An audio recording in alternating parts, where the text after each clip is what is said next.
Hey guys, welcome to my channel. I'm going to just go ahead and start this because it's not going to start for like a few minutes. Um, the court will be coming in, but basically the two defendants are sitting at the table and spectators will be filing in, and then the judge will be coming in just a minute. So we're behind. Um, your girl had a dentist appointment this morning, so I just got back home and I've been listening. So you guys may or may not have already been watching this. But you know how we do. We'll get caught up. Anyway, this has been going now for roughly about an hour and a half. They're on the second witness. This we are at the beginning, okay? So what is going on here? This is the preliminary exam for Jalen and Charla Pendergrass. Jalen is the gentleman, and the lady is the mother. These two have been held for a few months now related to the disappearance and demise of London Thomas. London Thomas's remains were recovered um, late summer after she'd been missing for a good period of time. And there was information over the months in between when Charla, the mother, was originally arrested for false information to a peace officer, and Jalen was arrested for a similar charge in a different case. They were both let go, and then they were both rearrested when there was some new information about like a big Rubbermaid tub that Charla contacted a friend to ask her to move something. And the person did.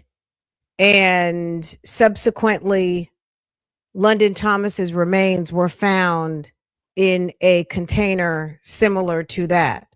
So if you've been watching this morning, the first witness was London Thomas's sister talking about dropping London off at Jalen's house. And the following day, she needed to pick London up because London had like a job interview or job orientation, rather. And London didn't come out. London didn't answer her phone, and London's phone was pinging somewhere. She went to these people's house, and everybody was acting like they didn't know what was going on. Okay.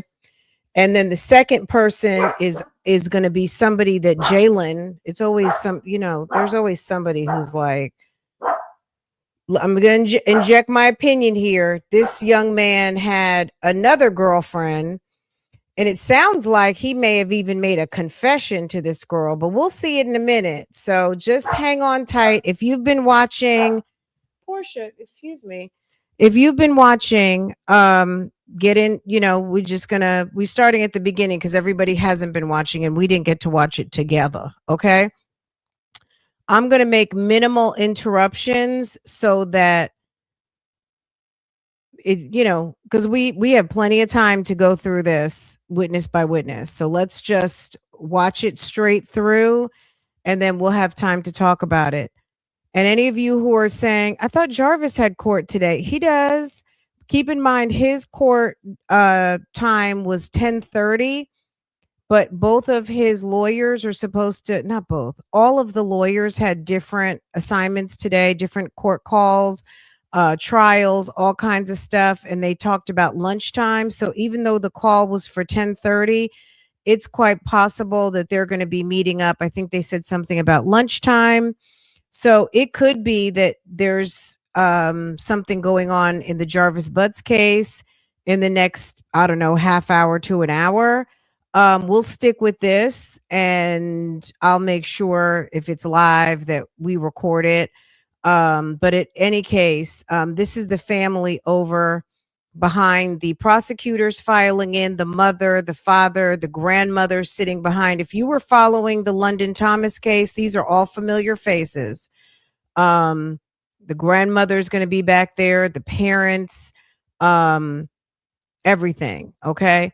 So, this is a sad story because this was a young lady getting ready to graduate from high school. She was dealing with someone and I'm gonna save my opinions for later. But she was dealing with someone, and girl, the family, of that boy, the young man, heartbreaking for these people. But look at the mother. This is Miss Charla, and then her son Jalen. Baby, get in. This is. I see someone's having a birthday out here. Happy birthday. Happy birthday. Thank you, Only Me. I think Only Me dropped a membership. So that's so bougie, gang. Thank you so much. Okay. It's your birthday and you're dropping gifts. How beautiful. Thank you so much for gifting a friend. Happy birthday. Happy Friday, y'all. Um, we're not missing anything yet. Court's getting ready to start. They're going to call court to order in just a second. Like I said, let's listen to this all the way through. Once they take a break, I'll come back. But right now they're on their second witness, because look where we are, and then look where court is. Right, like this has been going on for over an hour. So like I said, if you've been watching, we're starting from the beginning. And if you hadn't been watching, welcome, welcome, welcome. This is the preliminary examination, which, preliminary examinations are almost like a kind of a little bit of a mini trial, where they are bringing forth all of the probable cause statements, everything, information, evidence, so that the judge will make a determination whether they want to bind over this case to go to the circuit, which would be Wayne County. Okay, there's mom, there's grandma back there. This family is hurting because this is a horrible set of circumstances, and it's very, very sad. So I'm going to put myself on silent, and I'll be reading the chat and everything. But yeah, let's go ahead and get into it. Okay.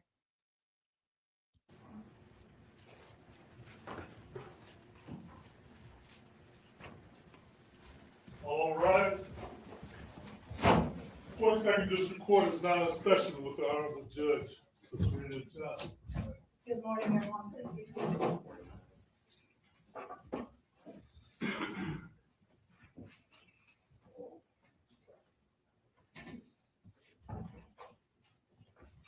We're on the record with case number 25-1709 FY and 25-1710.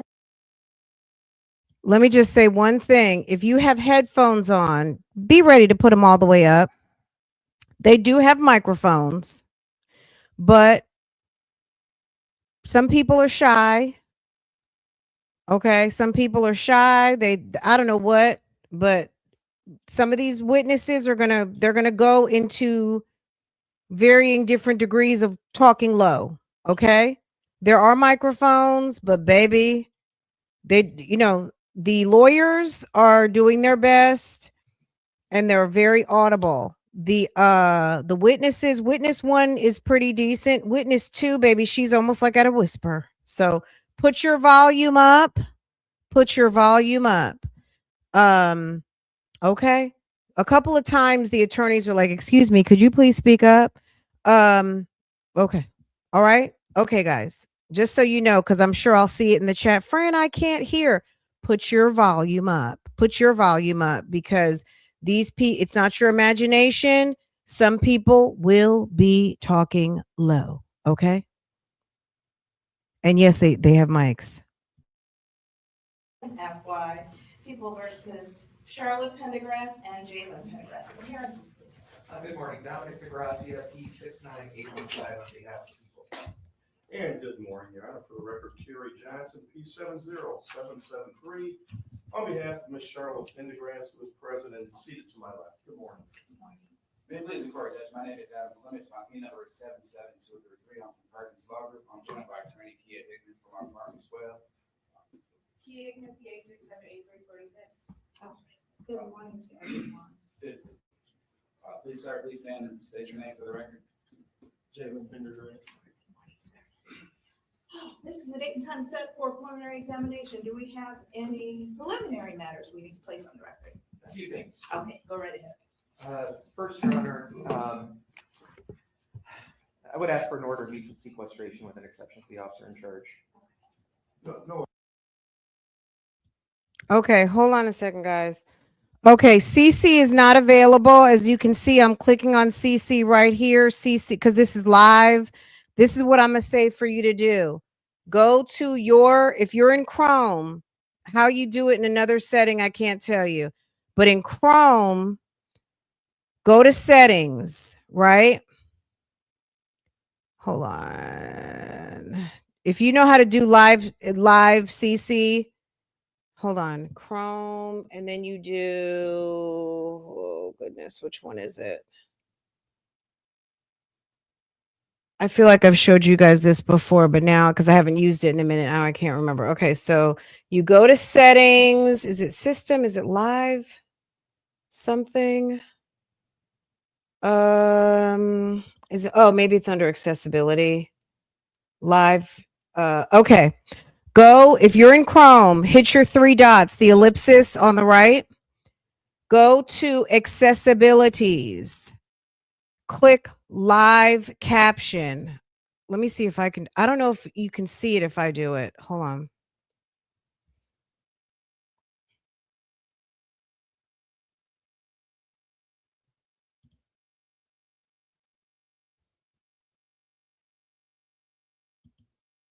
objection on behalf of Ms. Charla Pendergrass, Your Honor. Yeah, it's only on my screen. It's not coming through. Like I am live captioning right now through Chrome. It's not doing it. And YouTube is not so you have to do it on yours. Go to the ellipsis, click on live caption, go to your ellipsis, hit on settings, go to accessibility, and turn on your live captions, and it'll do it on your screen. I can't do it for you right now. Okay, babe? I would love to. And I know that that's important for a lot of you. But unfortunately I can't do it. Okay. You got to do it on your own. So go to Chrome and it'll do it for you. Okay. All right. On some evidence that was discovered after the warrant was signed, that I may be seeking to change some of the charges at this hearing. So I wanted to let the court know. Again, this is depending on how the testimony goes, but depending on the testimony, I may be seeking to add charges of first-degree murder, felony murder,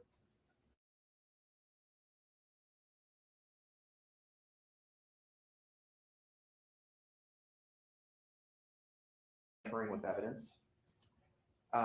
So again, I don't want to make my motion now until I hear the testimony, but I just want to let the court know about that. I have subpoenaed a number of witnesses, more witnesses than I've ever subpoenaed for an exam before.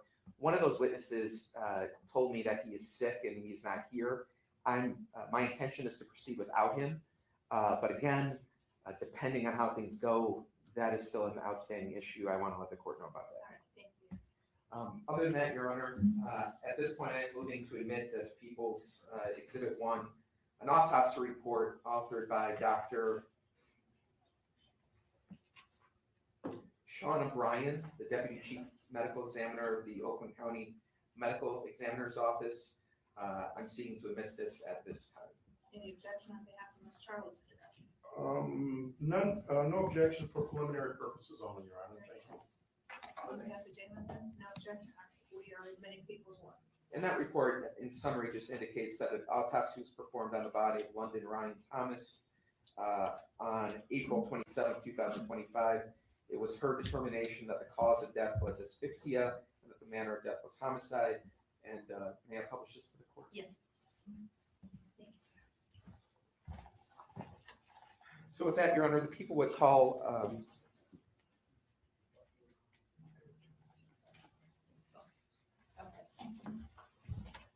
Go ahead. with that, Your Honor, the people would call Jayla Hatcher.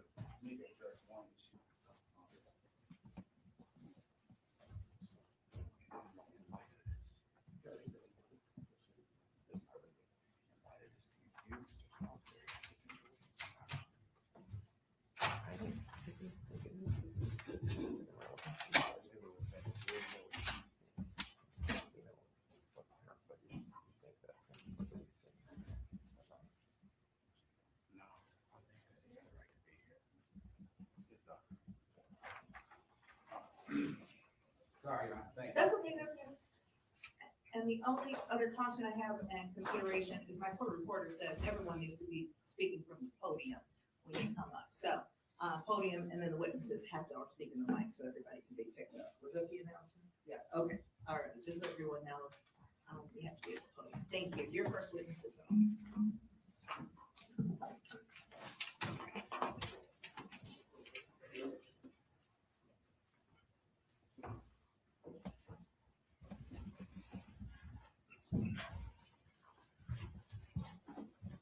All right, face me, raise your right hand. Do you solemnly swear or affirm that the testimony that you're about to give will be the truth? And speak. Speak clearly and loudly. All right, ma'am, could you please state your name? My name is Jalen Charla. All right, now, I'm gonna ask you to really speak up loudly. I know that you probably think you're speaking in a normal voice, but everyone's gotta be able to hear you. So if you can really concentrate on speaking loudly, even though there's a microphone in front of you, okay? Yes? I got you. Okay. So, did you know a person by the name of London Thomas? Yes, she was my sister. All right, and was she your biological sister? Yes, by the same mother. All right. And, how old are you? Me, I'm 20 years old. Okay. And did something happen to your sister, London? Yes, unfortunately. Okay. Did she pass away? Yes, Okay. Now, prior to her passing, had you, were you friends with your sister, London? yes, we were very close. Okay. Now, did you know, on or about April 5th of 2025, had she had any boyfriends over the past, in the years prior to April 5th? Yes, And did you ever meet or know of any of her boyfriends? yes, Okay, do you see one of her boyfriends or former boyfriends in court today? yes. Can you point to that person and describe what they're wearing? Wearing green and white. For the record, the witnesses identified Jalen Pendergrass. Now, prior to April 4th or April 5th of last year, was she currently dating Jalen Pendergrass? What was the question again? I'm sorry. Was she currently dating or in a relationship with Jalen Pendergrass as of that day? Oh, yes, to my knowledge. Okay. Do you know whether they had broken up or whether they were still together? I don't know, they were on and off pretty frequently. Okay. Now, in the course of, how long do you know of that the two of them had been talking to each other or been in a relationship with one another? Probably since like maybe 2022. Okay. And over the course of those 3 years, had you ever met Jalen Pendergrass before? Yes, Do you know where he was living over those years? at first, he used to live with his mother, and then he had started living with his grandparents after a while. All right. Now, when he was living with his grandparents, do you know in what city he was living in? Inkster. Okay. And had you ever been over to the house he was staying at over in Inkster? Yes, And had you ever been to like his bedroom inside that house? yes, Okay, so are you familiar with what it looks like, where his bedroom was? yes, I've only been to the bedroom, that's all, Okay, and where was the bedroom located within the house? in the basement. On April 4th of, April 5th of 2025, did you ever come into contact with your sister early in the morning? Early in the morning, on April 5th, you said? Yes. No. Okay, when was the first time you interacted with her from like the 4th going to the 5th? Oh, you said the first time interacting with her? Yeah. She had called me when I was at my baby father's house, and she was letting me know that she was about to go home, and she wanted me to come pick her up. Okay. Now, did you have access to a car? Yes, it was my vehicle. Did your sister London have access to a car? Oh, no, Okay, but you did, but she didn't. yes, Okay. And the house where you were at your baby father's house?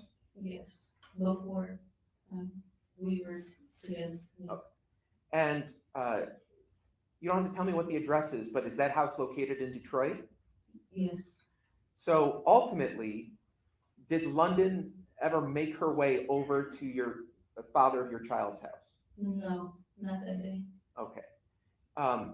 Did you ever take London somewhere? Yes. Describe That what day, yes. describe what you did. Okay, so I went to go get her from my mother's house. We went directly to my baby father's older sister house. We were there for a good little while. We were just chilling. And then I took her to Jalen's house. All right. So eventually you took her to Jalen's house Yes. in Inkster. Yes. Before you did that, the house that you were at, it's the father of your child's sister's house? Yes. Was that house located in Detroit? No, it was in Highland Park, I believe. Okay. So you went from Highland Park, Detroit area to Inkster? Yes. And about what time was that? It was pretty late. I would say probably around like 3, maybe. Yeah, it was around that time. Like we were there until like 3, and it takes a minute to get to Inkster. Now, when we say 3, are we talking 3 in the afternoon or 3 in the morning? A.M. Yes. Okay, so would this be 3 a.m. on April 5th of 2025? Correct. Okay. And did your sister London say why she wanted to go to Jalen's house? Not really. I know she had his phone. Okay. She just wanted to go over there, but I didn't think nothing of it. It was pretty usual to me. How did you know that she had Jalen Pendergrass's phone? When she got to my mother's house, she called me and told me that she had it. Okay. So when you went to Inkster, who was in the car with you when you went to Inkster? It was me, London, my baby father, and my daughter. All right, the father of your child, what's his name? Saquon McKinney. And your child that was with you, how old was that child at the time? She was about 4 months, probably. 4 months old? Yeah, probably. Okay. Going on 5. So the 5 of you, 4 of you, went to Inkster. Did you stop anywhere on the way? Not that I recall. All right. So what happened when you arrived in Inkster? When we got to the grandparents' house, we were sitting there. We had pulled up. We was on the other side of the street. London had got out of the car. She left all her things. She said she's gonna come get them when she gets in the house. But she was out there for like maybe 5 minutes. I told the father of my child, I'll be right back because I'm gonna go, make sure she gets in and stuff. So I had went back there to his backyard and we were knocking on the doors and. All right. Let me stop you here for a second. Okay. The house that you were at, was that located at 27262 Carlisle Street in Inkster? I'm not certain of the address, but I know it was definitely on Carlisle Street, his grandparents' house. All right. Now, this house that you were at, is there a front door to the house? Yes. Is there like a door to either on the side of the house or in the rear of the house? On the rear of the house, it was the door at the back. Okay. So when you first pulled up to the address, you said that London got out of the car? Yes. Did the rest of you stay in the car? Yes, but then shortly after I had got out and I left my baby with her dad. Okay. So when you got out of the car, did you go to the front door or a different door? No, we went straight to the back door. That's the door she usually enters through. All right. And did you see London trying to get into the house? Meaning? Like, did she try and open a door? Did she knock on the door? What did she do? Yes, she knocked on the door several times, knocked on the windows, because, we figured you was sleeping, so we were knocking on the basement windows. Okay.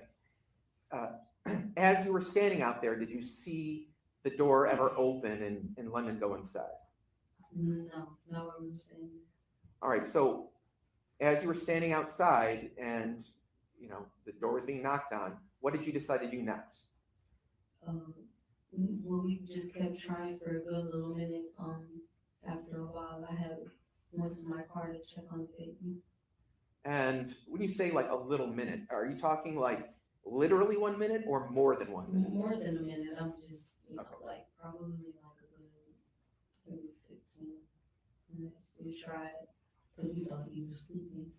15 minutes, you think? I would say maybe I'm not really certain. Okay, so you go back to the car. Where did London go? She had stayed in the back. She did, while we were knocking and stuff, she did tell me, to go look at the front door and see if there was a key under the door, but it wasn't. So when you go back to the car, did something happen when you got back to the car? When I got back to the car, there was a lot going on. My baby was 4 months and she breastfed. She was crying a lot. And the father of my child, he didn't know what to do. He was getting overstimulated. I had to calm the baby down. But when I got into the car, I just noticed that Lyndon's phone was ringing. And the father of my child told me the phone was ringing ever since we got out the car. So where was this phone that you saw was ringing? It was in the back seat. It was Lyndon's phone. All right, did you answer the phone? I did. And when you answered the phone, did you recognize any of the voices on the other end of the phone? Yes, it was Jalen. All right. Have you ever talked with Jalen before? Yes, How many times do you think you've talked with him in your life? a pretty decent amount of times, enough to know that it was him on the phone. All right. And what did Jalen say when you answered the phone? He had asked if that was London at the door knocking, and I was pretty upset at the time because I'm overstimulated now too, so I'm yelling at him, and I said, let her in. It's late. I have my daughter out here. Come on, open the door. Okay. And did Jalen say anything in response to that?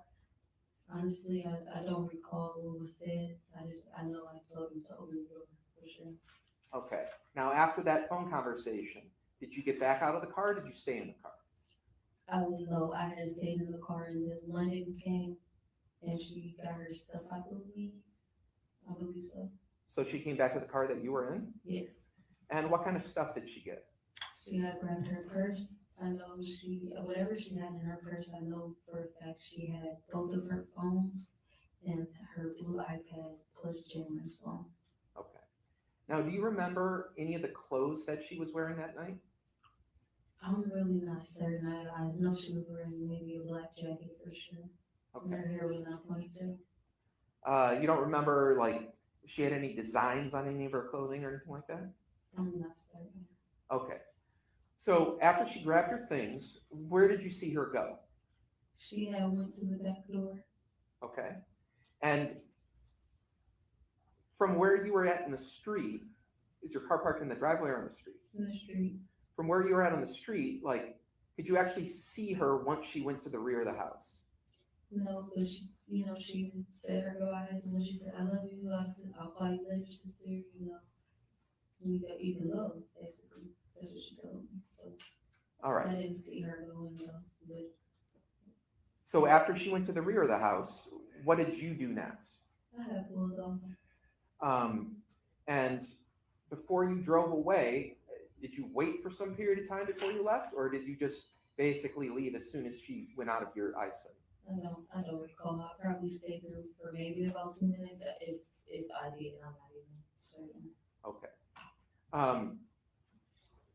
After you left, did you have any phone communication with London after that point? Yes, London called my phone. All right. Where were you when she called your phone? I was like down the street. I don't think I was going up Inkster Road. And did London say anything when she was on the phone? Yes. What'd she say? She said, tell Jalen that y'all are gone. Okay. And after she said that, did you talk to Jalen? No, I don't believe so. He was at the door though. The door was open. She was getting in on Street. All right, so let's back up here a second. Okay. When did you see Jalen at the door to his house? We were on a FaceTime call. Okay. So as I was showing, like the door, he had the screen door was closed, but the big door was open. And I guess she was showing him the phone as me driving on the road. All right. She was telling me to tell him that I left. So this was a FaceTime call. Yes. And on your phone, when you're on this FaceTime, Mhm. is the phone like pointed at you or is it pointed away from you? She had pointed it away for like a little second, but it was mostly on her. No, what I'm asking is your phone, the phone that you had. Oh, I was driving. Mhm. Snitch on myself, but I was driving, but I did I turned the camera around like this and then I flipped it back on me because I couldn't just look at the phone and just turn the camera on. So the way you were holding the phone, you could actually see what London's phone was showing on FaceTime? Yes. All right. So from what you could see on FaceTime, could you tell whether London's device was inside or outside of the house? It was outside of the house at first. Okay. And is that when you saw Jalen? Yes, she like turned the camera to show him that I was on the road leaving, basically. All right. So at that point, you could actually see Jalen's face? A little bit, it was pretty dark, but I seen him. Yeah. Okay. And then at some point, can you see that the device is now inside of the house? Yeah, I think she had walked in after a while. I was like, yelling like, let her in, what you doing? Like, bro, we gone, I was like, let her in. So.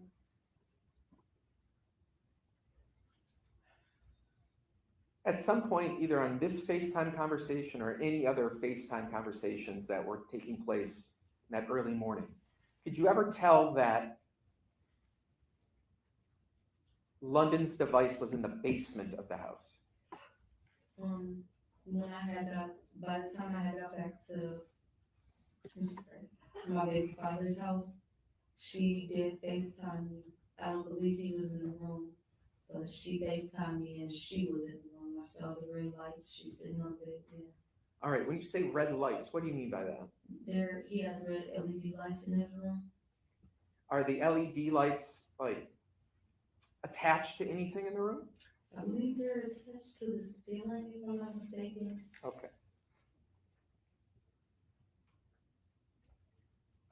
So this was another FaceTime call after the first one while you were driving? Yes. Okay. On the second FaceTime call, did London appear to be injured or hurt in some way? No. Okay. Throughout that night, okay, until you went to bed, did you ever receive any text messages from London? Yes. Okay, describe how that came about. Not too long. I think, I'm not even sure if it was before or after the FaceTime call, but she did text my baby father's phone with a message saying something about.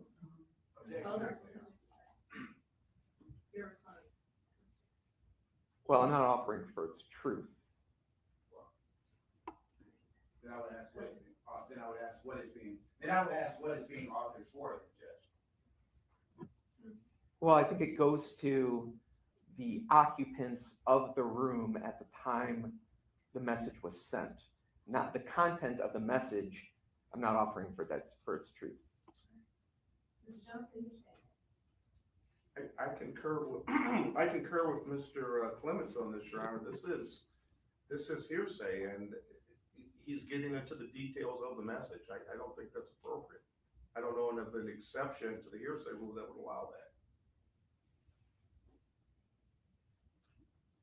she's on the phone, she got a text message from her child's father that you want to use to show the location of the defendant at the time.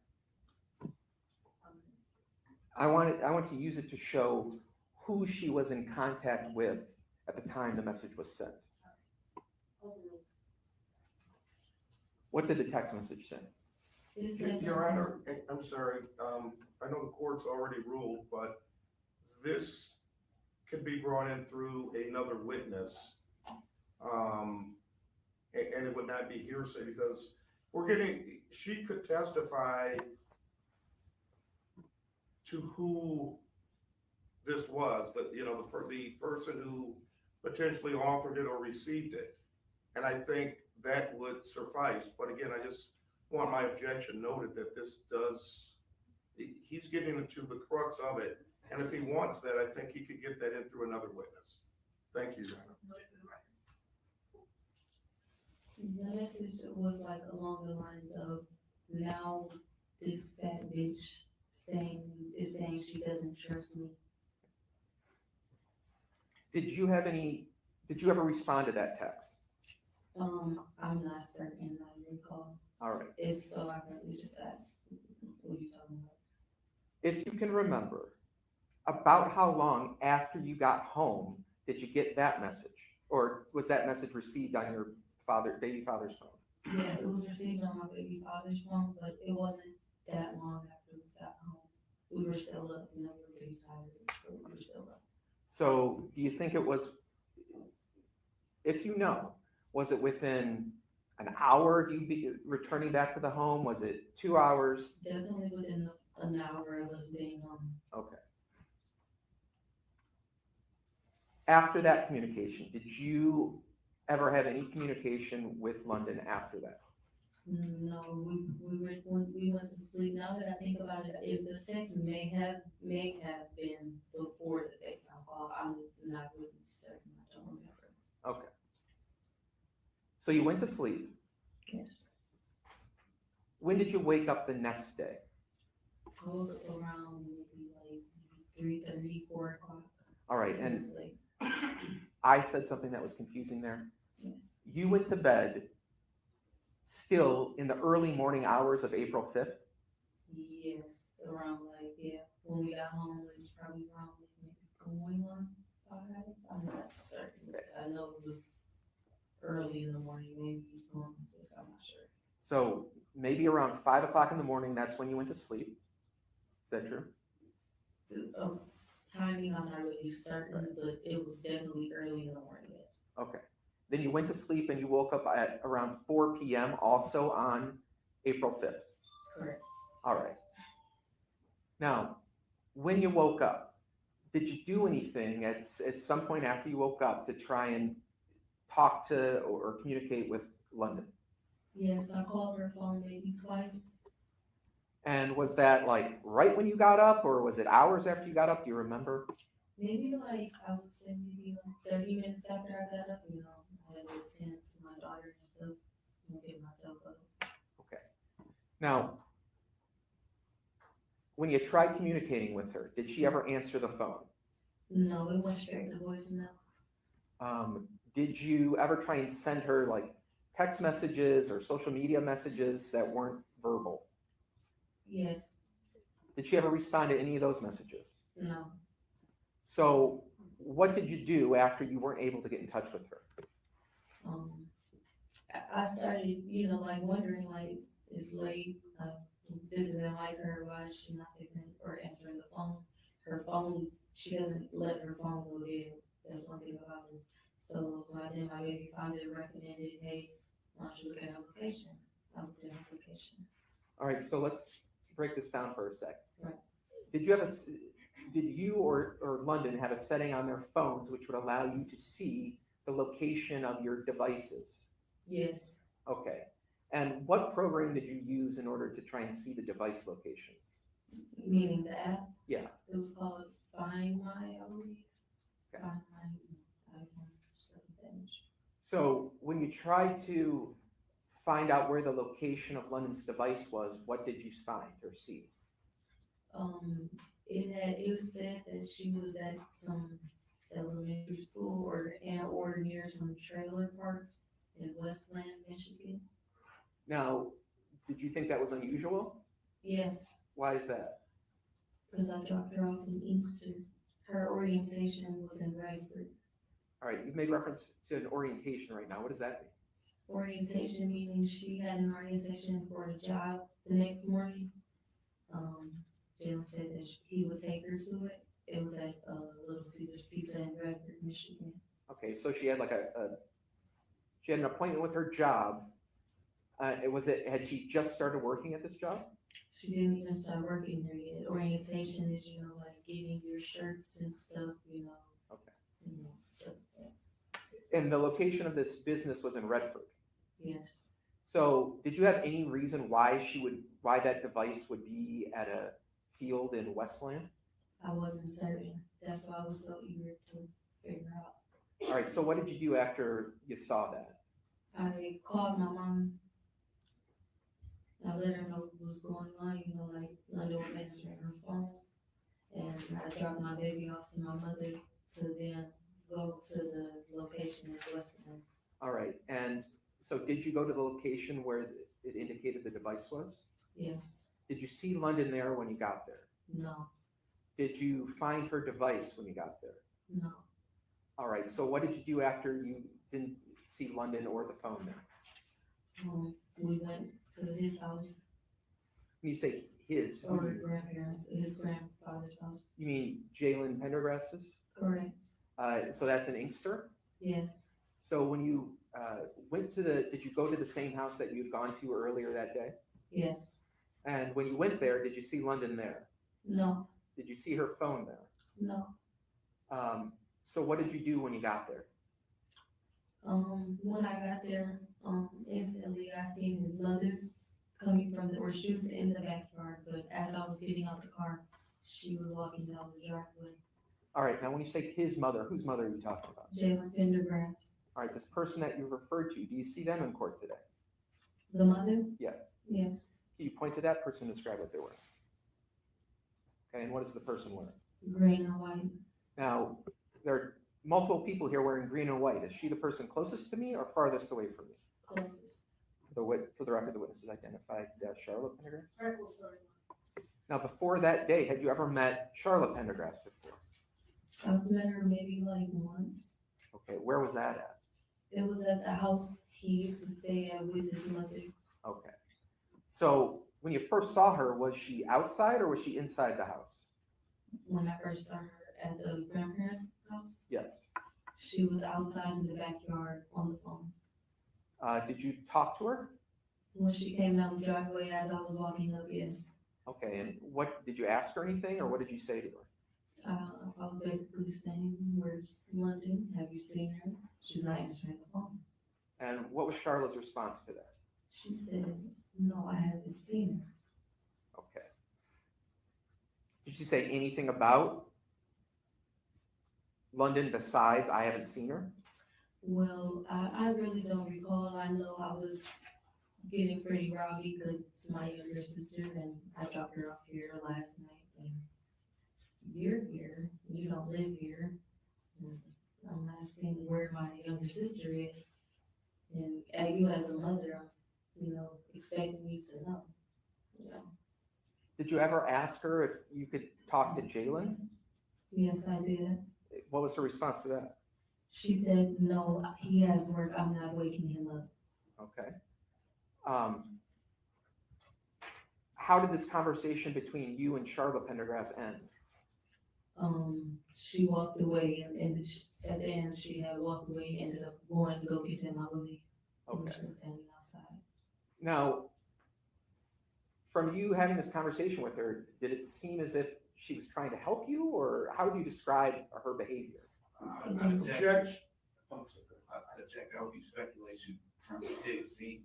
I think the second part of the question is, okay, if he's asking about what her observation was, but when I seemed like she was doing something, it would be speculation. Well, I don't think it's speculation. She can testify about her impressions of her behavior and her demeanor. You can ask that, but not that it seems those are two different things. Do you want to rephrase that question? Suzanne? What did you observe about her behavior and demeanor when you talked to her? At first when I was talking to her, I don't know, it seemed like her voice was pretty shaky when she was on the phone. I don't know what that was about, but it did seem like she was lying. She said something along the lines of, Objection, move to strike, and so that would be speculation. I would move to strike that. It seemed like she was lying. It's total speculation. Well, I mean, Same difference. Then the objection would be relevant, Judge. Overruled. what about what she said made you think she was lying to you? she said London walked off. All right, so this is what I want to ask you about now. Earlier, you testified that she just told you that she hadn't seen London, correct? Correct. So how did it come about that she said that London walked off? She said, you know, she was basically trying to say that London does a lot, or it was a lot going on, or something had happened to where there was a lot of yelling or something. I'm not really certain, but she did end up saying that London had walked off. Okay, so, Your Honor, if I may, I'd like to make a standing objection at this particular time to any statements being made allegedly by the co-defendant being impugned against Mr. Pendergrass until the prosecutors lay the foundation for the conspiracy. so this conversation where she goes into more details about London and what happened, was that during the same conversation where you're talking to her after she's coming out from the backyard? Yes, I believe so. All right. So, do you remember it all? If you can, what type of question did you ask in order for her to start telling you about there was a lot going on? I don't recall. It was, I'm not Okay. sure. Do you recall her saying anything else other than what you've testified about, you know, there being a lot going on and London walking off? Do you remember her saying anything else? She was basically trying to say that she has offered London Ubers before, you know, to go home. I was, you know, wondering why they got into it, why she didn't call me, and or why didn't Jalen take her home. Okay, and she mentioned something about she had offered London Ubers in the past? Yes. Okay. Anything else that you can remember her saying? That's pretty much it. I'm not really certain as of right now. Okay. But you said that eventually she went inside and you thought she was going to get Jalen? Yes, she did. Okay, did Jalen ever come out of the house? Yes. Did you ever talk to Jalen? Yes. Did you ask him where your sister London was? Yes. What did he say? He said he wasn't speaking much. I think he said, I don't know, or I'm not sure. I don't know. He wasn't speaking much? He What does that wasn't mean? speaking much. Like, does that mean he wasn't like answering your questions? What do you mean by that? Meaning he was very like just down. It seemed like, I don't know, just like shy or something. I'm not sure. Do you recall him saying anything else other than what you just testified about outside when you were talking to him on April 5th? Jalen Pendergrass? Yes. He said, I really don't remember what he was saying, because like I said, he wasn't saying much. He didn't say much, but all I know is that I did ask him, if your mother wasn't here, would you have taken London home? Because she did say that she didn't let him take her home. And he answered yes. Okay. While you're there, had the police been called, or did you call the police after you talked to both Pendergrasses? I believe the father of my child's mother called the police. Okay. I didn't call the police. I know that much. Did the police ever arrive when you were there? No. Okay. Did you ever leave the area on Carlisle? Yes. And did you communicate with any police officers after you left Carlisle? Yes, we had came back. Back to where? Back to the house in Carlisle. All right, so let's break this down real quickly. Right. You were at Carlisle, you had this conversation, and then you left. Yes, I only left because she was trying to leave. Okay. When you say she, who are you talking about? Charla Pendergrass. Okay. You said she was trying to leave. What makes you say she was trying to leave? She kept saying she had to go pick up medicine for one of the grandparents, I'm not sure. But my baby father, he didn't think that was like, Objection to what her baby father called. That's fine, Your Honor. I'll allow it. So without telling me what he was saying or thinking, did Charla Pendergrass ever leave? yes, Okay. Why did that make you leave? my sister is missing. I don't know what she's trying to do. We were just I'm not sure of the word, but just. So Just trying to make sure. where did you go? I believe we had pulled up to a Dollar General. I think it was a Dollar General. Okay, was that in Inkster or some other place? It was in Easter. It was not that far from the house on Carlisle Street. So you go there. Yeah. After you're there, you go back to Carlisle Street. Yes. All right. When you return back to Carlisle Street, had the police, were they already there, or did they come when you came back the second time? They were there when we came back. Okay. And did you talk to the police then? Yes. Okay.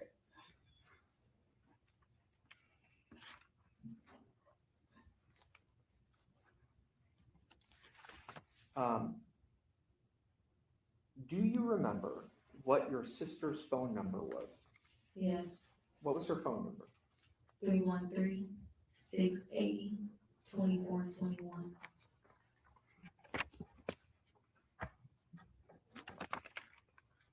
After you dropped her off in the early morning of April 5th, did you ever see your sister alive again after that day? No. After the FaceTime conversations and the text messages, did you ever communicate with your sister after what you described here in court today? No.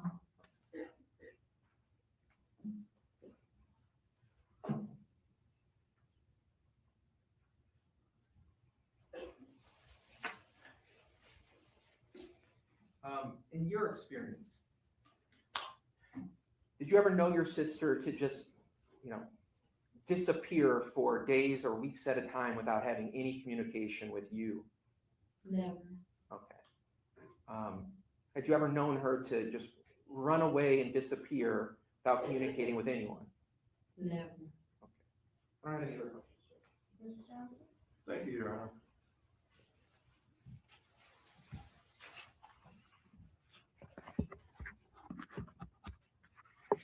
Morning, Ms. Hatcher. Good morning. Ms. Hatcher, my name's Terry Johnson. I represent Ms. Charla Pendergrass. I'm going to ask you some questions about the 5th and some other questions that Mr. DeCrazia asked you as well. At any time you don't understand, just say, I don't understand, or stop me, okay? That a yes? Yes. Okay, you have to say yes or no so we can take all this down, okay? I got you. Okay. I want to go back to the morning of April 5th. You testified that you picked up London from your mother's house, correct? Correct. And then you went to your baby daddy's house in Highland Park, correct? No, his sister's house. His sister's house, thank you. And you chilled for a while, correct? Yes. Okay. What does chill mean? We were just chilling, just talking. I think they smoked, That was about it. Okay, when you say smoked, what are you referring to? Marijuana? Yes. Okay. And did everybody smoke marijuana then? Not me. You didn't smoke marijuana? No. Okay. London smoked? I believe so. Okay. What about, did you guys drink? Not me. I didn't. Okay, what about the other people? I'm pretty sure my baby daddy maybe took a shot, and I know his sister was drinking prior to us even getting. Okay, what about London? Did she have anything to drink? If you remember. I'm not sure. I don't believe so. Okay. And how long were you chilling in Highland Park before you came to house on Carlisle? We were there for maybe 3 hours or so. It was pretty late when we left, though, I know that. Okay, and it's your testimony that London had an orientation the next day, correct? Correct. Okay, do you know what time that orientation was scheduled to be? 10 a.m., I believe. Okay. And do you know where in Redford? I don't need the address, but do you know which Little Caesars in Redford? Not specifically, I just know it was in Redford. I know exactly where it is, just not the address or what room it is. Okay, so let's go back for a minute. you mentioned that London had Jalen's phone, correct? Correct. Okay. And I'm kind of confused about something. You said that you were taking her out for an orientation, correct? I was going to. You were going to? Originally, she was going to spend the night with me until when we left the sister's house. She asked me to take her to Jalen's house. Okay. Had she communicated with Jalen at any point that, hey, I'm coming out here and I want you to take me to the orientation? I'm not certain. Okay. But that plan changed, correct? Because you just said you were going to take her to the orientation, and at some point after you guys were chilling, London made the decision to go to Inkster, correct? Correct. Okay. And when you guys got out there, fair to say, well, that would be speculation. Let me ask a different way. When you got to the house, London got out, you stated London got out of the car first, correct? Correct. London didn't take her things, correct? Correct. Okay. Do you know why London didn't take her things?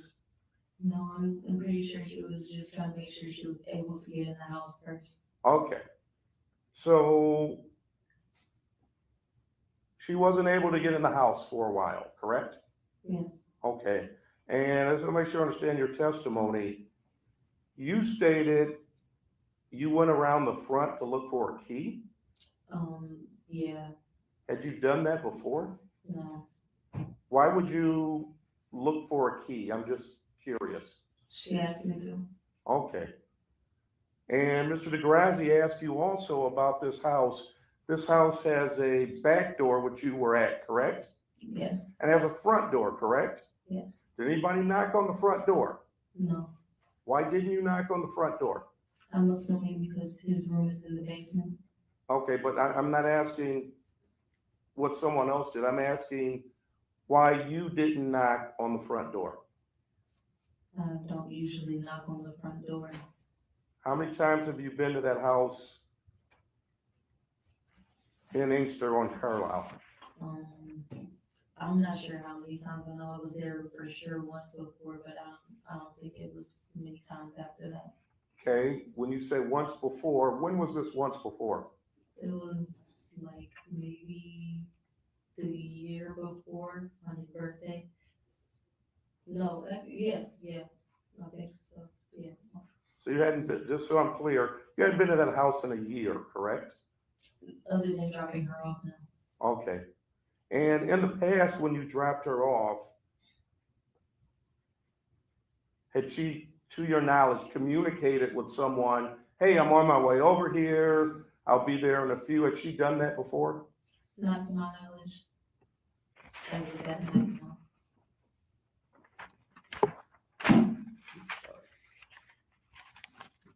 I want to go back. She left her things, you said she left her things, correct?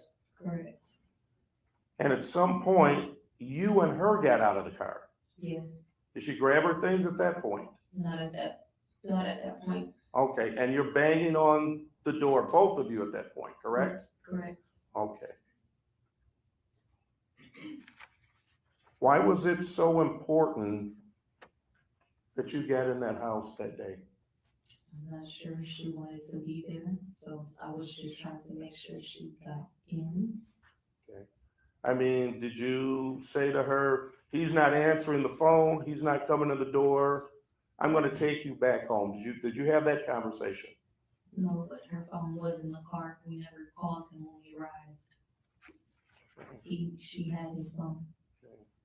So when you're knocking on the door, you in London, are you saying anything or are you just knocking? We're just knocking. You're not, hey, it's London, hey, it's Jay, you're not saying anything. No. And you also stated, when Mr. Garazzi asked you some questions, you figured I'm assuming he is Mr. Pendergrass, was sleeping, correct? Yes. Okay. I want to go back to this orientation in the next morning.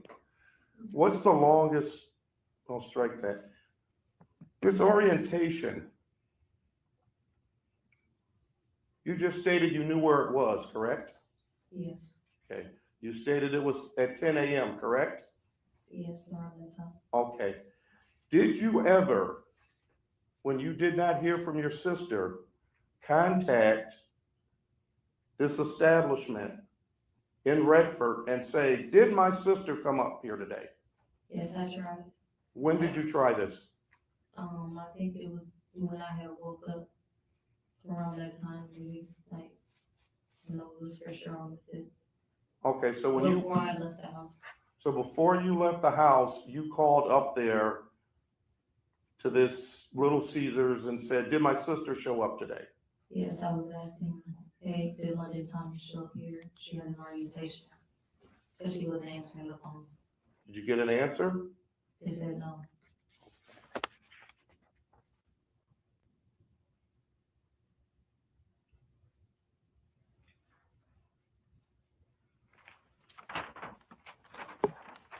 And you, how many times in the past have you met my client, Ms. Pendergrass?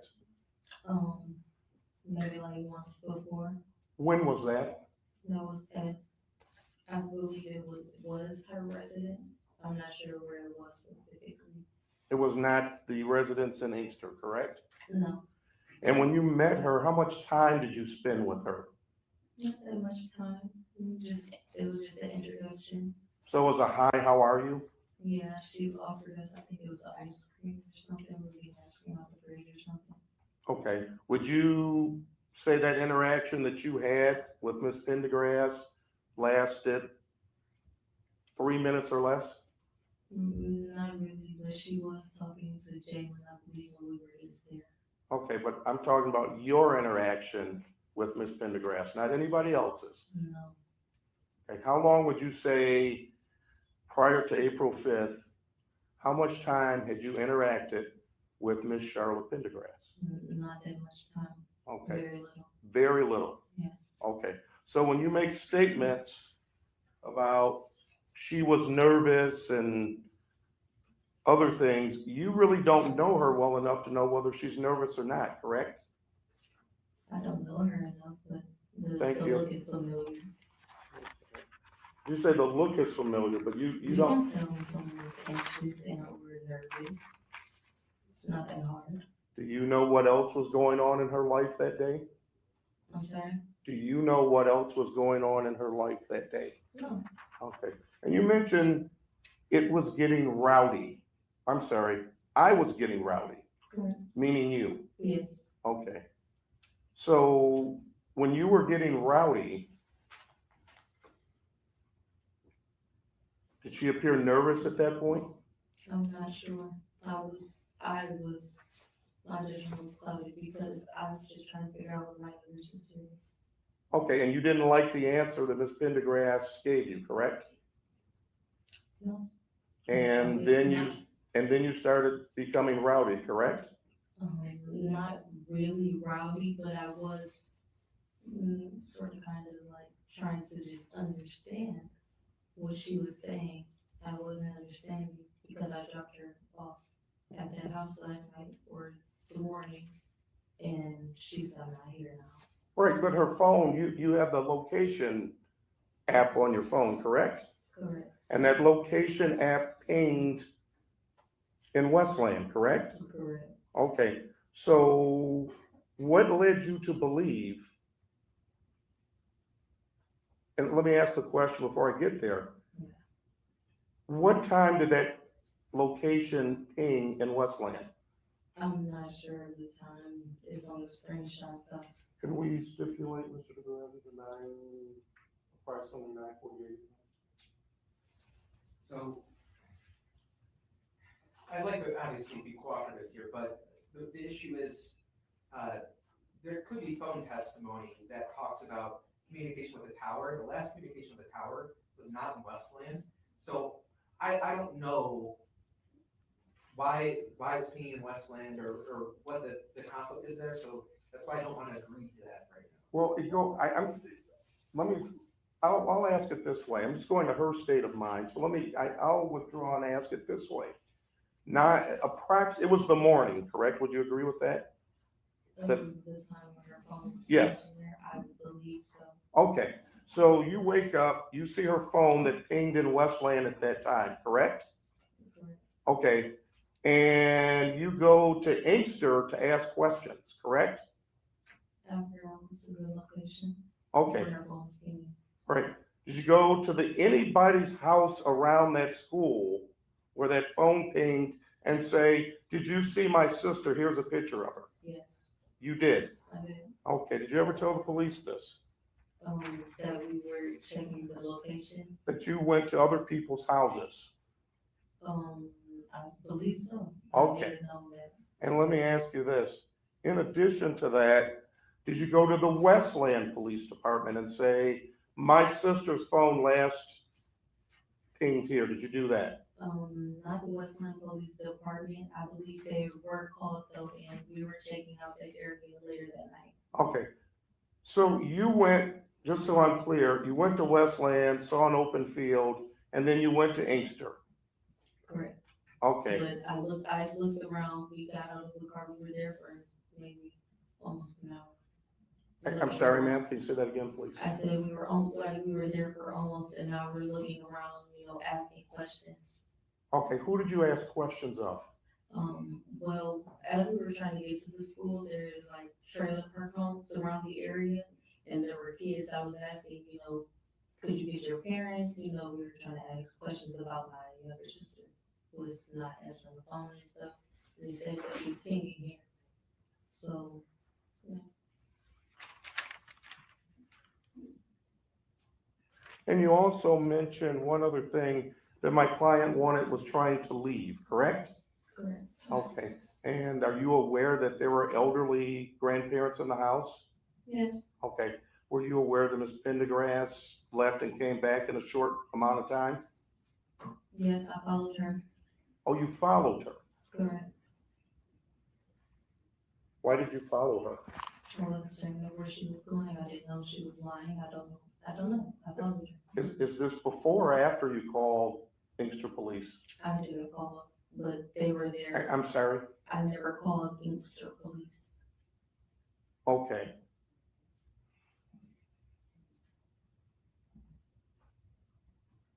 So, how long did you follow Ms. Pendergrass?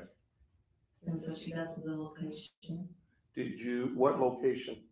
I believe it was the Dollar General. Okay. And did you confront her at the Dollar General? No, she came up and asked if we had $10. Ms. Pendergrass asked you if you had $10? Yes. She was laughing, saying she forgot her purse. What other conversations did you have with her there? Nothing really. We told her we didn't have it. Did you follow her back to her house? Yes. Well, the grandparents' house. Did you talk to the grandparents? No, Why not? they never came outside. Did you ask for them? No.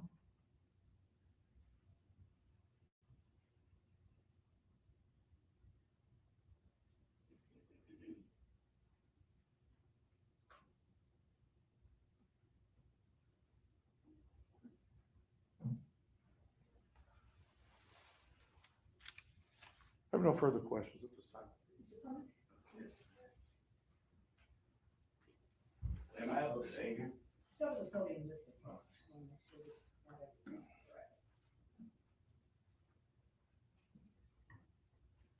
Good morning to you. Good morning. I'm gonna ask you some questions. I promise you I will not ask the same things that you've already answered, okay? Okay. Now, if I do ask you a question that you don't understand, let me know. I'll try to ask you a better question, okay? Okay. Now, one of the things that you indicated to Mr. Johnson is that you don't believe that London was drinking the night that you were chilling. Is that correct?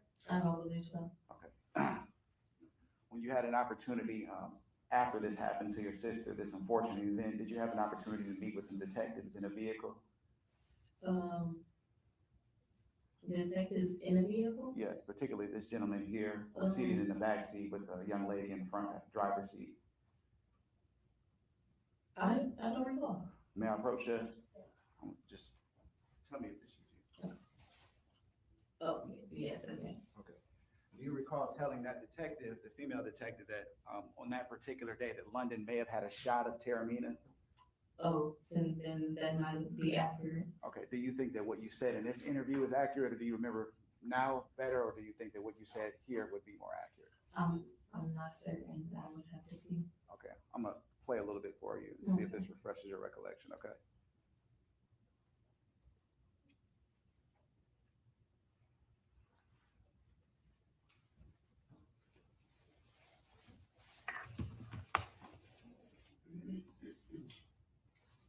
The night before? Before you dropped her off? I know she probably took one shot, but she was not drunk. You know? Were you talking about the evening that you dropped her off, or the early morning hours? Yes. And that would be the night before, in the evening, at the address where you guys were chilling. Is that correct? Yes. Did it appear to you, or was it your understanding that there was a plan for her to go to Mr. Pendergrass's house, or was this kind of a spur of the moment thing? Yeah, like when we got into the car and we were leaving, it was just brought up, hey, can you take me to Jalen's house? Okay. You'd agree you're older than London, correct? Correct. What's the gap in age between the two of you? Well, she would be 18 as of right now, and I'm 20 years old, so I was saying 2. I'm not sure. At the particular time? I'm sorry. So a couple of years, is that fair to say? Maybe a year and a half or 2. I'm not sure. At the particular time that you were traveling to the house on Carlisle Street or in Inkster, it's about 4 o'clock in the morning, fair to say? Around that time, yes. Okay. Did you ever get the impression that perhaps your sister was not welcomed at the location? Not really. Okay. I mean, the fact that they weren't answering, well, he wasn't answering the door, I just assumed he was asleep, not that she wasn't welcome. Because this wasn't a predetermined meetup. You already testified to that, correct? Not to my knowledge, no. Okay. And then you get to the location and then you go to the rear of the door. It's about 4 o'clock in the morning and no one's answering, correct? Correct. There was no phone call that you had an opportunity to hear in the moments leading up or the drive over, fair to say? Not that I know of, no. Okay. And then once you get to the particular house, there's a particular point where Jalen calls London's phone and you answer, correct? When I got back to the car, yes. At that particular time, did it appear to you that Mr. Pendergrass wanted London there? It didn't seem like he didn't want her. It seemed like he was just trying to make sure it was her outside. Okay. One of the things that you also testified to on direct examination is that it was unlike London to not contact you, correct? Correct. And to not communicate with you, correct? Correct. Fair to say that you communicated fairly often? Yes. Okay. Now, have you ever known your sister to use methamphetamine? No. And you told the detectives that, correct? They never asked. You don't recall the detective specifically asking you whether or not London ever used meth? Oh, no. I mean, if they did in the video, then there's your proof. But nonetheless, your answer to that was no, correct? No. Okay. So if she tested positive for methamphetamine, that would be something that would be surprising to you, correct? Correct. Okay. So when you talk about how she normally behaved or things that she normally did, that doesn't include moments where she's intoxicated, correct? Meaning? Meaning that she could act differently if she's under the influence of methamphetamine and or alcohol. Not really. Okay. London is pretty blunt, a straightforward person. What I'm getting at is, ma'am, is you're making conclusions based upon when you've observed her and how she functions with you, correct? Yes. Okay. On the particular date and time is your testimony that she had, well, now it's your testimony that she had some alcohol but was not drunk, correct? Sure. Okay. And so you're making assessments based upon how she presented while you were with her, fair to say? Obviously, yes. Okay. Did you ever get the impression when you communicated with her later on after you dropped her off that she was either inebriated or under the influence of any type of substance? Not really. Okay. Did she ever seem to be upset, hysterical, afraid at all? No. Now the text message And that day? Yes. No. Okay. Now the text message communication that you testified to about direct examination with Mr. DeGrazia, that text was sent to Saquon's phone, correct? I believe so, yes. Okay. Did you see the text? Yes. Okay. Did he bring you the phone afterwards and that's when you saw the text? Or did you just have his phone? No, we were next to each other. I seen the text messages like, hey, London, text me. Okay, that's what I'm saying. So, Yeah, basically. so you're essentially, right when he gets it, he shows it to you, correct? Yes. Was there any concern that you had at that particular time based upon that text message? Not really. No, I wasn't. Not really. Do you recall whether or not this was a work, whether or not this was a weekend, or whether or not this was a weekday? I'm not certain what day you fell on. Was London in school at this particular point in time? No, I'm not sure. I know she was doing some online classes. I'm really not certain though. I believe so. I'm not sure. Did the two of you live together at the time of this incident? I was really most like I'm staying with the father of my child, and she was living with my mother. Okay, so you weren't in the home, fair to say. No, when I picked her up, no, I was at a different residence. How would you describe the nature of the relationship between London and Jalen? On and off, I really don't know how to describe it. Maybe unhealthy. Okay. Did it ever come to your attention that Mr. Pendergrass had another girlfriend? I think I'm not sure about another girlfriend. I know there were other girls. Okay. When you responded back to the location after having gone to the area in Westland where the phone was pinging, there was a particular point in time where the police responded to the location, correct? I'm sorry, question was? When you got back to the home in Inkster, after you had gone to the field in Westland, Yes. the police responded to the location, correct? Not. The police were there after we followed Charlotte back to the house. And then when you arrived, the police were there? Correct. Okay, did you see them go inside the home? Not immediately. At any point in time?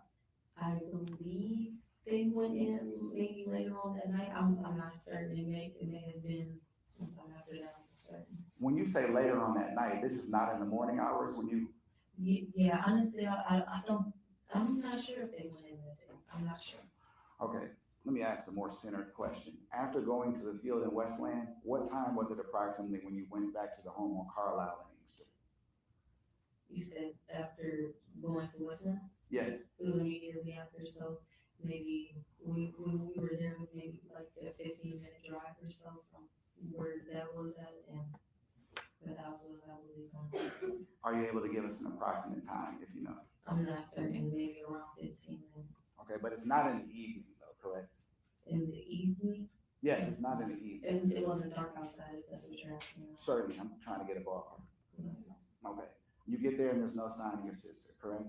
No. Okay. I don't have anything further, Judge, thank you. Excuse, thank you so much, Ms. Hatcher. People call the nine-show Wilker.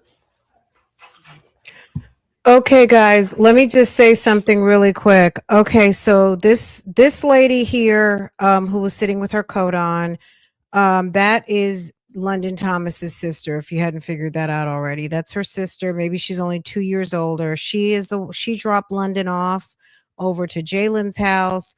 She was to pick up London in the morning.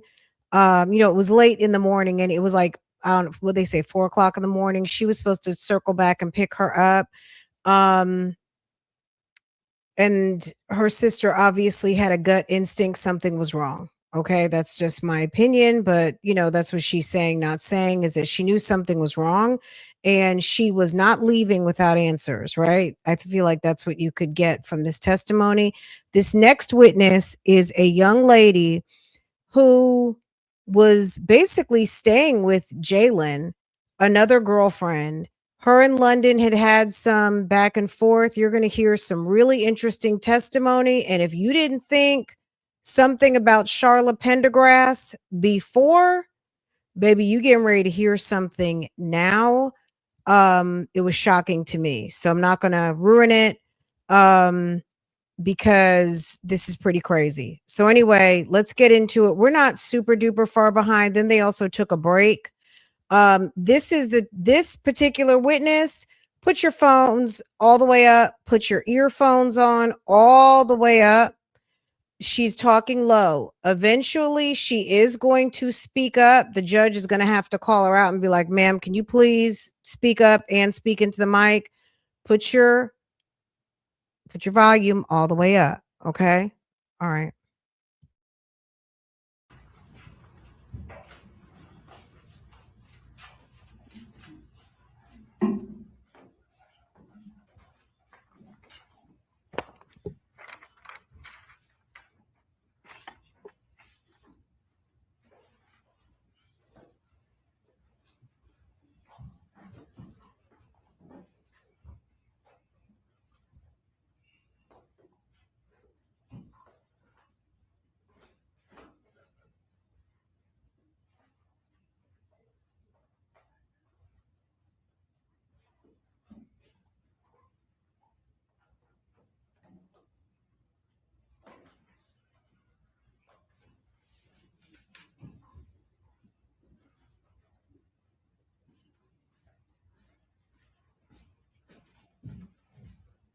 And face me. Please stand. Raise your right hand. Do you solemnly swear or affirm that the testimony you're about to give will be the truth? Okay. Speak loudly, clearly, so. Good morning. Could you please state your name? All right, ma'am. Now, I want to ask you about some events that occurred, well, starting on October 15th of last year. Do you remember talking with some police officers that day? Yeah. Is that a yes? Yes. Okay. And was that kind of outside in a car in the area of 49141 Paloma Drive in Van Buren Township? Yes. Okay. Now, what had caused you to be at that address on that day? I was there to see Jalen. You were there to see Jalen? Mhm. Okay, so one thing I have to ask you, a couple of things. One, you have to speak really loudly so that people can hear you. I know you probably think you're talking in your normal voice, but it's very important that people hear you, okay? So really try and speak up loudly, even though there's a microphone. The other thing too is the court reporter who's writing down what we were saying, she can't write down things like uh-huh or shaking your head. You have to use words, okay? Okay. All right, now you mentioned Jalen. Who are you talking about when you say Jalen? Jalen Pendergrass. All right, how did you know Jalen Pendergrass? We dated. You dated. All right, do you see Jalen Pendergrass in court today? Yes. All right, can you point to him and describe what he's wearing? Green and white. All right, is he, now there are people wearing green and white in the courtroom. Is he closest to me or farthest away from me? Farthest. Okay, for the record, the witnesses identify the defendant. Now, you said that the two of you had dated each other? Yes. All right, when did you first start dating or talking with Jalen Pendergrass? Sometime in 2024. 2024? Yes. And how did you first meet him or talk to him? At work. All right, and eventually after you first started talking to each other, did you start a romantic relationship with him? Yes. Now, were the two of you like ever exclusive, like you're only seeing each other, or were you dating other people at the time? We was on and off, but as far as I know, we was exclusive. It was nobody else. All right. Now, did there come a point in time where you started living in the same house with Jalen? Yes. And when was that? July of this year or last year. July 2025? Mm-hmm. And how long do you think you lived with him for? A couple months. Maybe. All right. Now, as of October 15th of last year, were you still living with Jalen? No. Okay. When you were living with Jalen, was anyone else living in the house that you were with Jalen in? Yes, his mom. All right. Do you see his mother in court today? Yes. Can you point to that person and describe what they were? Green and white. All right. Is she closest to me or farthest away? Closest. The record, the witness is Right. identified. Now, when you were dating Jalen, okay, did you ever become aware of any other women or ex-girlfriends that he was having some issues with or conflict with? Yes. How did you become aware of that? I was tagged in the Instagram story, and then she texted me. All right. Now, do you know what the name of this person was? The username was just messy ass baby mama. Okay. I didn't know her name at the time. So, when you say the username, are you saying that were you looking at somebody else's phone where it had that username, or? On my phone, the account that had tagged me, that was the username. Okay. the profile. Later on, did you ever find out the name of that person? Yes, Was the name of that person London Thomas? yes, Now, before she started interacting with you, had you ever known of her or talked to her before that? no, Okay. Now, the interactions that she sent you, I mean, were they friendly? Were they angry? Can you just describe, without telling me what they were, describe the nature of them?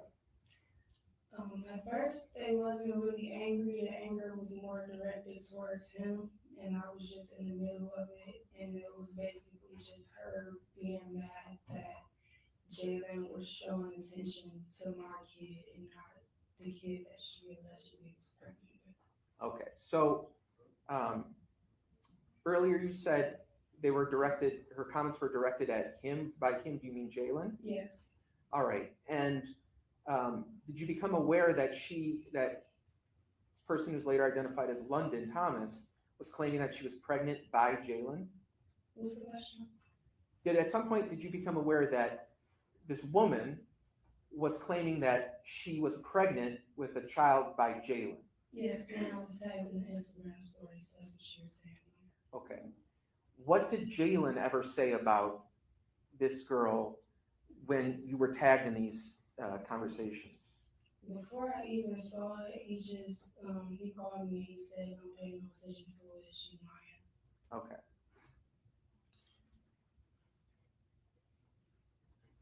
On or about sometime in late April of last year, did you become aware that Jalen had been arrested? Yes, Okay. After he got arrested, did you become aware that he was released from jail? yes, Okay. Had you been living with Jalen after he got released from jail? Like, had you already been living with him at that time? no, Okay. Did you ever ask him about why he had been in jail and what that was all about? I didn't have to, I seen it like on social media and stuff. Okay, so what did he tell you about that? When he got out, he told me that basically the police was just trying to find somebody to blame me, he got nothing to do with it. Okay, and by it, what did you understand it was about? Nothing going missing. Okay.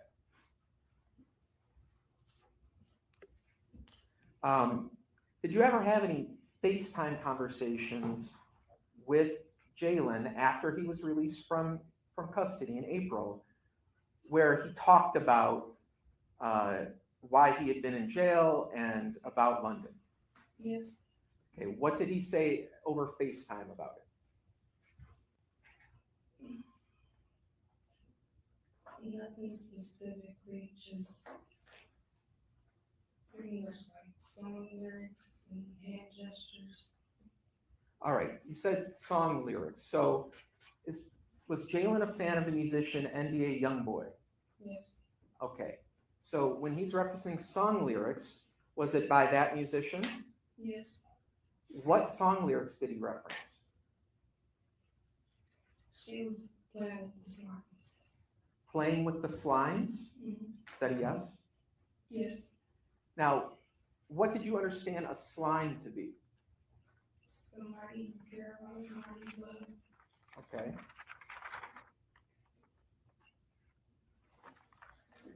You said he was making some gestures? Yes, What gesture did he make? this, like this. Okay, you just made a gesture with your hand across your throat? Yes, So like a throat slashing gesture? yes, And that was part of the same conversation where he referenced these song lyrics? yes. Did he ever encourage you to listen to a particular lyric in one of NBA Youngboy's songs? Yes, What was the lyric he wanted you to listen to? Put the bitch up in the trunk, her family never see her again. Okay. After that conversation, did you talk with him again, maybe about a week later, about what happened? Yes. Okay, describe how that conversation came about. We couldn't really talk about it on the phone, so we agreed to talk in person, or just like see each other in person. And I went to his house and I asked him what exactly happened. All right, so when you say we couldn't talk about it on the phone, who said you couldn't talk about it on the phone? Jalen. Okay. And so when you went to his house, did you have this conversation in the house or somewhere else? Somewhere else. Why didn't you talk about it in the house? Because he was worried that it was bugged. That the house was bugged? Yes. Okay. So where did you go with Jalen? He was walking down Inkster Road. Okay, and so what happened in this conversation? He told me what happened that night. Okay, so let's start at the beginning. What did he tell you about it? That she had stole his phone. Okay. When she first got there, he told me that I was asking about a video that she had sent me because I was confused on why she was even there in the first place, and from what I knew they was broken up. He told me that he didn't want her there. She got to the house. She lied to, I think, his aunt and said that while he was out there dashing, he said that it was okay if she waited in the house for him to get back. When he got back to the house, she was there and he called his mom to come put her out. Okay.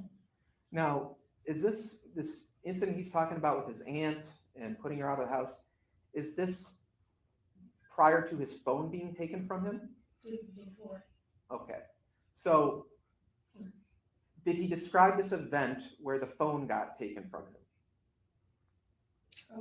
No, he just said that when she left, him and his mom looked everywhere for the phone. They couldn't find it, and they assumed that she had it. Okay, so did he ever describe her coming back to the house later on, early in the morning? Yes. So describe what he told you. He was asleep. He woke up to banging on the door. He was defensive because he didn't know who it was. He called his mom, and then he called London. He just said he called her or heard her say something. Once he figured out that it was her, he talked to her sister and the baby father, her sister. They told him to let her in, and they did that because they was worried that she would cause commotion outside and it would be called a rain camp or something. So, To get the phone back. okay, so he said that he let her in the house? Yes. And did he tell you why he let her in the house? So that she wouldn't stir drama outside and the neighbors wouldn't be involved. Did he ever tell you that he wanted her to give him his phone back? Yes. Okay. So, did he ever tell you whether he went with London anywhere inside his house? Yes, he said they went to the basement. And did he ever mention that his mother came to the house? Yes. Okay, so what did he say about that? I was asking him how did she get in the house and did she walk in there by herself? He said she walked in with his mom. He waited for his mom to get there and she walked in with her. She let her in. Okay. And after he told you that they went in the basement, did he mention whether anything happened while they were in the basement? Yes, he said that London and his mom Got into it? They started fighting and arguing. Okay. You said that he told you that they started fighting while they were in the basement? Yes, he said London swung on his mom and then swung on him. And London and his mom ended up tussling and she fell through a table. Who fell through a table? London.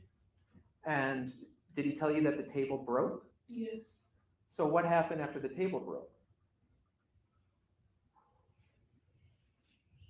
he said he took the leg to the table and kept hitting her with it, trying to get the password to her phone and trying to figure out where his phone was. She wouldn't tell him. Okay.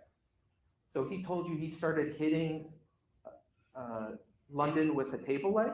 Yes, Did he tell you where he was hitting London with the table leg? everywhere. Okay.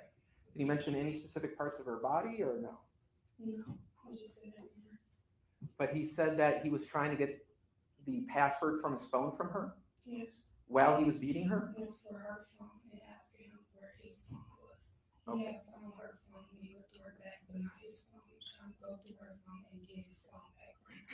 Okay.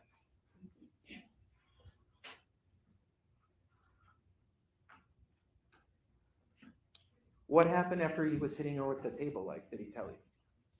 He said that she asked to lay down. Okay. She asked Jalen, Yeah, Jalen, can I lay down now? and what did Jalen tell you how he responded to that? He said yes, but I gotta tie you up because I don't trust you. Okay. He said, I have to tie you up because I don't trust you. Yes,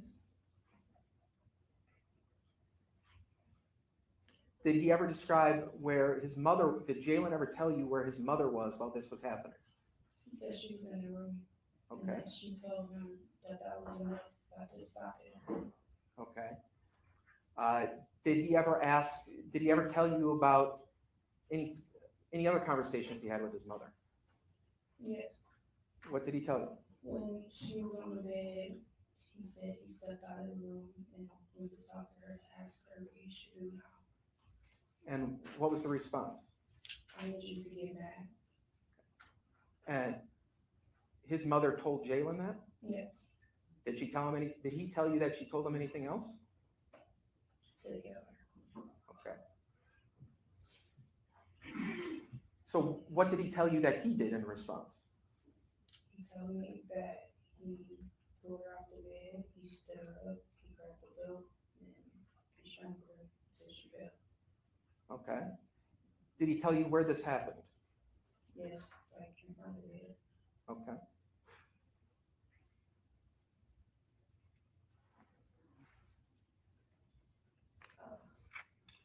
Did he tell you what happened after she fell, as you described?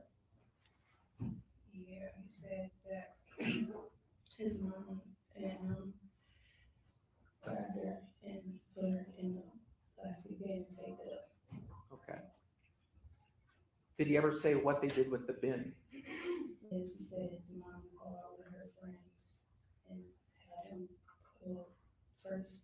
He said that they took it to the Paloma address until the friend came and moved it to the car that was in. Okay. Did he say anything more about that night other than what you described? Yeah, that he thought the sister and baby dad was trying to set him up and that there was no orientation. That was a story that they had came up with. He said when he went through the phone, he seen that. I'm sorry, can we ever speak up a little? I'm having a hard time. He said that there was no orientation and he thought that the sister and the baby dad was trying to set him up or something because when he went through the phone, he seen that London had texted either his sister or baby dad, y'all messed up the plan. Okay. Now, did he ever talk to you in this conversation that you're describing here when you're outside? Did he ever mention anything about London lying about the pregnancy? Yes, he said also when he went through the phone, he seen that she was texting another dude saying that she was also pregnant by him, also asking him for abortion money. Okay. Did he say anything else about that? How that made him feel? That he was mad about it. So this conversation took place outside. Was it at the Paloma address or some other address? Inkster address was walking away from the Inkster house down Okay. Inkster. But if we think of when he was released from jail, how soon after he was released from jail do you think this conversation took place? Well, it wasn't the first time, I think it was the second time he was released, and maybe a week after that. Okay. After this conversation, did you ever have another conversation with him where you asked him for details about what happened with London? I don't think I pretty much asked after that, it was just him, he just told me stuff. All right, so in like July of 2025, did he give you another version of what happened? Yes. How did this conversation come about? What was the context of this? I seen him crying, and I asked him why he was crying, and he told me that he was worried about his mom. I asked him why, and he told me that because the first version of the story that he told me, nothing was true about it, and he told me a whole different version. All right, what was the second version he told you? That everything was pretty much the same up until like London getting in the house, but once she had hit him and stuff started getting physical, he just went upstairs and put his headphones on. He didn't want to deal with it, and then he came back down. She was just laying on the floor, and he asked his mom what happened. All right, so when he's talking about her lying on the floor, did he tell you that she was already dead when that happened? He didn't say if she was dead or not. He just said she wasn't moving. She was laid out. Okay, and in this version, did Jalen ever tell you that he participated in any assault or physical contact with London? No, he said that part wasn't true either. Okay. So in this version, did he tell you about anything that happened after he went downstairs and he saw his mother there in London? He still said that after he asked her what happened, she just asked him to help put her in the bed. Okay. That his mother asked him to help her with the bin? Yes. Okay. Any other details about in the second version that you can remember? That's pretty much it, just that he went upstairs there after the stuff started getting too heated, put his head on the room. By the time he came back down, London was on the floor. All right. Now, throughout this period of time, well, let me ask you this question first. Look, Jalen has told you about these circumstances, and at that time, did you know that the police had investigated the case? Yes. Why didn't you call the police and tell them about what Jalen had told you?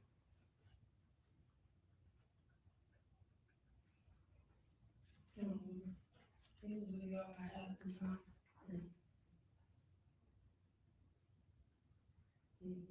At the time, in these months, in like mid 2025, did you have like a stable place to stay? No.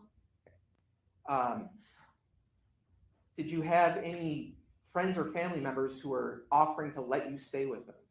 No, just maybe private, but we was on and on.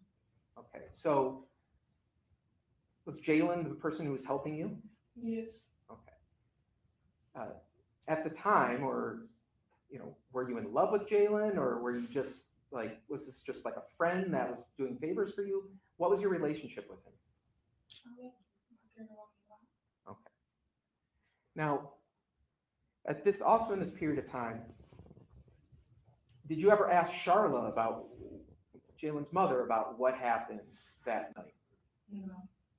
Did she ever say anything about London or about the case or anything like that? No, she did. She didn't say nothing about London directly, just everything that they was going through with the police. When you observed Jalen and Charla's relationship, was there anything odd about that? Yeah. Objection made. Overruled. I just think that she babied him a lot. Did you ever hear Charla ever say anything about committing suicide? I didn't hear it myself, but Jalen called me on the phone and said that she had asked him if I killed myself, if I jumped in the lake, would you jump with me?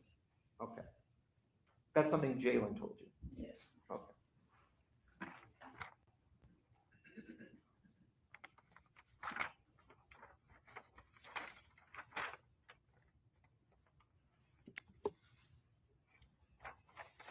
Now, I don't want to get into specifics, but did anything else ever happen between you and Jalen where you could have called the police, but you decided not to?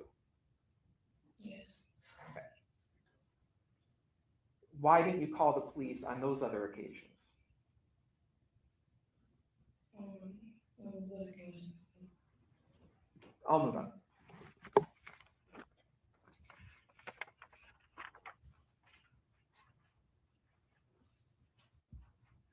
I don't have any other questions.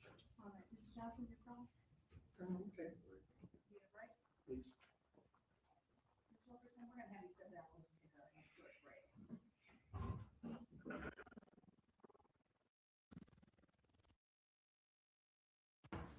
Thank you. Do you need 10 minutes? 10 minutes? All right, we'll reach. All rise.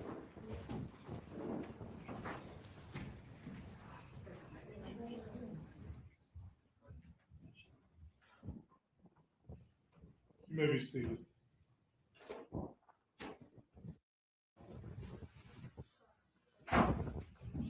You guys, I'm good. Can you put a 1 in the chat if you can hear me? We can reclaim some time, but I just wanted to park on that just for a second because that was a lot of information. We've been live for about 1 hour and 45, and that was a lot, right?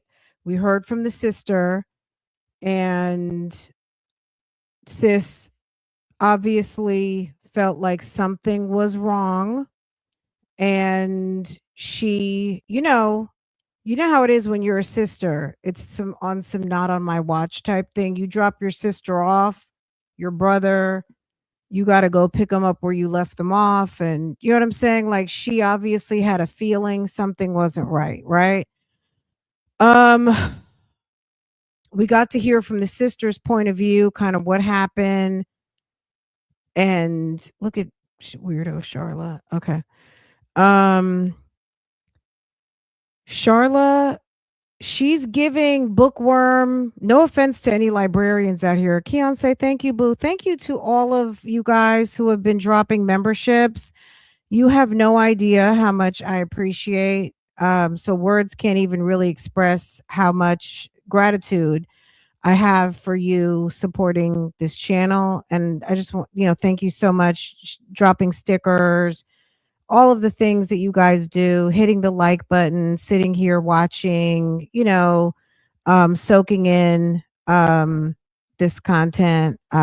It's, I really do appreciate it because I mean, it's something that I enjoy as well. So I definitely have been following this case since London went missing. And this is just a nightmare. But I'm just going to say, just in the back of your mind, thank you, thank you, thank you, thank you, thank you, Lady Dimples. Thank you. The takeaway from this, on top of just through the airwaves supporting a family who needs that, the energy going their way and support, is just some valuable nuggets, some takeaways for your teens, your nieces, your nephews, your students, young people in your life, how these relationships can sometimes turn out. So we should hope not, but at the end of the day, we know that things go left. And sometimes you or anyone in your life may not have even ever had these experiences, been exposed to anything like this, a mother like this, a son like this, young people who are very, very young, spending the night out, going to living at alternate places, not necessarily up under, their parents' roof. All of this, a lot of different, life is going on that we're hearing, right? If this is not you, just understand that this does exist. And it's an opportunity to hear firsthand, unfortunately, a very sad set of circumstances that unfolded. And just to get some empathy and understanding that, everybody doesn't have some of the luxuries that we do. You know what I'm saying? So this just breaks my heart on so many levels. Because even this girl was sitting on this information for a long time. She was sitting there living with this guy, probably in her mind having to pretend that what he just told her was like okay. His mother either had a hand or did it herself. Like she's sitting here living with some killers. She doesn't have any place to go. She had, I mean, this is a big mess. This is terrible. This is very, very terrible. And she's sitting there on information about London Thomas. London Thomas's family desperately needs this information because there was a moment in time where Charlotte and Jalen were free. They were free for like a hot second. And then information started to come in, and then they got arrested for that second time. Anyway, let's get back because there's still more to go. We're going to fast forward through the break, and Miss Ma'am is coming back to talk to the defense lawyers. Why are there two defense lawyers? Because there's co-defendants. So mom and son are co-defendants right now, and they each have their own individual lawyers, and each individual lawyer are asking their own set of questions. And there's one prosecutor. Obviously, it's one case. And at this time, which could happen, you never know, they could petition to separate the cases. But at this time, this preliminary is advancing as a one preliminary in one case. So we're not going to muddy the waters with that conversation. But right now, they are appearing to be co-defendants, right? She had to be scared out of her mind because homie the clown, and I'm just, my bad. He probably had her scared. He looks real goofy, but we don't know what this dude was like real time because Charla's over here looking like she gets a check. Okay. She looks like she doesn't have a full-time job, and she never strayed too far away from home either. Okay. But she's doing a lot of writing, and it might just be an act. Okay. They both look crazy, but that might be part of the show. Because if you're smart enough to do some of the things that they did, I don't trust them. But I'm gonna save my opinion for the end. I don't want to do too much. We're just gonna, let's go ahead and get back to court because we're a little bit behind. But you know how we do. We will get caught up. That's what we do here. We get caught up. Okay. I'm checking to see. I could have missed it by now. I don't know if Jarvis went to court or not yet, but we'll get to it. I'm searching to see if there is an update. Is trial starting in a month? Or is there any news? So I'll get back to you as soon as I find out. I might be late to the party on that. I don't know because girl, I was caught up with this. But let's go ahead and resume. Ma'am is back from the break. Judge needed a little break, and everybody got to go to the bathroom and do all the things. So now we're back, okay? And I'll put y'all back on mute. Remember to elevate your volume because sis is shy over here. I just want to thank all of our everybody who's here. You're subscribed member. Thank you so much. Everyone who dropped a membership, our birthday girl, only me, Aquarius Boo Boo. Oh, only me 23. So is the 23 a nod to today's date, which is the 23rd, Miss Aquarius? My niece's birthday is today as well. Okay.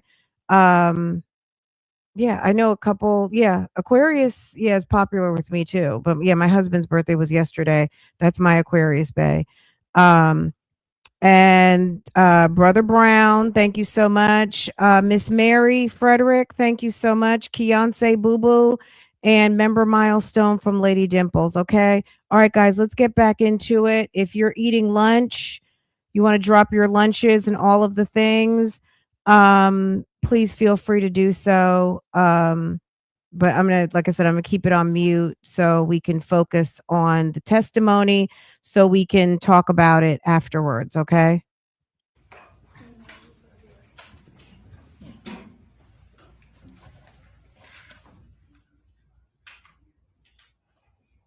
bailiff is probably telling her, I'm gonna need for you to talk like you know you can. Okay.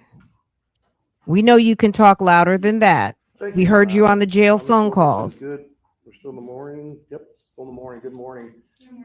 My name is Attorney Terry Johnson, I represent Ms. Pendergrass. I'm gonna be asking you a few questions today, okay? Okay.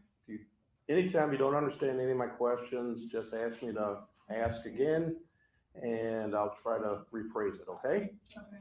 And as Mr. DeGrazzi mentioned earlier, if, please speak up, and no uh-hums or uh-huhs, so the court reporter can take it down, okay? Okay. We good to go? Yeah. Okay, I want to talk to you about the testimony you just gave. You remember giving a statement to, you told the police this, correct? What you came here to court and testified to today, correct? Yes. Okay.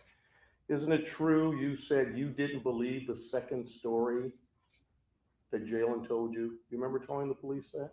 Yes, I didn't know what to believe. Version of the story kept changing. Okay, so let me ask you this. You mentioned suicide.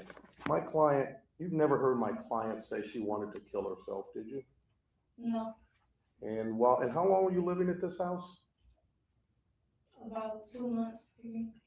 Okay, and while you were living there, you never saw my client do anything that would harm herself, correct? No. Okay. Now, you mentioned that my client babied her son. You mentioned you have a kid, is that correct? Yes. Okay. Son or daughter? Daughter. Okay. And fair to say you protect your daughter, correct? Yes. Okay.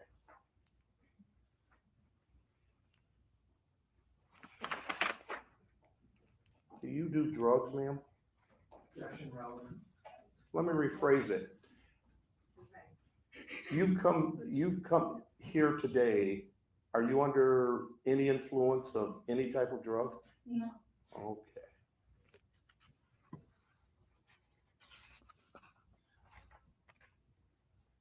The day of October 15th, were you doing drugs on that day? October 15th. This is the refresh your memory. This is the The day. day that I talked to the police? Yes. No.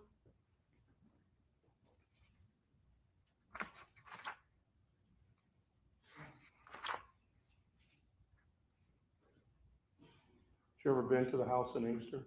Yes. When was the last time you were at the house in Inkster? I don't remember. Sometime, I don't remember. Was it,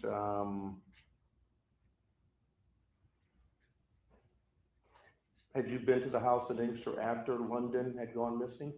Yes.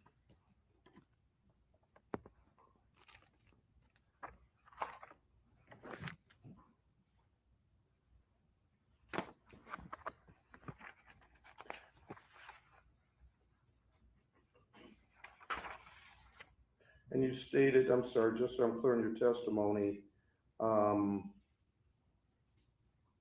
messy ass baby mama, whose handle was that, or whose screen name was that? London, I'm pretty sure. Did you and London ever get into any, did you ever have a conversation with London? Yes. When was the last conversation you had with London? When she had his phone, she was texting me from his Instagram. We was exchanging text messages and voice messages. Okay, so this would be somewhere around April 4th, April 5th? Yes. Okay. Were these nice messages? No. Were you upset with London? No. Well, yes and no. So in the messages that she sent you, those weren't nice messages, correct? No. Okay. And these messages that she sent you, basically, did they get under your skin? Yes. Okay. Did you respond to her and try to get under her skin? I wouldn't say I was trying to get under her skin. No. But you two, had any interactions with her prior to this date? Yes. When? When I was first tagged in the Instagram stories, I told her when I did believe that she was pregnant, that I was the mother myself, and that I was just gonna leave Jalen alone because I didn't want to ask nothing how she was going through. And she responded and said that she respected what I said, and that most women don't do that, and everything was cool until the day that she took Jalen's phone. During this time, had you been interacting with Jalen once you sent this text message or what you just described, whatever communication method you used? Had you and London had any other conversations? You understand my question? No. Okay. You testified that London sent you a text message about being pregnant, correct? Yes. And you said, and I'm paraphrasing here. That's what she tagged me in the Instagram story talking to Jalen. Okay. And I'm just paraphrasing here, but you said you kind of stepped back, correct? Yes. After you stepped back, did you talk to London anymore? No. What about prior to that? Prior to that, you being tagged in that Instagram post, did you talk to London at all? No, the next time I talked to her was when she was at Jalen's house the day before. I hadn't talked to her since I was tagged in the Instagram stories. So you talked to her while she was at Jalen's house? I believe it was after she left Jalen's house. Well, yeah. When she was at Jalen's house, she sent me a video of Jalen while she was there. And that's when the text messages started. Okay. And just so I'm clear, you did not deal with Jalen anymore during that time, right? Between those two time periods, the time you said you wouldn't and the time prior to that text message coming in, correct? I did. I was still going to her house. That's why she was upset.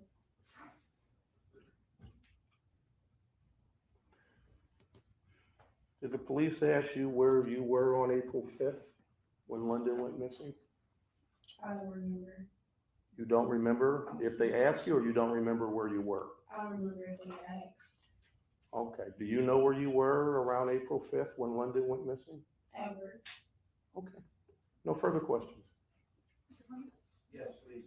Ma'am, good morning to you. I'm gonna ask you some questions. If I speak too fast or I ask you something you don't understand, let me know. I'll try to ask you a better question, okay? Okay.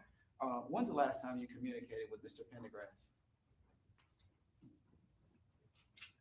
About 9 days ago. Okay. And because you had said on direct examination that there was a period or a particular point in time where you had some affection, some strong feelings for Mr. Pendergrass. Is that correct? Yes. You still have those feelings?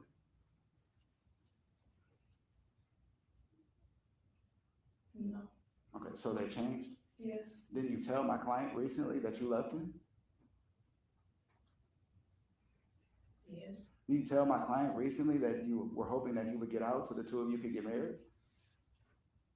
I don't remember that. You didn't send him a message to that effect? We did exchange messages when he first got locked up and sent stuff along those lines. I'm talking about since then he's been in the Wayne County Jail. Yes. On direct examination, you indicated that you were reluctant to come forward with this information because you were depending on my client and his mother, correct? Yes, and I was just scared in general. So by being afraid of them, you'd agree that if the police had information that you provided, it's possible they could have been arrested. You understood that, correct? Yes. You understood that the police were investigating what happened to her, right? Yes. And you understood that Ms. Thomas's family members had been very vested in finding out the truth about what happened to her, correct? Yes. You believe that you had information for them, correct? I didn't know what to believe at the time. He kept telling me different things. Okay. Nonetheless, you believe that you had gotten some information that could have been helpful to law enforcement, right? I didn't have any evidence. I couldn't prove it. I just had words. You recognize the question that I asked you is whether or not you had information, not evidence. Did you understand my question? Mm-hmm. I'm asking you, during the month of April and May of 2025, you believe that you had information that could have been helpful to the police, yes or no? No. You didn't? No, I mean, they had already executed search warrants and did everything they could, and they still didn't have enough information. So I don't know, but my words will change. During April of 2025, did you know that the police were looking to speak with you? No, During May of 2025, do you know if the police were looking to speak with you? no, You don't recall them going to your child's father? Are you aware that they went to your child's father to try to communicate with you? I'm aware now that they went to an address that I was no longer living at. You indicated that there was a particular point in time where you took a walk with Mr. Pendergrass, is that correct? Yes, And at the time that you took that walk with Mr. Pendergrass, he had revealed some information to you about how London had passed away, correct? yes, Would you agree with me that that particular time that Mr. Pendergrass was on a GPS tether? no, Excuse me? he wasn't on the table yet. So, In Inkster, no, that's when we took the walk, he was still living in Inkster. you recognize that my client was arrested in April of 2025, correct? Yes. You recognize He that was after, arrested excuse 3 me, times, 3 You're- different times. are you aware that he was arraigned on a felony charge in Novi before he was released from jail? Are you aware of that? Yes, Are you aware that a condition of his release was that he be on a GPS tether, house arrest? Are you aware of that? the first time he was arrested, no. I'm talking about during the time period that you said that you walked with him down Inkster Road. Are you aware that he was on house arrest at that particular time? Yes or no?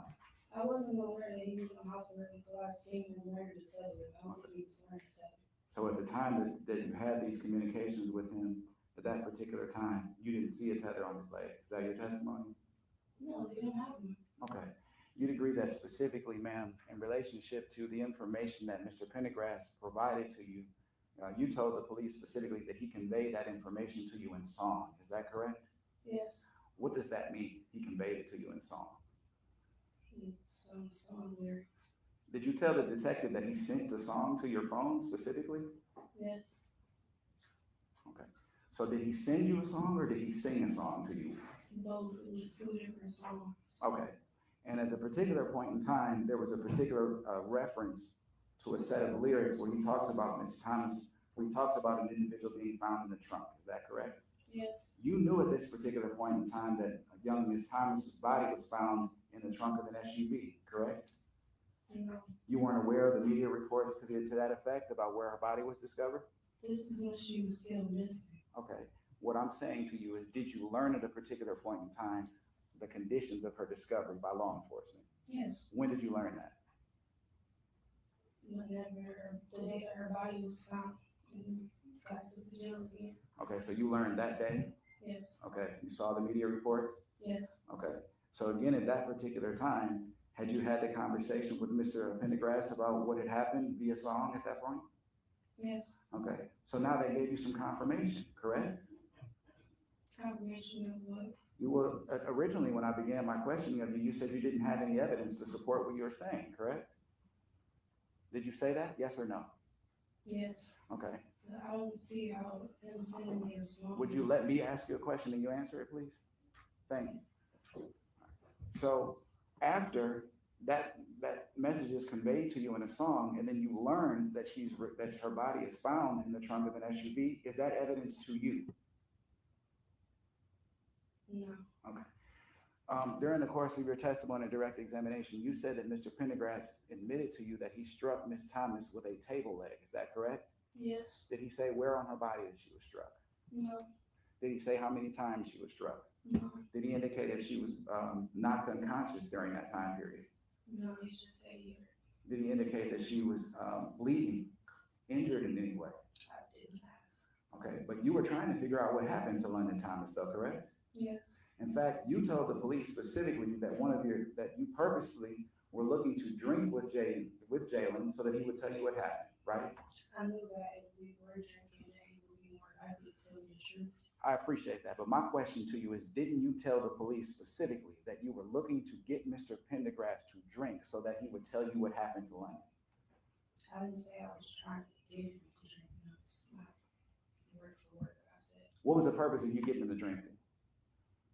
I wanted him to tell me what happened. Okay, how much had you had to drink at the time that the two of you had this discussion about what happened? A lot? Yeah. Is your testimony that he was drunk? Yes. Okay. What led you to believe that he was drunk when he had this conversation with you?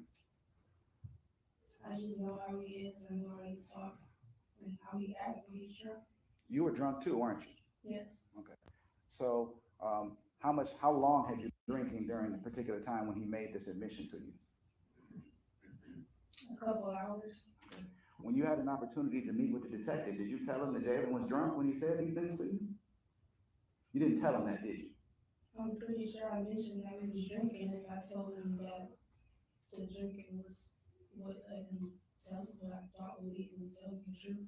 Thank you for that. My question to you is, did you tell the detective that he was drunk when he said these things, yes or no? I don't remember specifically if he asked. Okay. One of the things that you also had indicated is that you are an individual, when you drink, you hallucinate. Is that correct? Hallucinate? You didn't tell, am I making this up or you never said that? Hallucinate what? Do you know what an hallucination is? Yes, but I'm asking you when I said that. And I'm asking you, did you tell law enforcement at any point in time that when you drink, you hallucinate? Yes or no? I don't think so. During the particular point in time that you had this discussion with Mr. Pendergrass, were you also taking mushrooms on that particular day? I can't remember. Okay. Can you not remember because you don't know if it happened or because of your level of intoxication? Probably both. We did drugs a lot. That was a regular part of your routine, is that correct? Yes. We're talking about mushrooms, right? Yes. Alcohol, correct? Yes. Methamphetamine at times, correct? Ecstasy, yes. Okay. And so during the course of your discussions with Mr. Pendergrass about what happened to London Thomas, all of those things were in play, is that correct? Yes. Okay. So you never had a conversation with Mr. Pendergrass when he was not under the influence about what happened to London Thomas. Is that fair to say? Yes. Court's indulgence, Your Honor.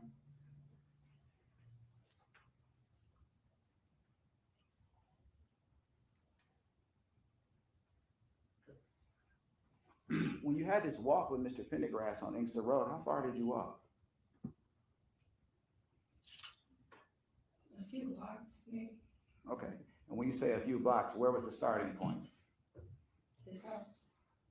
Which house? Which residence, The please? house on Carlisle. In Inkster? Yes. Would that be on April the 28th or is it into the month of May? I can't say an exact date. I just know it was after the second time he got released from jail. Okay. Court's indulgence, Your Honor.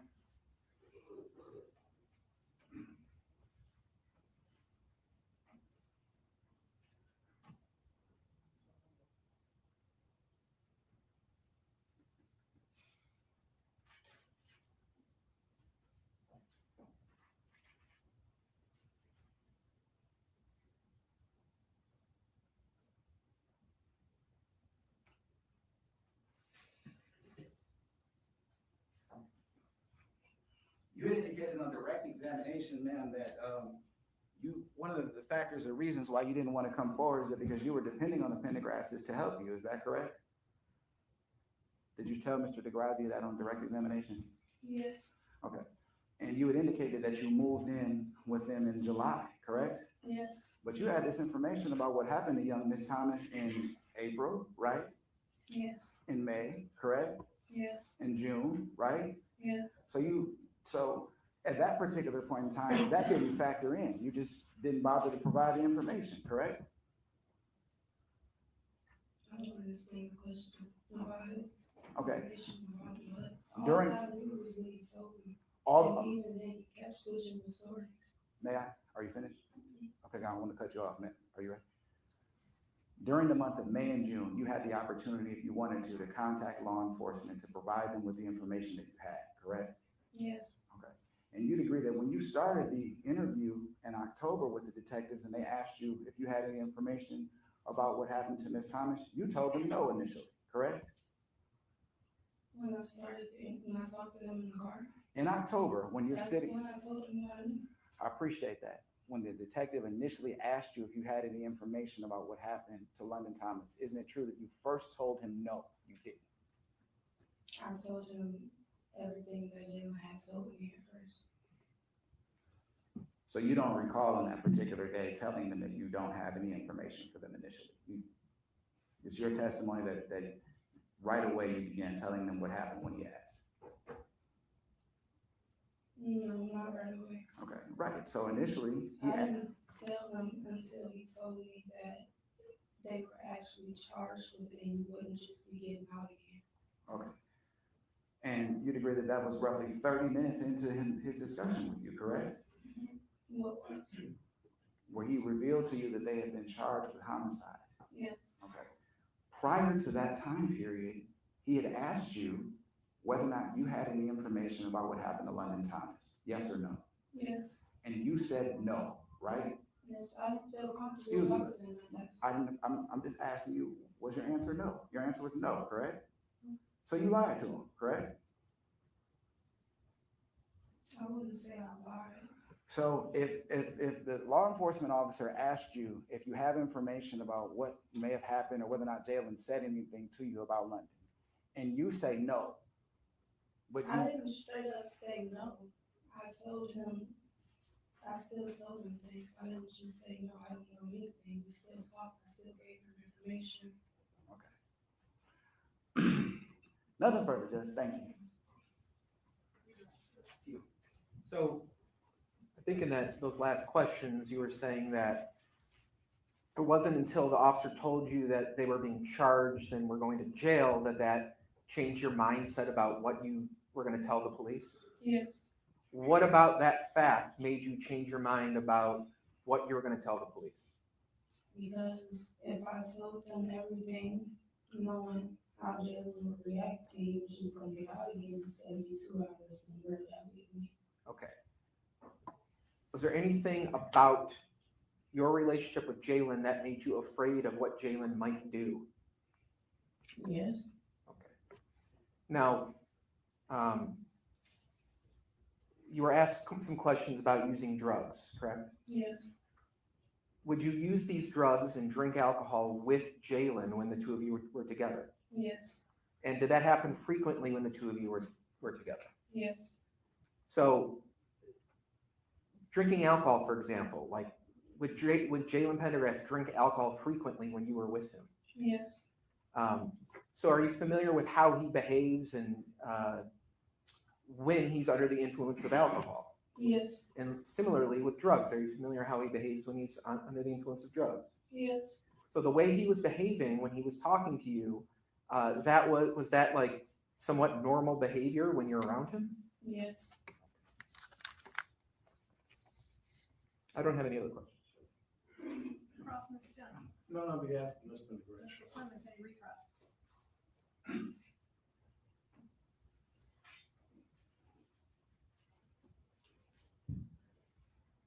In relationship to the normal behavior that counsel was just asking about, that normal behavior existed in the month of May and the month of June after you had the conversation with Mr. Pendergrass?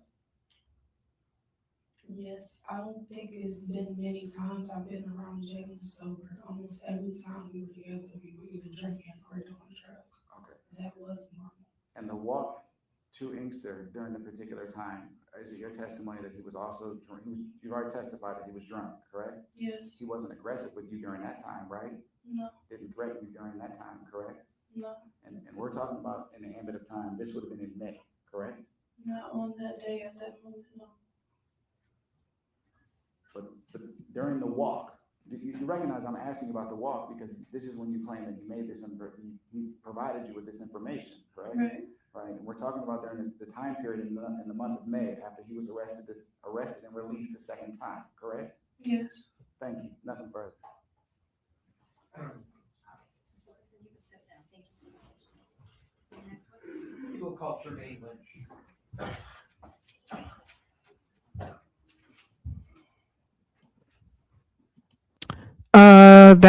I mean, they didn't give her an easy time. Which she is bringing, I mean, look, she brought forth a alleged confession from her boyfriend to her.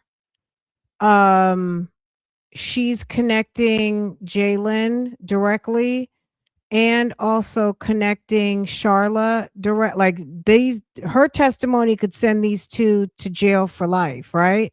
So, their attorneys were doing their job asking the questions, but ma'am has some very interesting testimony that the prosecutors and law enforcement needed. So in a way, it's almost like they kind of flipped it, like, oh, so you had all this, but you withheld it, right?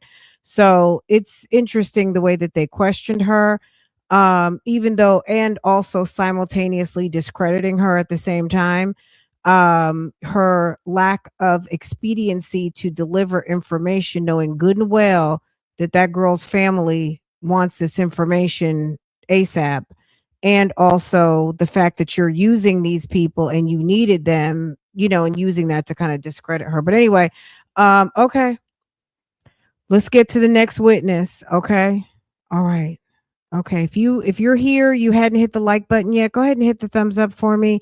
Also, if you are new and have not subscribed, go ahead and hit the subscribe so you can be notified. So when we talk about this again, we're trying to do minimal breaks right now, and we'll get into it in a later episode.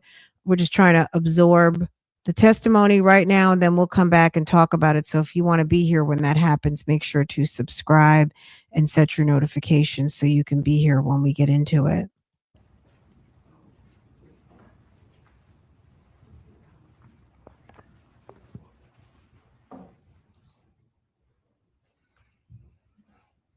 I'm surprised that they're letting Charla and Jalen talk. Look at Charla talking to the other attorney.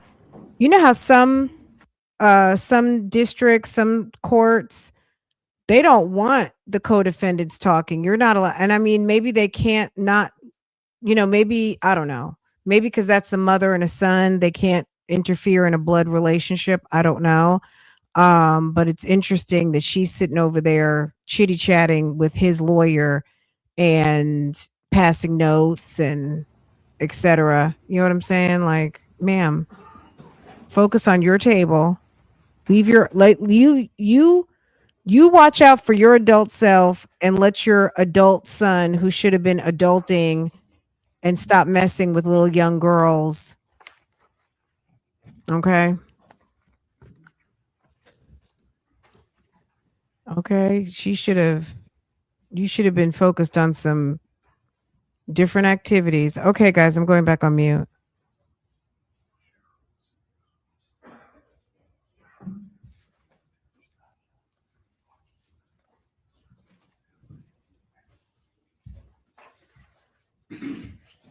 Sir, turn and face me. Election. Raise your right hand. Do you solemnly swear or affirm that the testimony you're about to give will be the truth? Yes. Speak clearly and loudly into the mic. All right, sir, could you please state your name? Jermaine Lynch. All right. Now, I want to ask you some questions about a person named Charla Pendergrass. Do you know her? Yes, How long have you known her for? over 20 years. And do you see her in court today? Yes, Can you point to her and describe what she's wearing? a green jumpsuit. All right. Now, there are people here wearing green suits. Is she the person closest to me or farthest away from me? She's closest to me. For the record, the witness is identified. Ms. Pendergrass? You said you've known her for 20 years?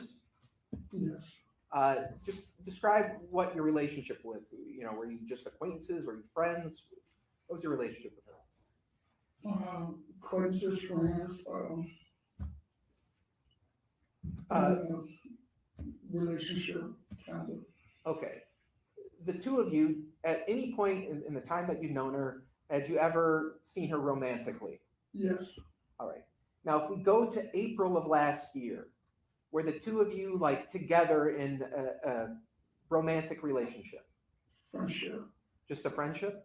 yes, Okay. So on April 5th of last year, did you get any phone communications from Charla? yes, All right, and how did you get those communications? Is it on your phone? Yes, All right, and did Charla ask you to do something? she asked me to come over to her grandparents' house. And is that house located in Inkster? Yes, All right, so when she called you and she asked you to come to Inkster, did you go? yes. And can you just describe what you saw when you got there? Police cars out there and then a group of people standing on the other side of the street. Okay, now, did you get out of your car? No, So you just stayed in the car? yes. Did Charla ever come over to you, or did you ever talk with Charla when you came over there on the 5th? Later while I was over there, she was inside with the police and her grandparents. Okay, so later on, after you first arrived, that the two of you talked? Yes, later on, yes. Okay, did she ever tell you, like, what was going on, why the police were there? Did you ever say anything about that? She said that, Jalen's girlfriend was over there and they got into it and she left. And they were thinking that she was still at the house. All right, so you said Jalen's girlfriend was over there and they got into it. When you were talking with her, was she talking about Jalen and the girlfriend got into it, or she and the girlfriend got into it? Jalen and the girlfriend had got into it. She told the young lady to leave and she offered the young lady an Uber a ride home. She said no, she wanted Jalen to take her home. And the young lady left. All right, so again, got to break these pronouns down a little bit. So when you say she, was that Charla told you that she talked to the Jalen's girlfriend? The young lady, yes. Okay, and offered her a ride? Told her she'd get her Uber ride home, but Jalen couldn't take her home. Okay, and Ms. Pendergrass told you that the girl said no, she didn't want an Uber ride? She wanted Jalen to take her home. Okay, so did Charla Pendergrass ever tell you if the girl left or how the girl left? She just said she left walking. Okay, she left walking? Yes. Okay. So, did you ever talk to the police when you went there that night? No. Okay. Did Ms. Pendergrass ever ask you to hold anything when you went to Inkster on April 5th? No. Okay. So now, going on the next day, I'm talking now April 6th, at night, that night, were you at your house? Yes. Okay. Without telling me what the address is, what city was your house in at the time? Nobody. Nova. Did you recall the night of April 6th going into the morning of April 7th? Do you know whether Charla had tried to communicate with you with calls or texts or anything like that? She had called me and texted me. Did you answer the phone when she was trying to get in touch with you? I answered the phone one time when she called. Okay, and what did she say when you answered the phone? She asked me what was I doing. I told her I was getting ready to go play cards in my brother's house. Okay. And was that all that you told her? Yes. Okay, do you know if she tried to contact you after that point? Probably through text messages or whatever, but I didn't receive them until the next morning. When you say you didn't receive them, does that mean like you didn't I look didn't at have my phone present at the time. Okay, so let me just ask you, because only one person can talk at a time, were you not looking at your phone into the night of April 6th? No, it wasn't. Okay. So now, we're talking now in the morning of April 7th. Did you get in touch with Ms. Pendergrass again? Yes. Describe how that happened. I was leaving out for work and I gave her a phone call. Okay, and what did Ms. Pendergrass say or ask you to do? She asked me was I still at home. I told her no, I was on my way to work. Okay, did she ask you to do anything after that? She said she wanted me to call her before I left for work, and I didn't. And then I went to work. All right. When you got to work, did you have more communications with Ms. Pendergrass? Yes. And what did she say in those conversations? She was just talking like she wanted to leave something in my garage, or whether she wanted to pull into my garage and take something out of the car and leave it in my garage. Now, this talk about the garage, was this over the phone or in person that you mentioned this? Over the phone when we were talking. Okay. In this conversation where you're talking over the phone, did she ever say anything about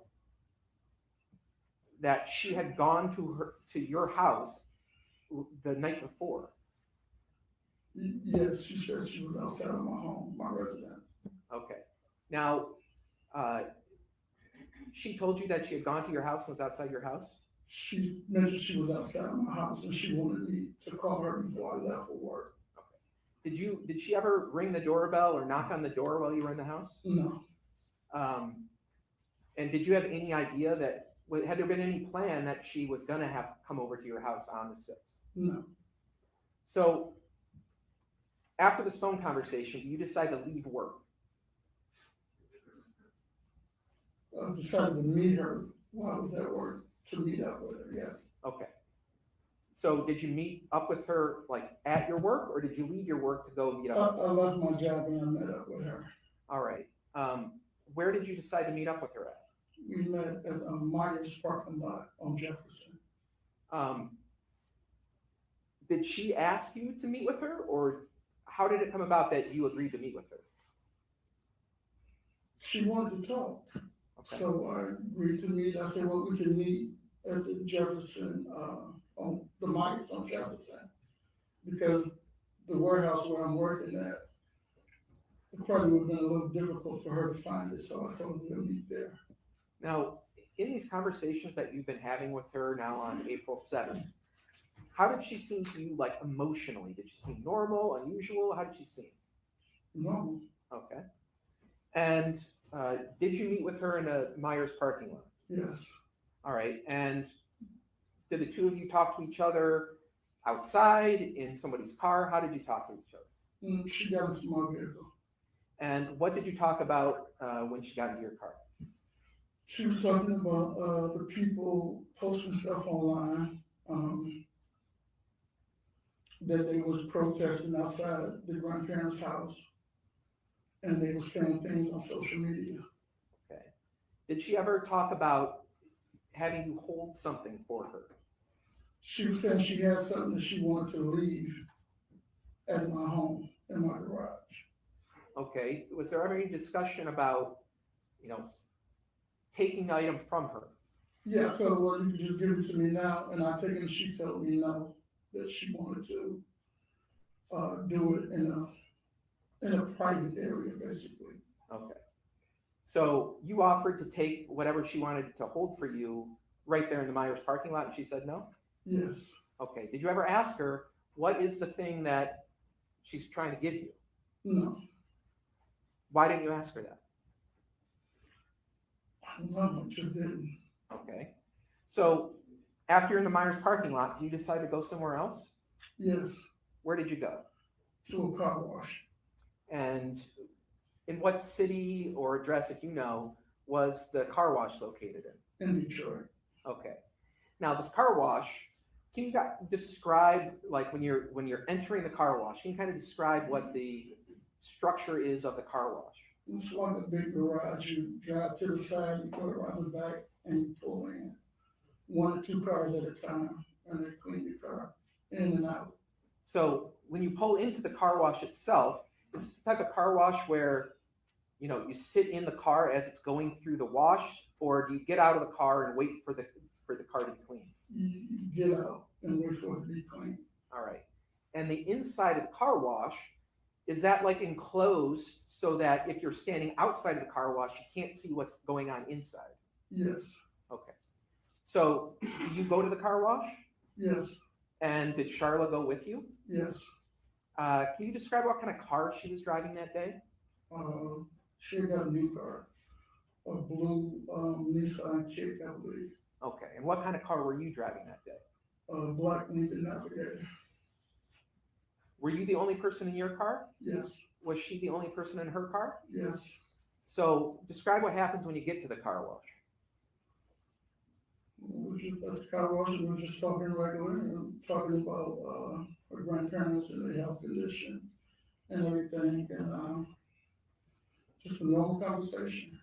Okay, and so at some point when you're in the car wash or at the car wash, do you transfer any objects from her car into your car? Yes, Describe what happened. she opened the trunk of her car and there was a tub in there. I grabbed it and set it in the back of my vehicle. All right, now this tub, can you kind of describe it? It's just a tub with like, taped up or whatever, but, you know, I just grabbed the tote and set it in the car. Okay, so in terms of like the size of the tote, was this something like the size of like a piece of paper that I'm holding or something bigger? It was a big tote. It was like a tote, like, it took 2 arms to carry it and lift it, so it was a nice sized tote. Okay, and you mentioned that the tote was taped up? Yes, What kind of tape did you see on the tote? just like a plastic bag and something taped around it or whatever. And do you remember what color the tote was? Not really. Okay. In terms of, you picked up the tote yourself. Yes, Was it light or heavy? Can you describe it? I mean, it was heavy, but it wasn't too heavy where I couldn't lift it. Okay. But did you grab it out of her trunk or did she take it out for you? No, I grabbed it out of her trunk. Okay, and then you put it in your trunk? Yes. Besides the tote itself, were there any other like objects, boxes, bags, anything like else that was put on in your car? Whatever was on the tote in the car, and I grabbed it all together. Okay. I mean, like, really, I don't really remember what was on it, but everything that was in the tote, or on the tote, was all one movement, like from there to there, that was it. And did you put it in the trunk of your car? Yes, What happened after you put the tote container into the trunk of your car? finished my car wash, and we both left. She went, I don't know where she went, I went back to work. All right. And what did you do with the tote after you were at work and then you went back to your house? What did you do? It was just in my trunk. Okay. Did you notice that there were any weird odors or anything like that when you were in your car? No, Okay. Did there come a point in time after, well, strike that. Did she ever say anything to you about what was in the tote? no. Did she ever say anything to you about how long she wanted you to hold it? When we talked, she said she wanted to leave something in my garage for a couple of days. A couple of days? It was just a couple of days. And I thought I didn't have any room in the garage because I have another job where I have a lot of wheels that are in there. Wheels? Is that Wheels, yes. Okay. Was there ever a plan about how she was going to come take the tote from you? No, Okay. So you've got the tote in your car. Do you ever open the tote to see what's inside? no, Did there come a point in time where you decided to move the tote from your car? yes. Describe how that happened. My original plan was to take the tote and get a storage unit to put the tote in there because it was only supposed to be for a couple of days. So in the process of that, I had purchased a vehicle from my old company that was inside the garage. So I moved the tote from my car to that car. All right. And was somebody there with you to kind of help you on this? My uncle. Your uncle? When you moved the tote, did you move it or did your uncle move it? My uncle moved it. Okay. At the time the tote was moved, had you opened the tote or done anything with it other than put it in your car? No, Did you notice any odd smells or anything like that in your car? no. So where was the tote moved from? Your car to where? To a Ford Edge vehicle. All right. And was the Ford Edge moved to another location? Yes, Was that on Millard Street in Southfield? yes. Why did you move the Edge that was holding the tote to a house in Southfield? I had to move the car from the job site because they were gonna start charging, storage or whatever for it being there. So I moved it to a friend of mine's home into her driveway. So were you present when the Ford Edge, which was holding the tote, was moved into the driveway of that house? Yes, I drove the Edge. Okay. And did you park the car there? Yes, Did you leave the car? yes, When you left the car, did you ever open the tote? no, Did you ever see anyone open the tote? no,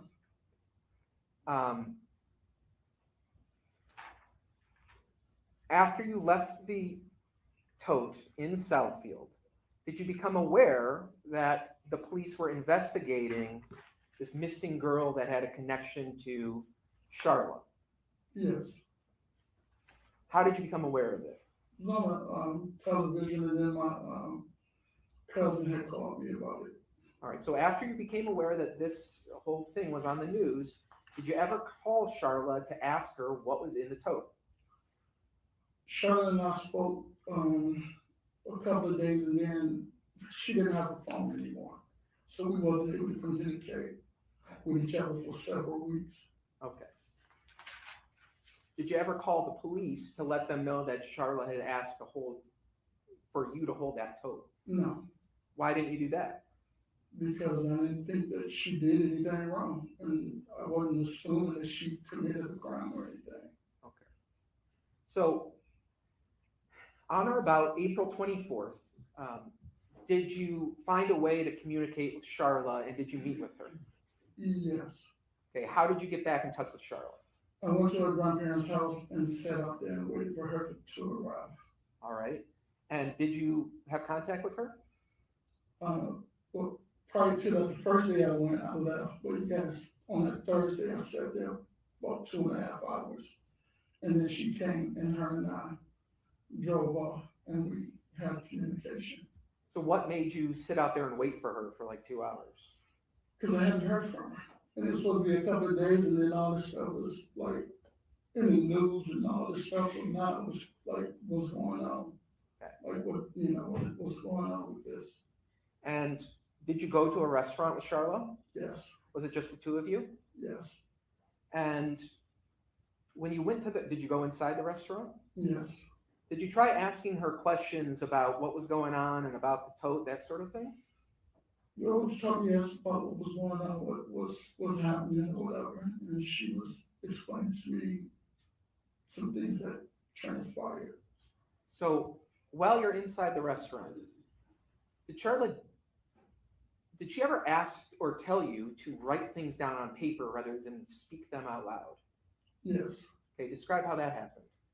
she was like she was writing stuff down, and she turned it over to me to read and then to respond. Did you ever try and like talk to her verbally, and did she ever say anything to you about that?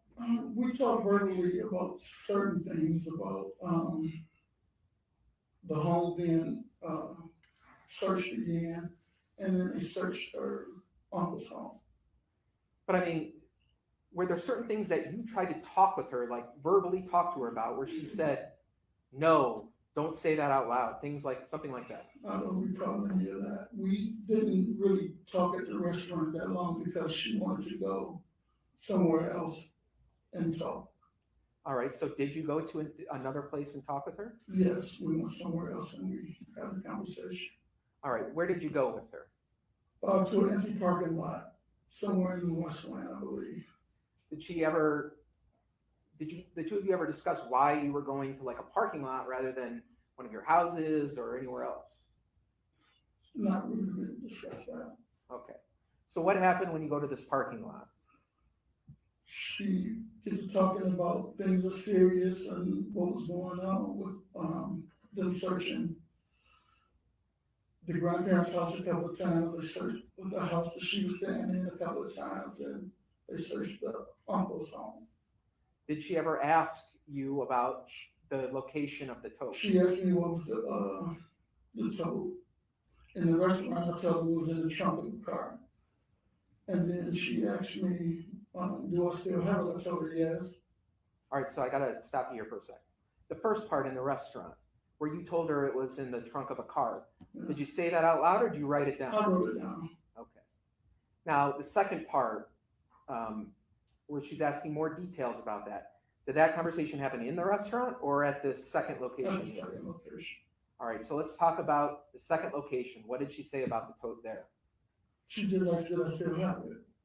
And I told her it was in my vehicle, in the edge. Did she say that she wanted you to do something with the tote? She told me to get rid of it, to burn it. She said to burn the tote? Yes. Did you ever ask her like why she wanted you to burn a container? I asked her, I don't want to say, but I asked her did you get what is going on? Basically, I got a little beside myself and cursed her. All right, so you got upset. Yes, Why did you get upset? because I couldn't believe that she would put me in a situation if they did something to bring me into Okay. There was talk about burning the container, it. right? She said to burn Was there ever talk about burying it or using a lye, something like that? it. Then she said to bury it and put some lye on it. Okay. And I told her, what the else you want me to do, like this movie BS, like, why would you, put me in the middle of some like this? And she said, she made a statement that you couldn't be that stupid. All right, this comment about you being stupid, like what's the context of that? I guess meaning that Object to, this is speculation, Your Honor. It's not calling for speculation. I'm asking what were the circumstances when she accused Mr. Lynch of being stupid? And he started out with, I thought, That's what the context was. I don't know that. thank you. What were you talking about when she was basically like, are you stupid? What were you talking about? when she told me to burn it and bury it and put lime on it. No,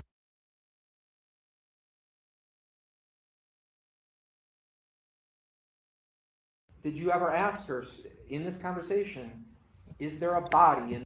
Y'all, I don't know what just happened. Y'all saw that, right? It just kind of sped through. I don't know if that was the TV station or what, but let's see if I can I don't want to mess it up. But maybe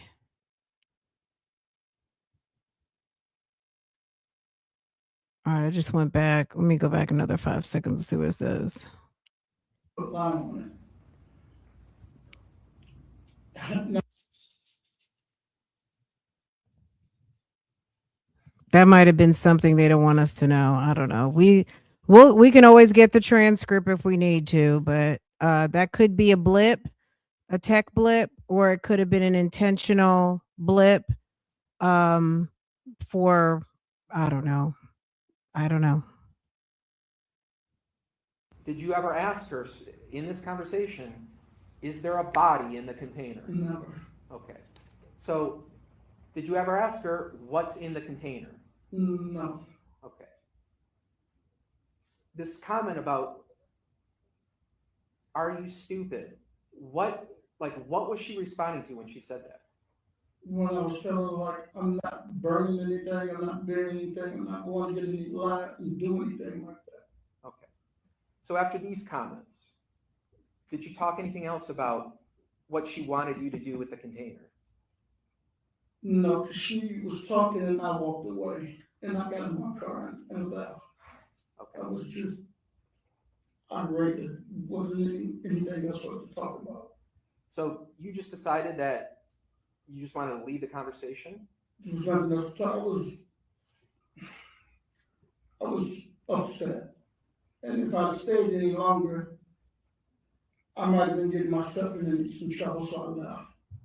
How did she react when you just decided to leave? She called my name a couple of times and was trying to, get my attention and talk, but was shaken up, that I couldn't, like, communicate with. So after this conversation, did you contact anyone for help or advice? I called the lawyer. Okay. After you talked to a lawyer, what did you decide to do next? Take him a retainer and have him call to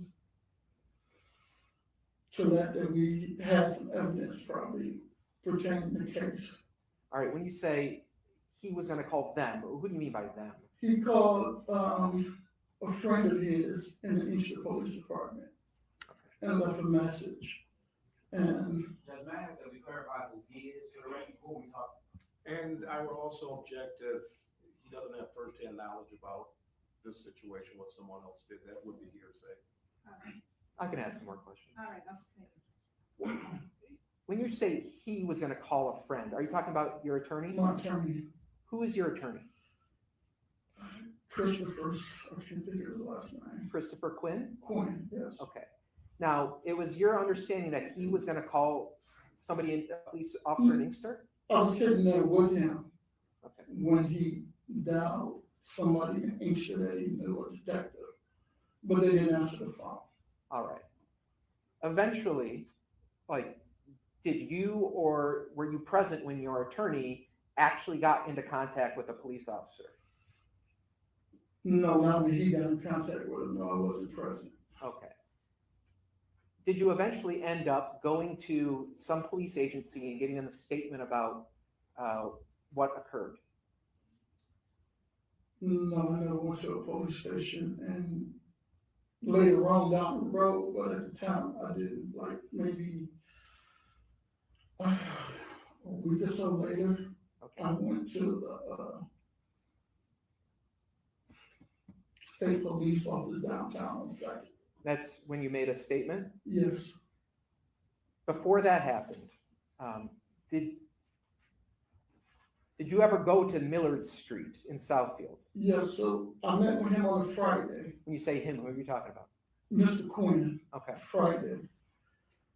Friday evening, he gave me a phone call and said that the FBI wanted to meet on Miller Street in Southfield, where the edge was at. So did you go to that location? I think we met around sometime in the evening between, I think 5, maybe 6 o'clock, something like that. And when you got there, was the edge in the same place where you had left it? Yes, Okay. And it was after that day that you had more conversations with the police? yes. Okay. Now, at any point from when you first received the container to when the police went to Millard Street, did you ever find out what was in the container? No, Okay. Did anyone ever tell you that there was a body or some type of illegal evidence inside the container? no, not until after they did the investigation. Why didn't you ask Charla or demand that she tell you what's in the container? We're friends, and I didn't honestly believe that she or her son was capable of doing anything like that to anybody. So I I never, object to that statement, Your Honor. Your Honor, doing what to someone? I mean, there's been no conclusive evidence of anything at this point, and that statement is, I withdraw. I withdraw. So you were saying that you didn't think that. I didn't think Charlotte or Jalen was capable of anything. Okay. Now, do you remember coming to the prosecutor's office and testifying in what's called an investigative subpoena? Yes, Do you remember that I was present when that happened? yes, Okay. Was your attorney present? yes, And do you remember that in that first initial testimony, you were given what's called an immunity agreement so that your testimony at the investigative subpoena couldn't be used against you? yes, Okay. Your testimony generally speaking. Is that consistent with how you testified today? Yes.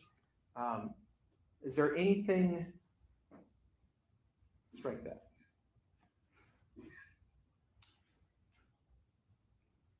In your phone, did you have contacts listed or saved for Charla Pendergrass? Yes. Did you also have a contact and phone number saved for her son, Jalen Pendergrass? Yes, but I'm not sure if his name was on it or not, but he was in my phone. Okay, and her son, person I referred to as Jalen Pendergrass, do you see him in court today? Yes. What's he wearing? A green jumpsuit. Is he farthest away or closest to me? Further. For the record, the witnesses identified the defendant. What was your relationship like with Jalen Pendergrass, like over the years? So, regular relationship, like, you know, I had a relationship with his mother, so we interacted a lot. I mean, whenever I was around with them. Were you and Jalen like separate friends where you would go out, just the two of you, and like socialize, things like that? No. Okay. Well, all this was going on after April 5th and when you obtained the container.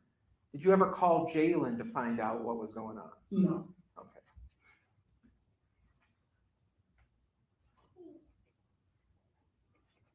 All right.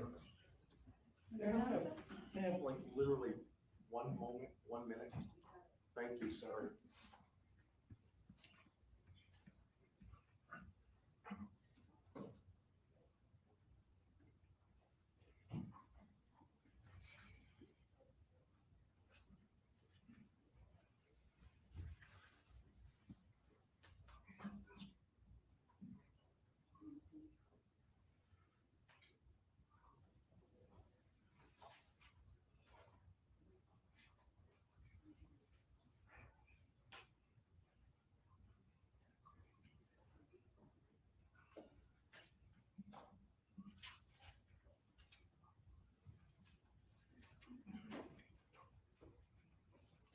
Thank you, Your Honor.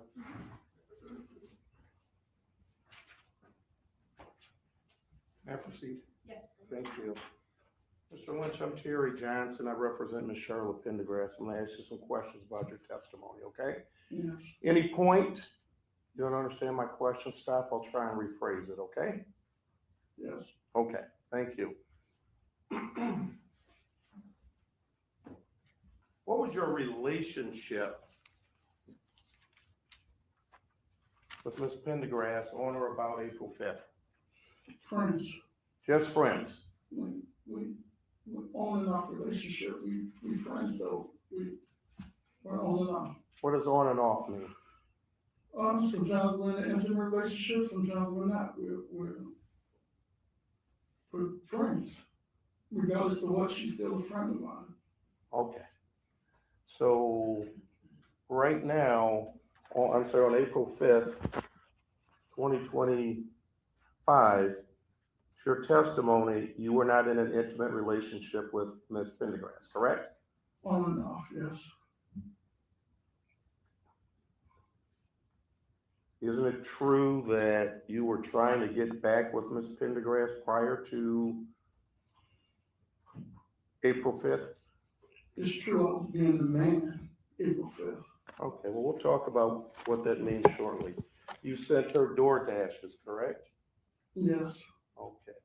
Matter of fact, isn't it fair to say that just on Zelle alone, over the past couple years, you sent Ms. Pendergrass over $14,000? You'd agree with that, won't you?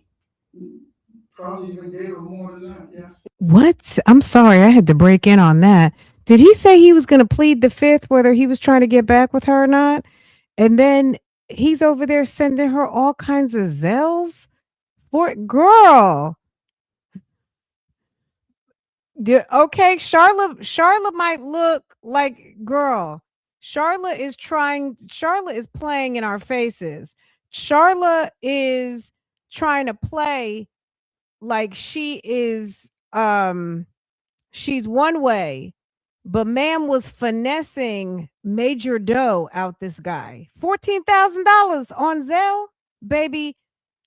this looks like a hardworking man. He doesn't look like he got an extra 14,000. You know what I mean? Maybe obviously he does. But girl, 14K. Okay? Yes. Charlotte is trying to play. Okay? All right, let me go back on mute, but I'm here. I'm listening with y'all. Okay? I'm like, "Wait a second. Did he just plead the fifth?" You know what pissed him off when Charlotte called him stupid? She probably was like, "You know, we're all over the news. You know, I just got arrested. You know, the FBI has been to the house. You know, I got you over here to the damn car wash. Is you dumb or is you stupid?" Okay? That's when he probably felt bad. Like, "Oh man, I guess I mean, I feel sorry for this guy because he might just be the type he's not going to ask any questions and he probably don't care. Not necessarily that he didn't care about the little girl, but like he said, I didn't think that they would do something like that. So he really didn't, maybe he just didn't even think that she, number one, put him in that position. And number two, he didn't think that she could do something like that. Um, but yes, and she called you stupid. So I do understand why when he finally put two and two together and she called him dumb, why he went, called a lawyer and handed over a retainer because he figured out, "Oh shit, I'm in trouble." So absolutely. Okay, I'm going back on mute. Yeah, yeah. So you had a relationship with her and you bought Miss Pendergrass things, right? Absolutely. Matter of fact, I think I saw one text message. You gave her your credit card Yes, to use things, right? You gave her clothes, yes, shoes, yes. social disease. I don't know about that. Stop it. Y'all. Y'all. Sir, really? A social disease? Do they mean a STI or STD? Oh, Okay. Isn't it true that you, Miss Pendergrass, basically kind of wanted to back away from you because you contracted a social disease? Objection, Robin. Goes to his motive, Your Honor. Well, first of all, it calls for speculation about why his client would not want to see him. Well, he would have firsthand knowledge of what's going on, and I can provide the text messages if we really want to get deep into it, and I'm not talking about what specific it was, and I believe. Thank you. She didn't want to be intimate with you because of that, correct? Just yes or no? No, it's not true. Okay. But you were still trying to be intimate with her over the past month or so, correct? Yes, Okay. Now, April 5th, you went out here to Inkster on Carlisle Street. What was the purpose of you coming out? she called me. Okay. And it's your testimony you didn't get out of the car? At all. Why? I mean, No I want to make need sure to. I understand. The police was there. There was no need for me to get out of my vehicle. She wasn't in any danger. The people that she was referring to were across the street. They wasn't in front of her or Jalen, so therefore she didn't need me to get out to defend anyone. Okay, so you thought you were going there to defend her? Well, I was going to help her if it was a problem, yes. Okay, did you talk to her No, before she you went just there? said she needed me to come over there. Okay, and your friend, you, just so I'm clear, how was your friend acting? No, Okay. You didn't want to get out and give your friend a hug, no, kiss on the cheek, no, some form of affection? no. So, and April 5th was the day London went missing, right? Objection, calls for speculation. How was that speculation? Because I don't know that. Hold on, Mr. Lynch. I believe, let me rephrase. April 5th was the last day London was seen, correct? I don't know that. All I know is my friend called me. And when you got out there, what did you find out? That the police was out there looking for the young lady. Okay.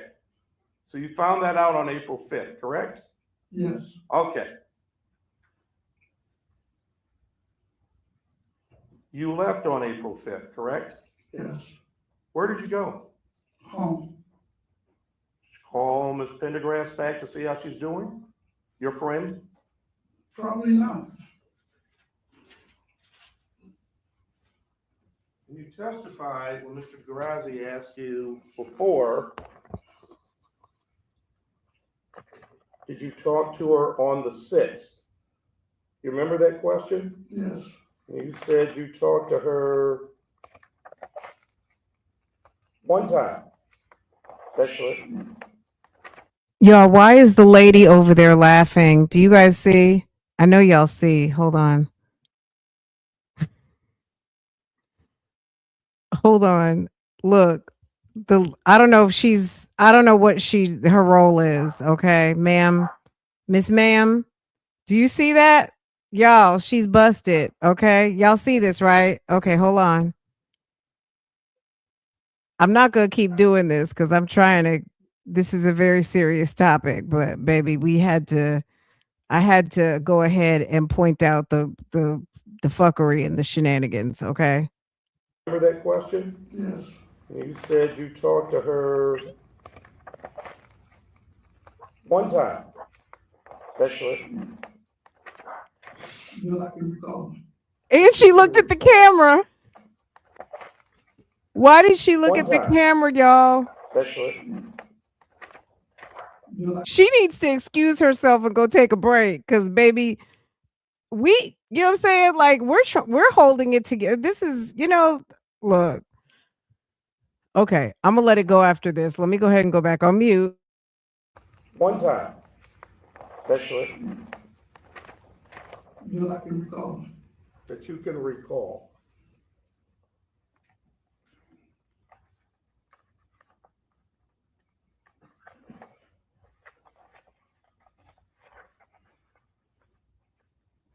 One moment, Shiner.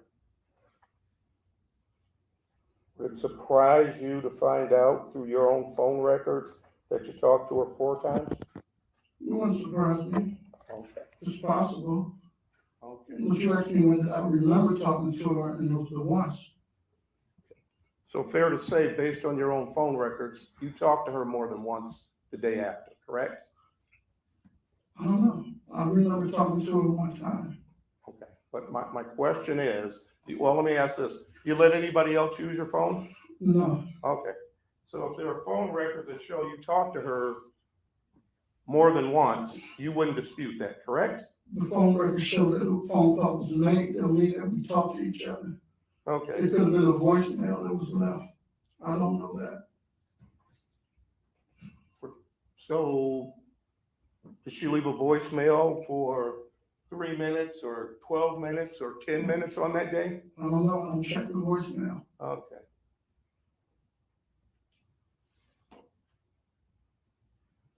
And on April 6th,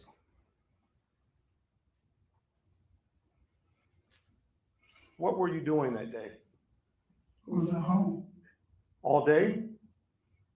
For the most part, I don't remember exactly what I was doing. Did you go play cards with a friend that day? No, I didn't. Okay. So did you have any guests on April 6th at your Yes, house? Who was the guest? a friend, Does your friend have a name? Male, female? female friend. What's her name? I'm not sure which friend it was.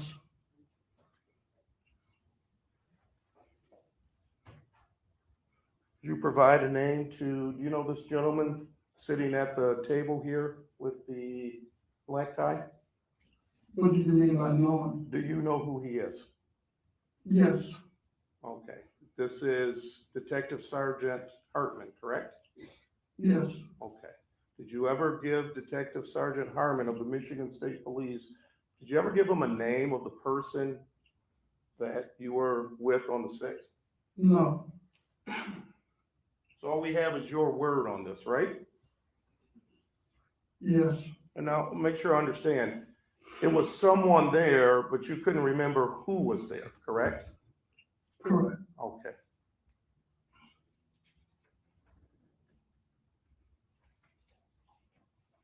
At your testimony on the 7th,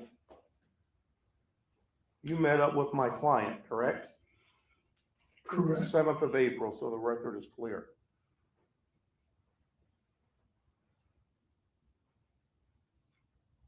How many times, Mr. Lynch, would you say you have talked to the police about this incident? I'm not sure. Okay, well, let's see if we can remember. You just I'm not sure. testified, well, I'm gonna go through and just tell me if I'm wrong, okay? You and your attorney called the police somewhere on or about April 25th, correct? Yes. Okay, and for the record, all of these are in 2025. You'd agree that a few days later, on or about April 29th, you went to the Michigan State Police and had a conversation with Detective Sergeant Hartman, correct? Correct. Okay, so that would be 2 times, correct? You'd agree with me that you were called back a 3rd time. I don't think that'd be 2 times, but the first time I didn't talk to anyone. Okay, that's fine. We'll go with that. Your attorney did the talking for you the first time. He didn't talk to anyone. He made a phone call to someone. So let me make sure I understand, just so I'm clear. Your attorney made a phone call, but you were asked to come out to the house on, is it Milford?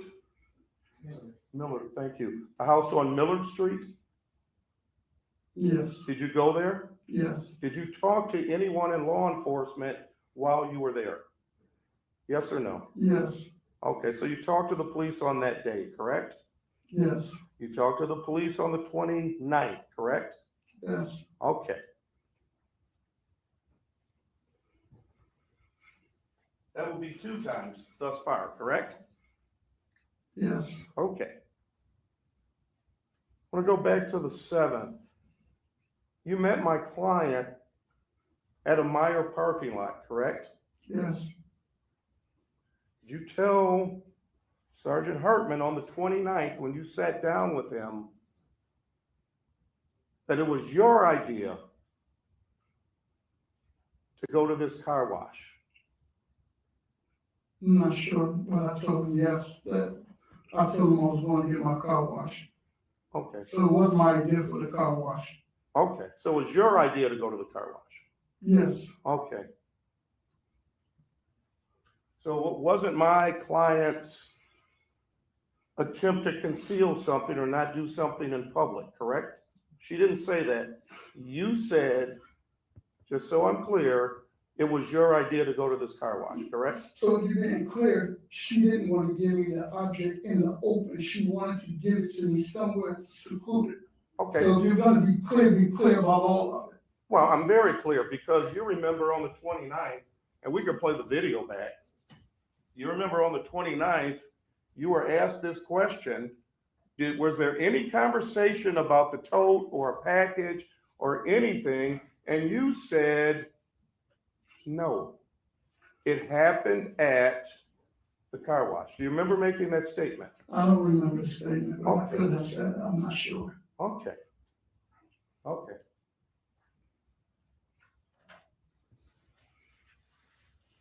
And this tote,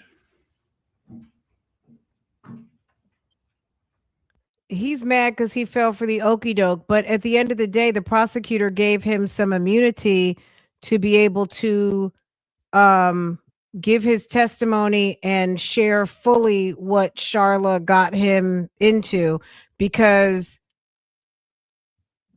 if the police would have had to drag this out of him or uncover it, he would have been in probably like an accessory after the fact. He could have been sitting there doing 20 years himself, just from being falling for the okey doke, right?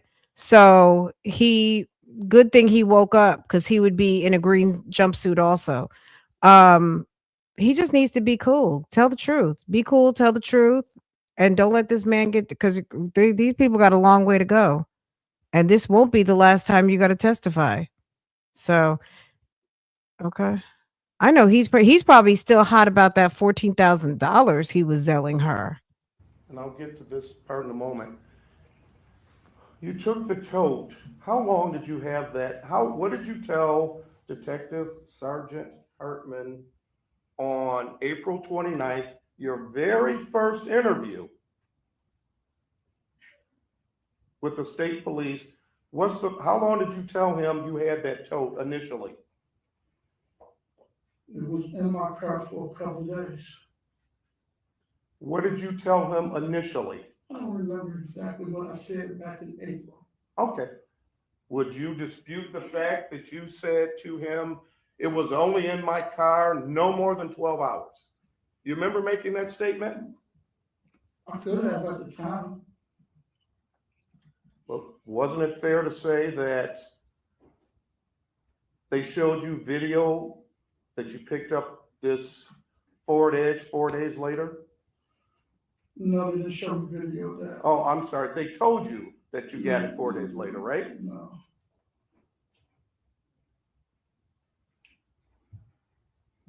Let's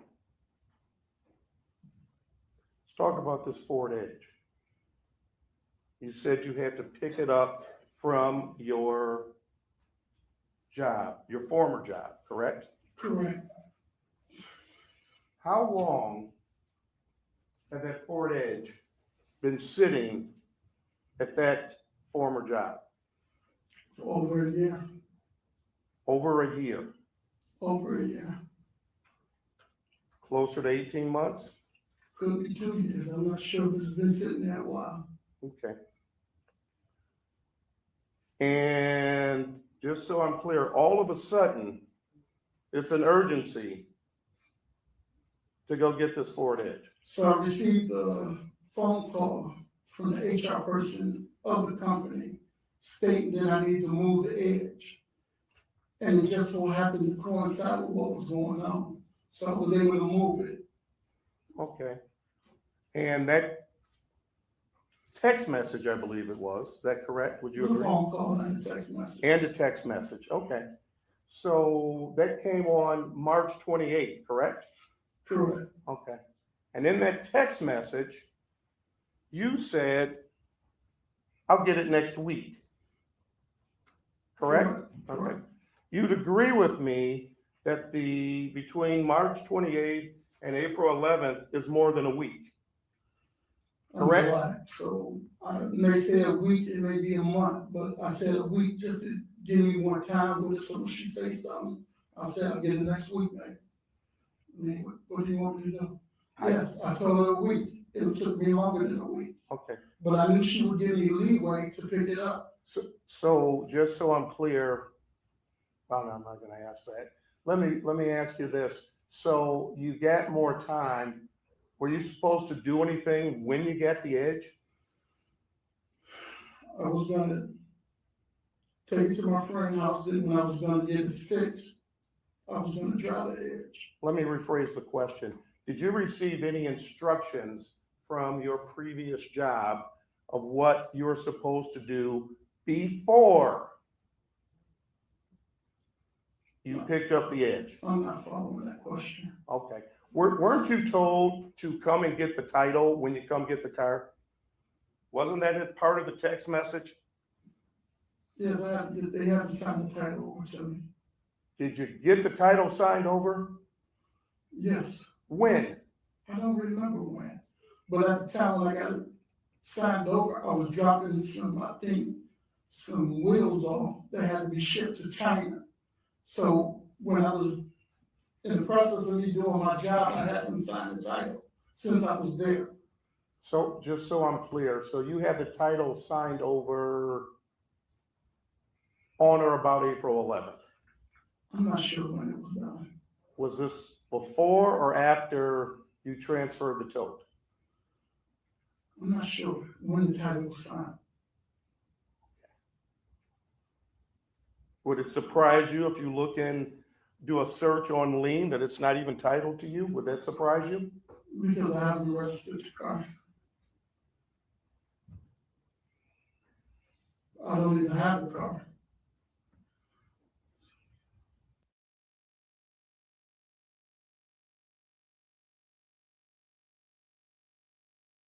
Well, let's back up. You said you thought you were going to get, sorry, make sure I get this right. You thought Ms. Pendergrass asked you to hold this for a couple of days, correct? Correct. Okay. Why would you get a storage unit? Let me finish. For a tote that can easily sit in the back of your vehicle. Why would you want to get a storage unit? Did she ask you to get a storage unit? No, Okay, she just asked you to hold it for a couple she days. said hold it for a couple of days. Okay, why did you think you needed to go get a storage unit? Because I have a secondary job where I have to go pick up warranty wheels. And at any time I can go pick up 4 to 12 wheels. I can't have that in the back of my vehicle because I have a job to do. Right, so, So there was no room for that to be sitting in my vehicle. okay, but did you call Ms. Pendergrass back after a couple of days and say, Charla, Her phones were disconnected. her phones were disconnected? Okay, let me ask you a question. When you were driving this Ford Edge, I never drove the Ford Edge. okay, you never drove the Ford Edge? Only drove the Ford Edge from the Southfield job to the residence. So you drove it. Correct. The day you drove this Ford Edge to the Southfield residence, shortly thereafter, did you get a phone call from Charla Pendergrass? I'm not sure. You're not sure? I'm not sure about the phone call that happened back then.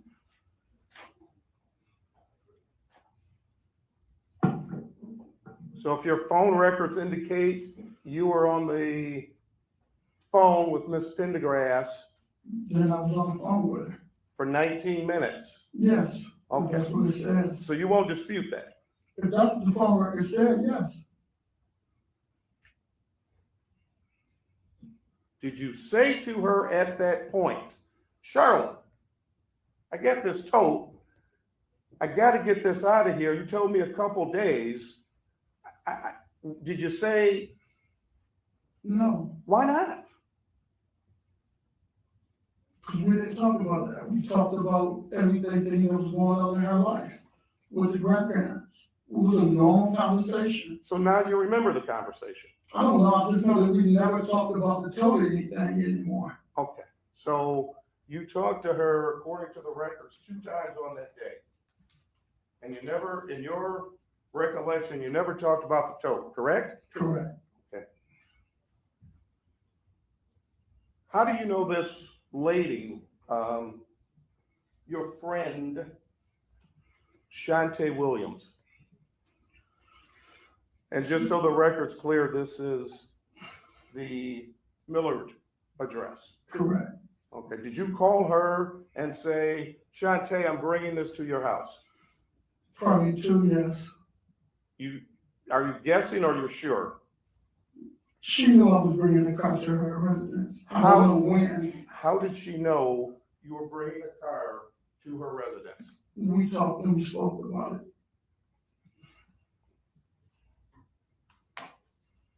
And when you dropped this off,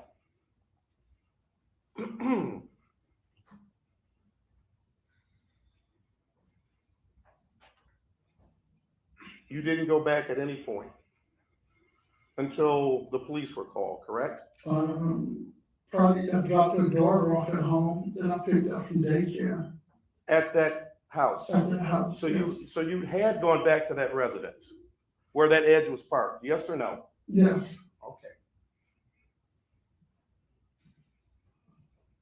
Did you tell the Michigan State Police, specifically Detective Sergeant Hartman, that you've been back to that address before? I'm not sure.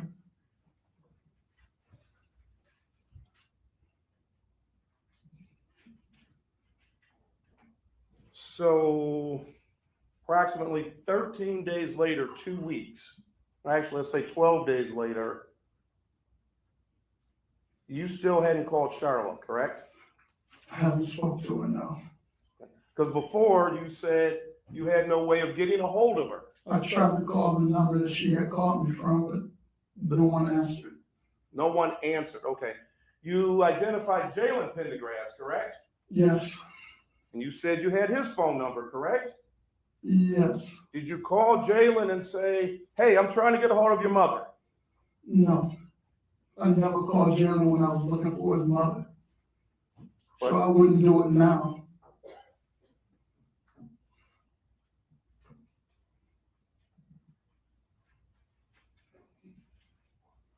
And it's your testimony, you came out to Inkster and you sat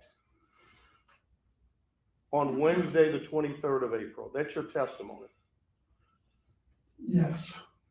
Why would you come out to this lovely city and just sit in front of a house? Because I haven't heard from Charlotte, Okay, and I wanted to know what was going on. so you're concerned about it. I'm concerned about what's going on now, yes. What do you mean, what's going on now? Because it was on the news and everything about this young lady missing and everything, and they were the last ones to see her. You didn't know that on April 5th when you pulled up and didn't get out of the car? I didn't think that anything had happened to the young lady, because prior to that, Charlotte told me that the grandmother called her and said they spotted the young lady somewhere at a restaurant. So I'm assuming that the young lady was just upset and she had went off somewhere. Okay. But you were concerned, and you were not concerned enough to pick up the phone and even call Jalen to ask him. Well, let me ask this question. On that day that you sat outside the house on Carlisle Street, did you knock on the door and ask for the grandparents? You've met the grandparents before, I correct? did the Thursday, not the Wednesday. Okay. That Thursday I went, after 2 hours, I knocked on the door. Her grandmother came out and told me that Jalen was there. Jalen came up. He told me that his mother will be pulling up shortly. And I sat back in my car and waited. You sat in front of somebody's house for 2 hours. Almost 3. Almost 3. Yes, Waiting. absolutely. And you didn't, and again, you testified you've met the grandparents before, correct? Yes, And you didn't go to the door and say, I'm just checking on Charlotte. Is she okay? Can you have her call me? no. I just told you I sat in my car and was waiting for Charlotte. I had a relationship with Charlotte, not her grandparents. So why would I involve them in anything that Charlotte and I are doing? What are you and Charlotte doing? Our friendship is between her and I. It's not between her and my grandparents. So I don't interact with her grandparents. I never went to a picnic with her grandparents. I never went out to dinner with her grandparents. I was never over at her grandparents' house to have dinner. So why would I go knock on the door and say, hey, Charlotte here, can you let me know where she's gonna be at and all that? My relationship wasn't with her. Did you know where Charlotte lived She moved back to, in April? yes, And you would agree with me, she didn't live in Inkster back in April, correct? she was caregiving for her grandparents. Understand that, it's not my question. My question is, you knew she didn't live there at the Carlisle address in Inkster, correct? Correct. And you sat outside and stalked her? I did what? So, Sat outside, waiting on her? absolutely. Oh, okay. And the next day, I want to make sure I understand, next day being Thursday, the 24th.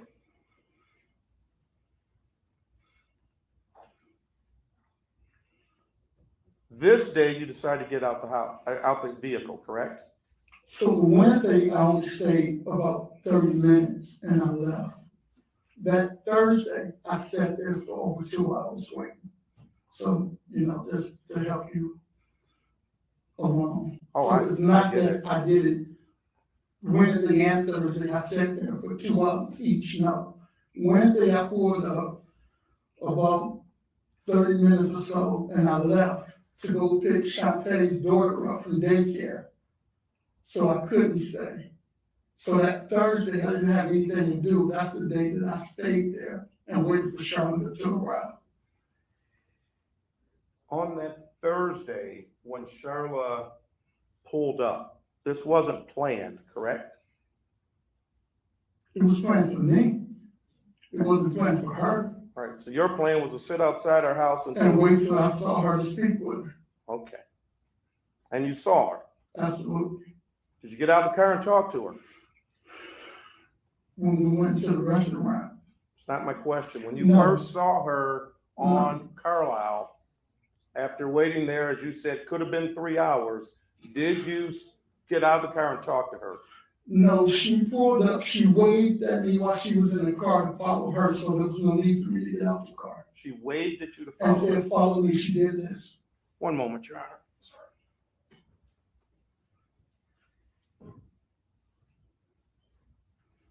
Thank you.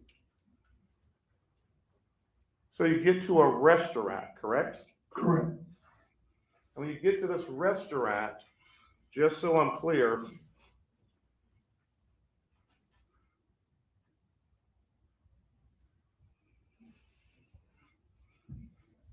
she starts writing things down. We had casual little conversation, and then, yes, she started writing things down. Okay. Where'd she get the pen and paper from? Her purse. Okay. And what happened to the pieces of paper? She kept them with her. She kept them with her. Okay. You're sure of that? I'm sure that she had the pen and the paper with her. I'm sure that she wrote the stuff down, and I'm sure she folded it, crumbled it in her hand, and she had it with her. And it's your testimony, you go to this park. We didn't go to a park. Where did you go again? We went to a parking lot. Parking lot. Why didn't you talk in the parking lot outside of the restaurant? She didn't want to.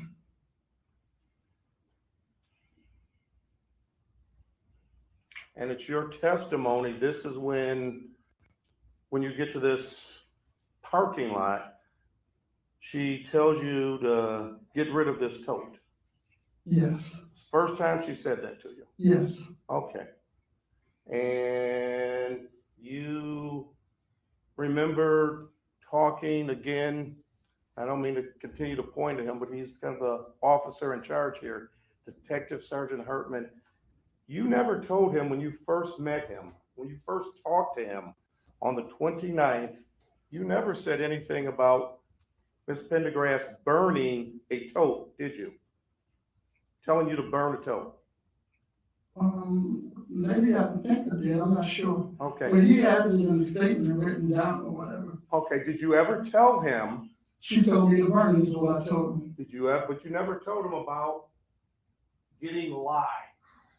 I told him that she said for me to get some lime, bury it, and put lye on it. But you never said on the 29th, bury it and lie, correct?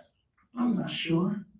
Well, you'd agree with me. I mean, I'm not sure. You have the testimony, you have it, so you know what I said. I was there with my attorney. You don't know what you said? I'm not sure what I said. You want me to be specific about everything I said that day? I'm not sure. I could have said it, I could not. I don't know. You'd agree with me the truth doesn't change, correct? And none of it has. Okay. So when you told the officers that you had the tote for 12 hours and they told you that wasn't correct, and later on at another interview, somewhere around June 4th, you had a different story, correct? I'm not sure. In preparation for your testimony here today, did you review your investigative subpoena that you had with Mr. DeGrazia? Yes. Okay.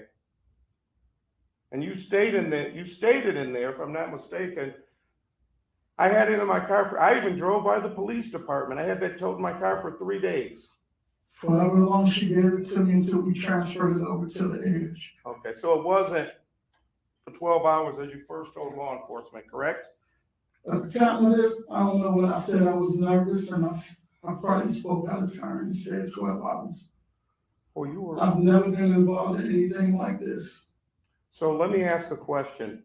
You stated your heart dropped, etc., on this, the day that When she told me when to she burn told it you, and all allegedly that, told you yes. to burn it. Okay.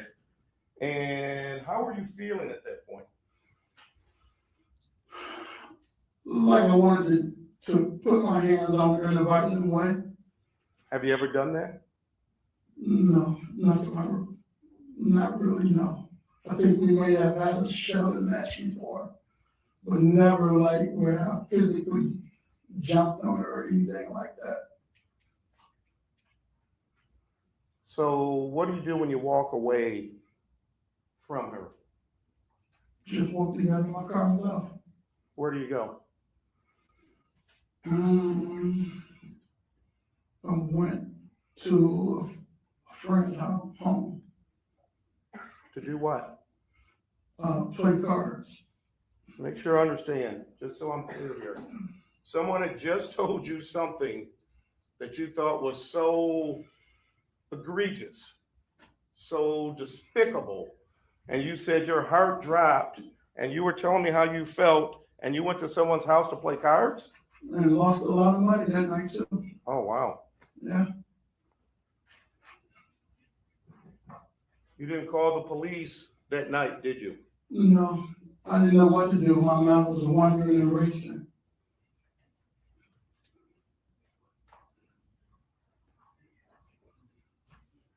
Next day, what day did you go out to the Millard Street address? It was on a Saturday. Remember what time? I don't know, it was in the evening. I'm sorry? It was a Saturday evening that we went with the FBI. Saturday evening. One moment, Sharon.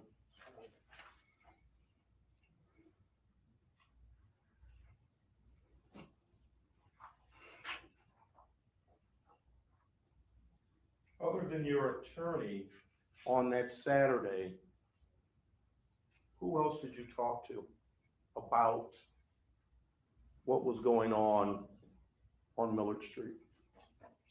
My son was with me With you where? on in the Southfield in Mill Street.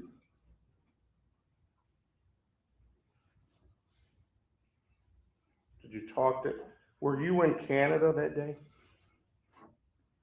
Later on the 6th, probably after, I went to my son's house over there. When we got done with the FBI and everything, yes.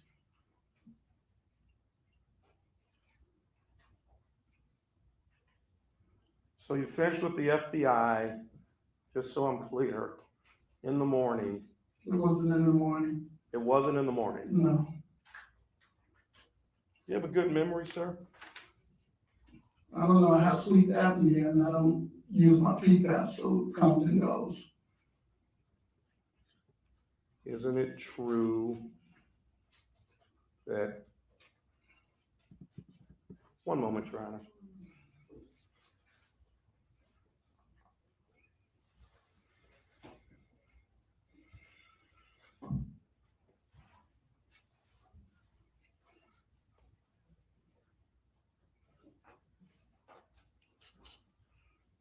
Thank you, Your Honor.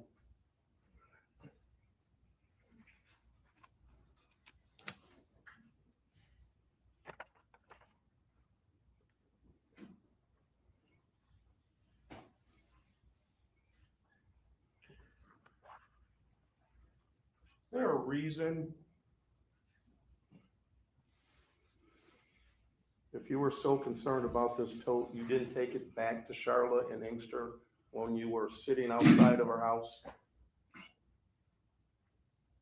I'm not sure what you're saying. Okay, you stated you were concerned about this tote, et cetera, and my question is, she was only supposed to have it for a couple of days, you were only supposed to have it for a couple of days, and following that, You know, you got this edge, you parked it, you're concerned. Is there a reason you didn't grab that tote? Because you said you could pick it up by yourself, right? Correct.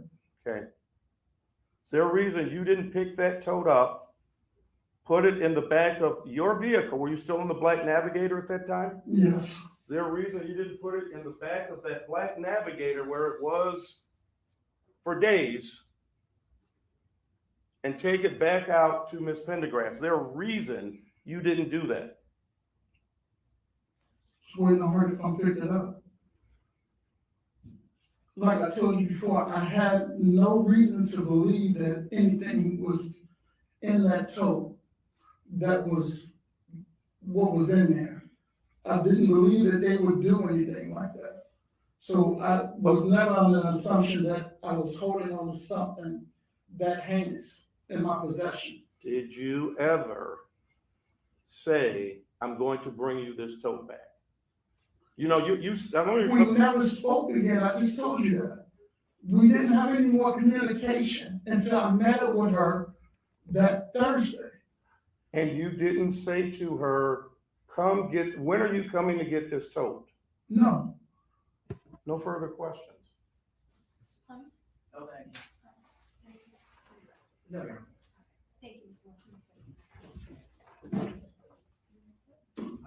People call Special Agent Chris.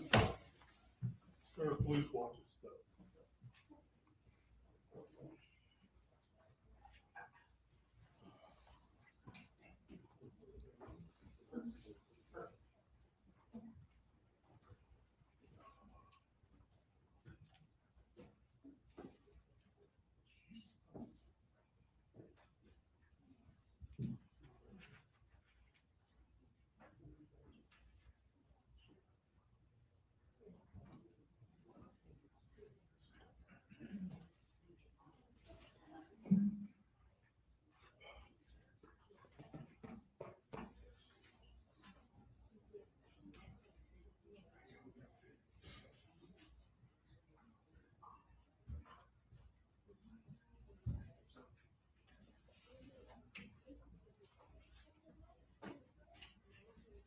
Raise your right hand.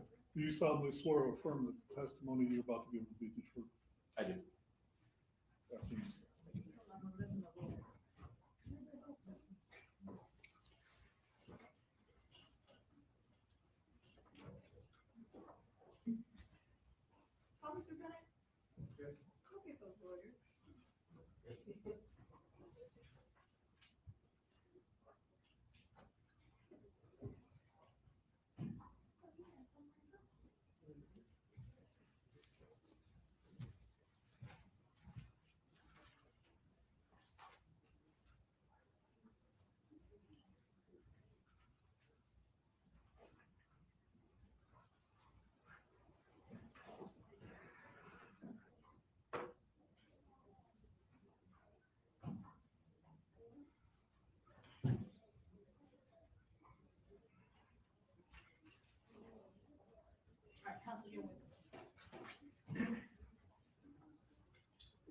Good afternoon. Could you please state your name?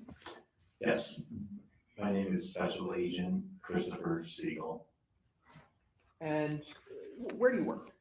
I work for the FBI. And how long have you been an FBI special agent for? Just shy of 18 years.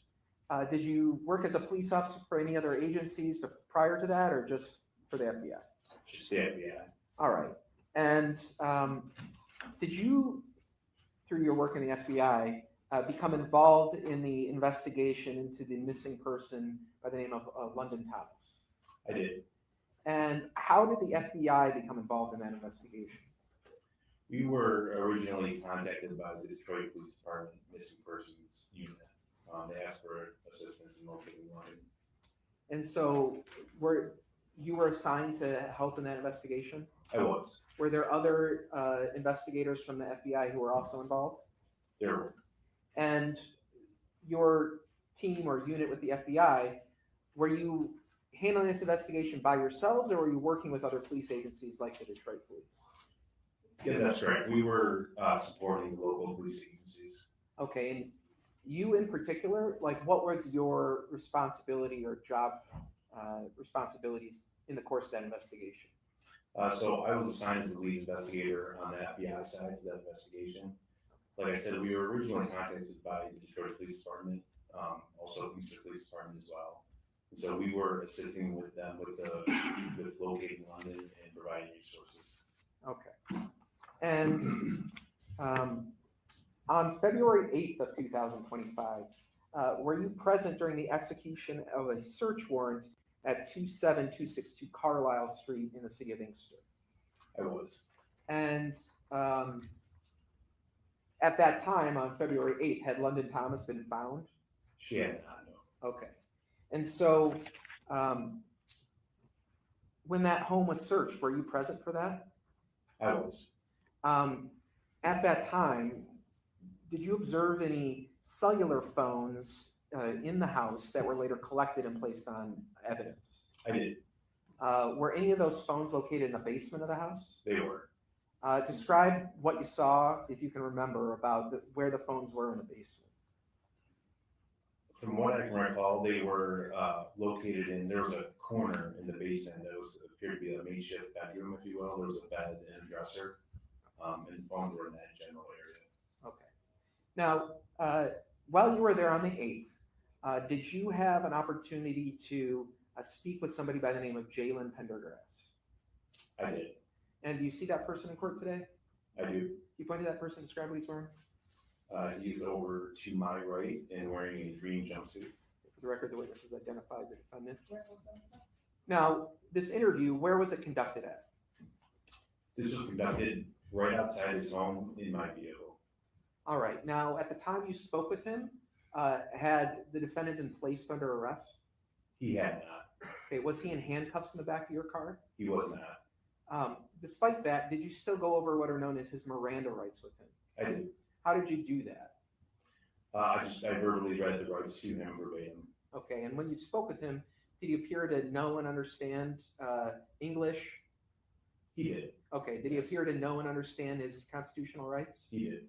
Did he appear to be under the influence of any drugs or alcohol that were affecting his communication? No. Okay.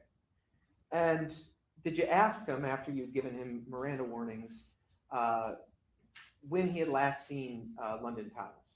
I did. What did he tell you? He told me he had last seen her on the day she went missing, which was the 5th. Okay. And did he say where he had last seen her? Yes, at his residence. And where is that residence located? This is the residence on Carlisle Street in Easter. Okay. Now, did you ever ask him if, at the time on April 5th, whether he was currently dating London Thomas or whether he had any other girlfriends? I did. What was his response to that? His response was that he was actually dating a different female named Nija. So he told you he was no longer dating London Thomas? It was unclear from my recollection. It appeared that he was dating them simultaneously at some point. Okay. So he told you that he had last seen London on April 5th at the Carlisle address? That's correct. What did he tell you about what happened when he saw her? He said she had come over early in the morning. She said that a few weeks prior she had taken his phone. And so she had come back to the house in Carlisle to return that phone to him. He said it was early in the morning and that she was knocking loudly at the door. And did he ever tell you whether he answered the door and whether London ever entered his home?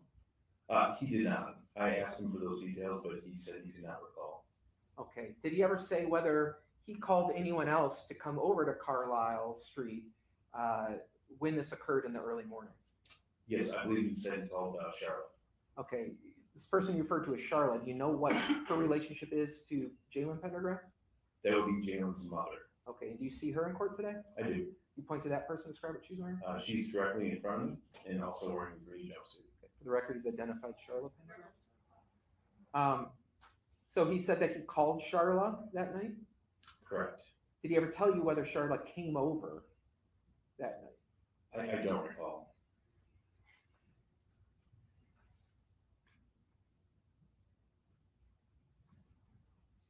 If you were to look at something, could that refresh your memory? That would.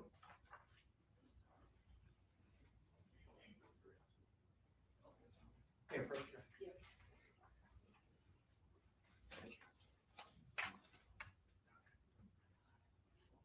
You want anything?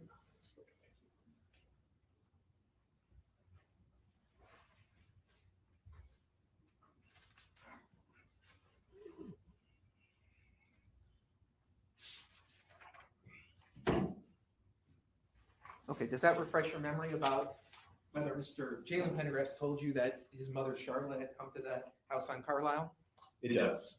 So what did he tell you about whether his mother had come to the Carlisle address? He said that she did come to the address. Okay, and did he say that did he give you any more details about what occurred when his mother came to the address? He did not. Okay. Did there come a point where he told you that he couldn't remember anything? Yes. Okay, describe how that happened. Like I mentioned earlier, we got up to the point where London had arrived to the house. He had called Charla. Charla came over. I asked him for further details after that, and he stated that he couldn't remember.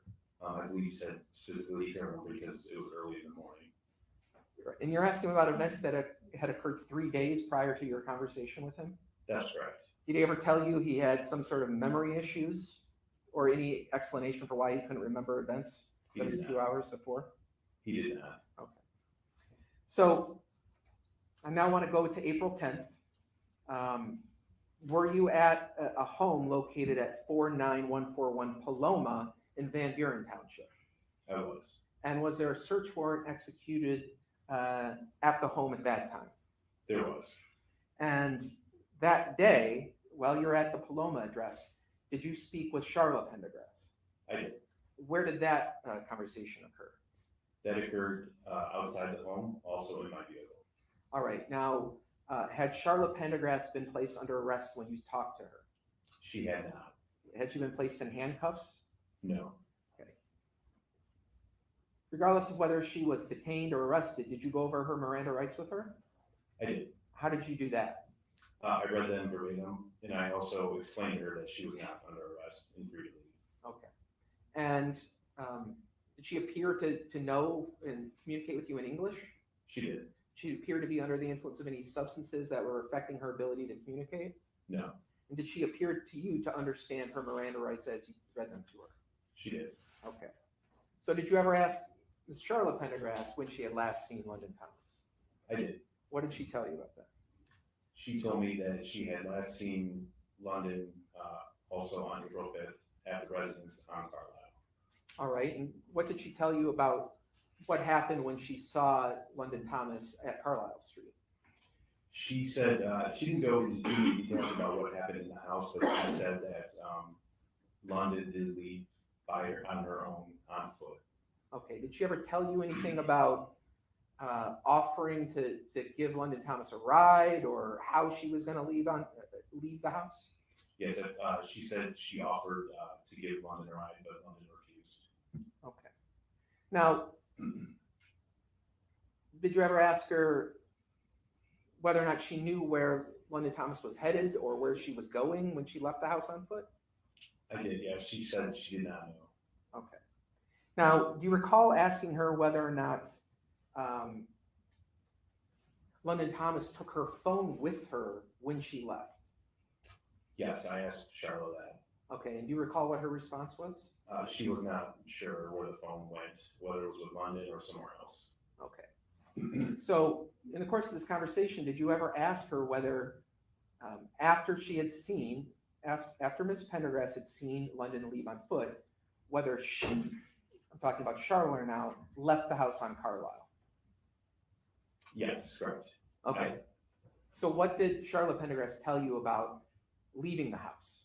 She said a while later, her and Jalen became concerned about London leaving alone on foot, and that they got into their car to head to London's mother's home to warn her that London had left. And did she tell you that they did in fact go in the car and drive somewhere? She did. She said they both got in the car and they started to drive to London's mother's home. But at some point during that trip, they decided against it and turned around and came back to Carlisle. Now, when you're having this conversation with her, were you aware of what call detail records were showing in terms of where Lyndon Thomas's phone may have been going and where Ms. Charla Pendergrass's and Jalen Pendergrass's phone may have shown at that time? I was. So did you confront her about any inconsistencies about the story that she told you? I did. And what was her response to that? Her response was essentially that she didn't remember any details about that specific trip.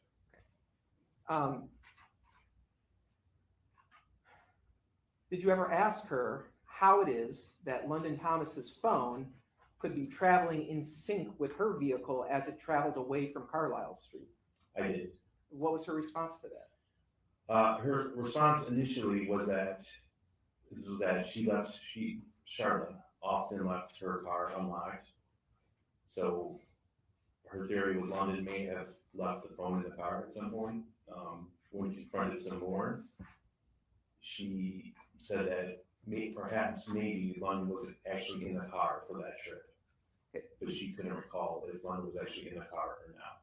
So she couldn't remember whether London was in the car she was occupying with her and her son Jalen?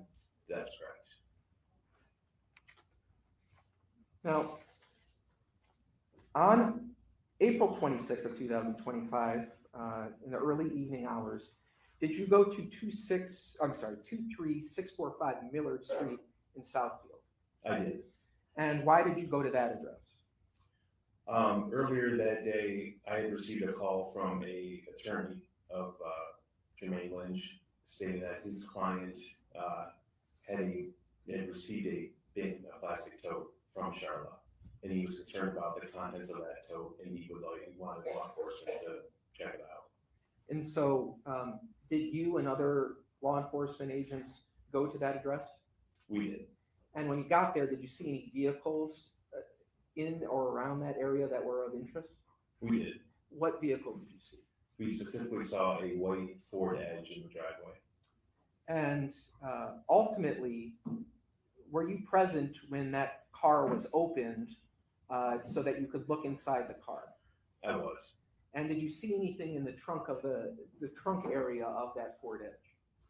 I did. I saw a large plastic tote that was duct taped closed. Okay. And were you present when that tote was opened? I was. And when it was opened, what was inside the container? The body of London. Okay. Now, I want to go back a second. When the car was open, but before the container was opened, did you notice any odd odors or smells at that point or no? We did. As soon as the doors for the vehicle were opened, we collectively could we noticed the odor, what I recognized to be of a deceased person. Okay. And when the container was open, there was a body inside? That's correct. And did the person who was inside the container move or interact with you at all when the container was open? No. Okay.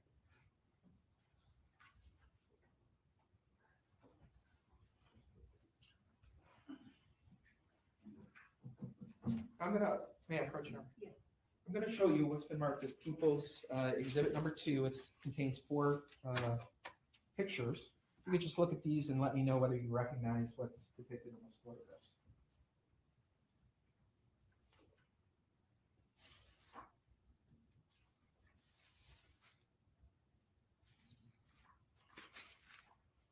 You recognize that? I did. All right. Now, pages 1 and 2 are those pictures of the tote that was inside the trunk, They are. and pages 3 and 4 are those pictures of Miss London Thomas. They are. Okay. Now, as they're depicted here in these photographs, are those fair and accurate representations of how you personally observed these scenes when you were there in person? They are. Your Honor, at this point, people have moved to admit People's Exhibit 2.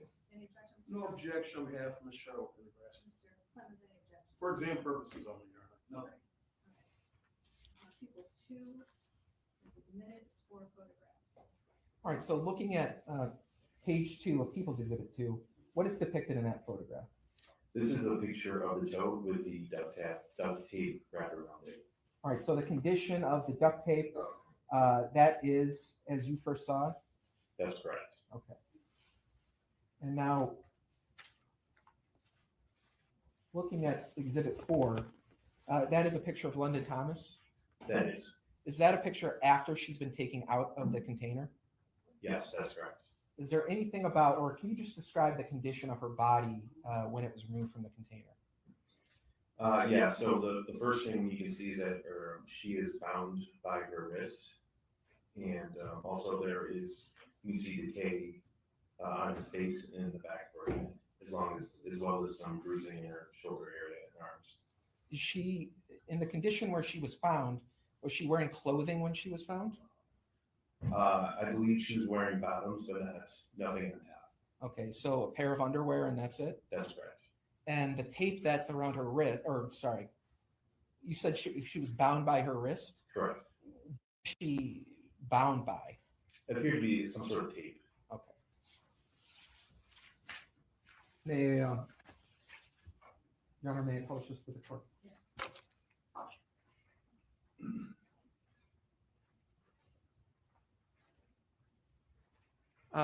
So while you were there, were there, I guess, evidence technicians or FBI personnel who were taking photographs and swabbing, using swabs to swab the outside of the container that you were able to see? That's correct. We had called our the FBI evidence response team. Okay.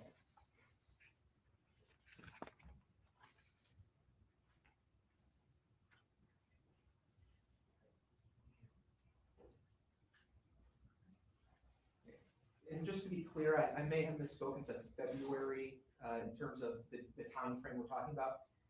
All my questions in terms of these events, the statements from the defendants and the recovery of the body, that all occurred in April of 2025, correct? That's correct. I don't have any other questions. Mr. Johnson? I'll be very brief. Good afternoon. Good afternoon. Agent, question for you. What time, when you were, you executed a search warrant on this location in Southfield, correct? Correct. What time was that search warrant executed, approximately? I don't need the exact moment. I'm gonna say probably around 5 in the evening. 5 in the evening? Yeah. Okay. Was Mr. Jermaine Lynch there when you executed the search warrant? Initially, yes. Okay. No further questions. Thank you. Thank you. Mr. Clemens? No. You read No, Thank you so much. Additional witnesses? No, I do have a couple of stipulations placed on record. First stipulation is that if Trooper Arthur Williams were to testify, he would testify that he took buccal swabs from both Charla Pendergrass and Jalen Pendergrass.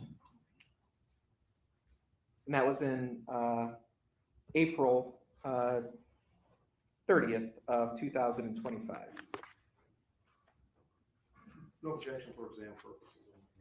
Any objections, Mr. Clemens? No, thank you. All right, court will receive that stipulation. The next stipulations are that if Kathleen Gill of the Michigan State Police, as well as Sean Killian of the FBI, were to testify, they would testify that they took swabs of the exterior tote handles of the container that was containing Ms. Thomas's body. Is that correct stipulation? Yes, Your Honor. All right, it's received for exam purposes. Your Honor, at this point, I am moving to admit as People's Exhibit 3, a laboratory report, biological analysis conducted by Sarah Barr from the Michigan State Police Laboratory. Moving to admit that in evidence. Any objection? No objection for exam purposes only. Any objection, Mr. Clemens? No, thank you. I had it, Judge. All right, That's very what it said. good. Court will receive the lab report. And with that, Your Honor, I'm not planning on calling any more witnesses. I am seeking, I'll wait to argue, but I am seeking to add some additional charges. First degree murder, 750-316A, felony murder, 750-316B, unlawful imprisonment, 750-349B, And I would move to modify count 2 and 3, which are conspiracy to commit tampering with evidence. I would ask that those be modified to just tampering with evidence involving a felony of more than 10 years. It's 750-483-86B. And with that, Your Honor, I would rest, and if there are no witnesses, I would make my argument. All right, so just for the record is clear, Mr. Johnson, any witnesses that you plan to call on behalf of Ms. Pendergrass? No, on behalf of Mr. Pendergrass, thank you, Your Honor. Mr. Clemens, any witnesses you intend to call on behalf of Ms. Pendergrass? I would just ask for a stipulation, Your Honor. If I just have 1 minute just to show counsel something.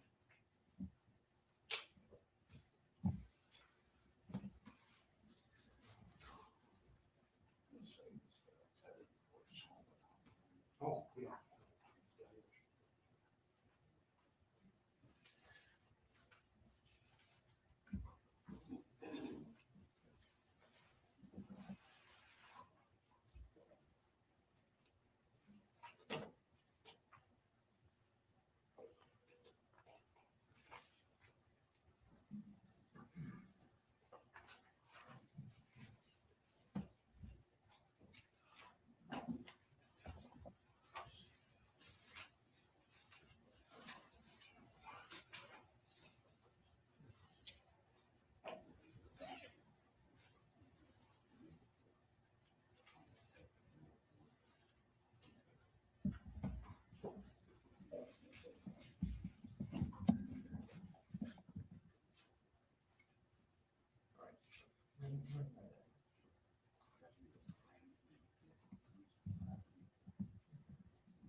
So, yeah, that's what this document shows. Sure.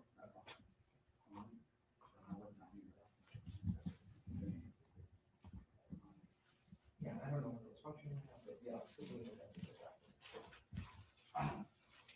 On behalf of Mr. Pendergrass, we do have one stipulation. I believe other counsel agree to it. I'll make it as plain as I can.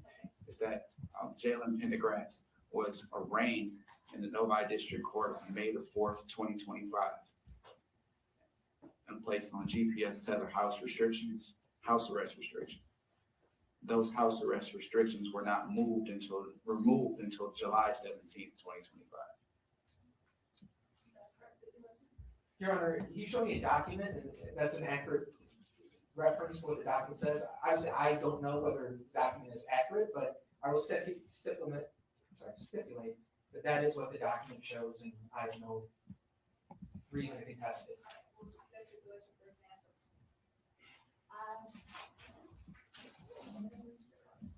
All right, Your Honor. So I'll talk about first-degree murder and felony murder first. There was testimony from Jayla Hatcher that London Thomas was brought over to the house on Carlisle Street, that when she was there, that they had a difficult time to getting into the location. Ultimately, Jalen Pendergrass called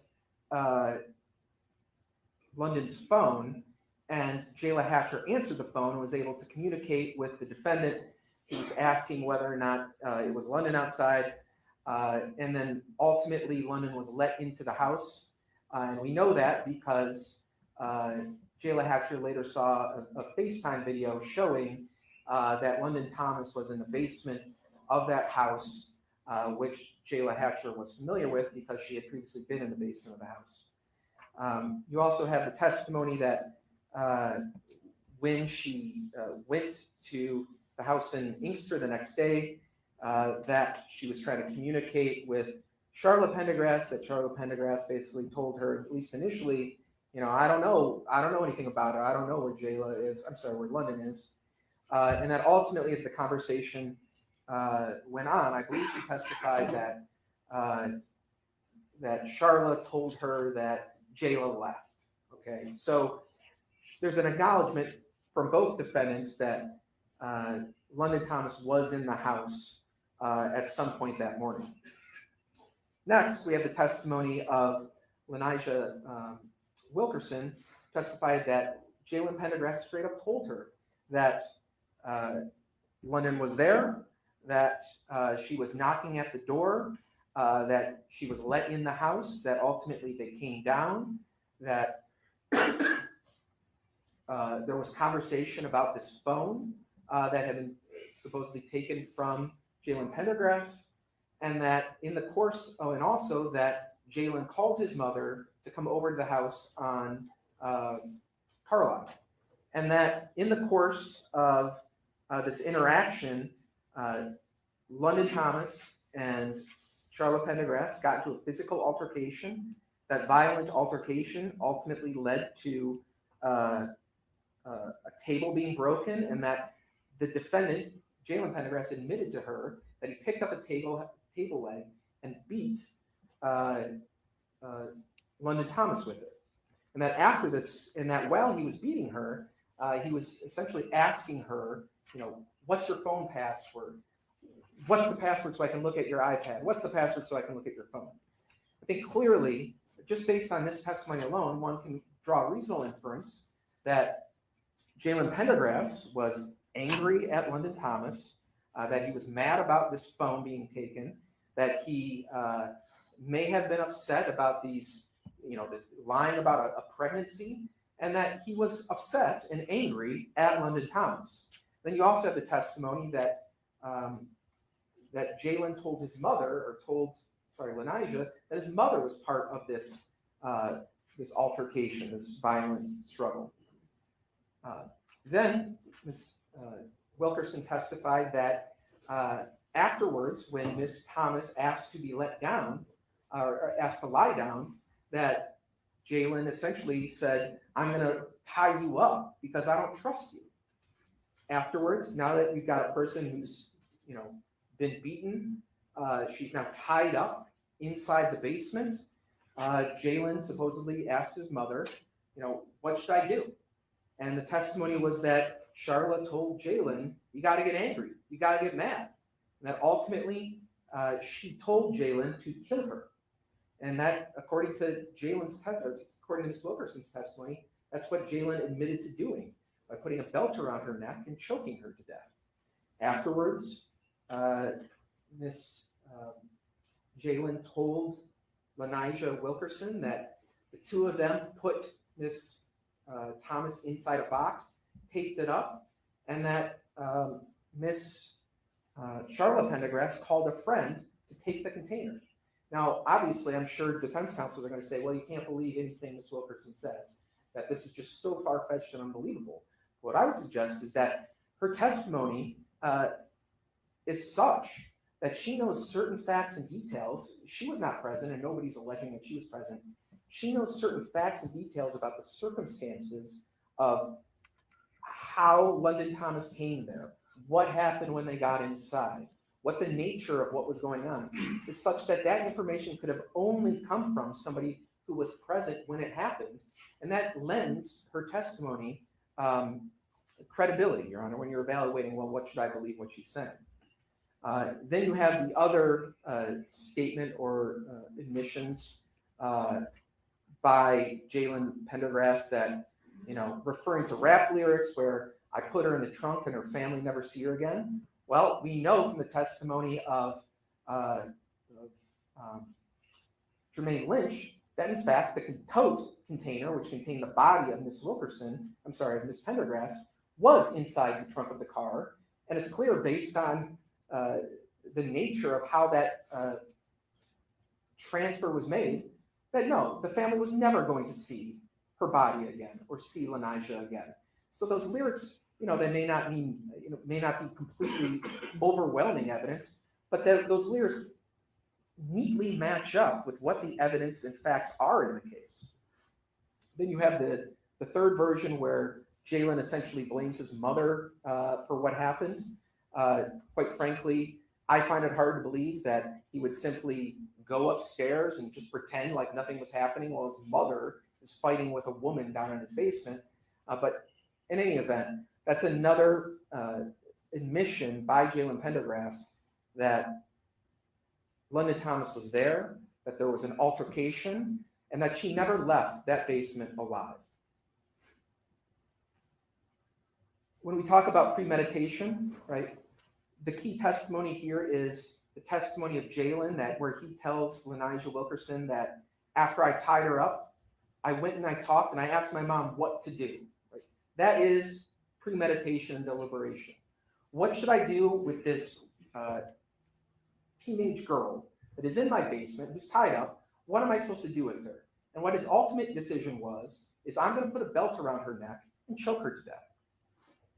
So clearly, there's evidence of premeditation here. And also, if you look at their actions after the fact, right, the lengths they went to hide the body, to lie to investigators, to come up with some story about what happened to London Thomas. That is evidence of premeditation.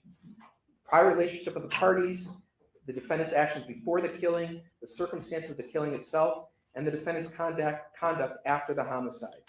People v. Anderson at 209 Mish Ave, 1995 case. That's all evidence that the court can use when you're deciding about whether or not there's sufficient evidence of premeditation and deliberation.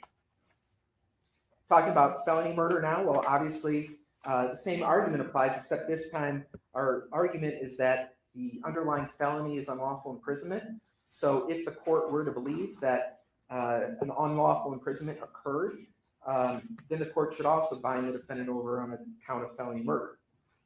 When we talk about unlawful imprisonment, first, I have to prove that the defendant knowingly restrained another person. Well, we have the testimony of Ms. Wilkerson that the defendant admitted that he tied her up before she was strangled. We have the condition of Ms. Thomas when the container was opened, where she's got tape around her wrists, right? If she's already dead by the time they put her in the container, why would you wrap tape around her wrists, right? It doesn't make any sense unless you want to restrain her, right? And even if we were to sit here and speculate, well, maybe he strangled her, but maybe she wasn't dead when she was put in the box, right? If you put somebody in a box with tape around their wrists, and then you tape the box shut repeatedly so that the person inside can't get out, that's felony murder. That's unlawful imprisonment. Why? Because they knowingly restrained another person, and that person was restrained to facilitate the commission of another felony. That is murder, right?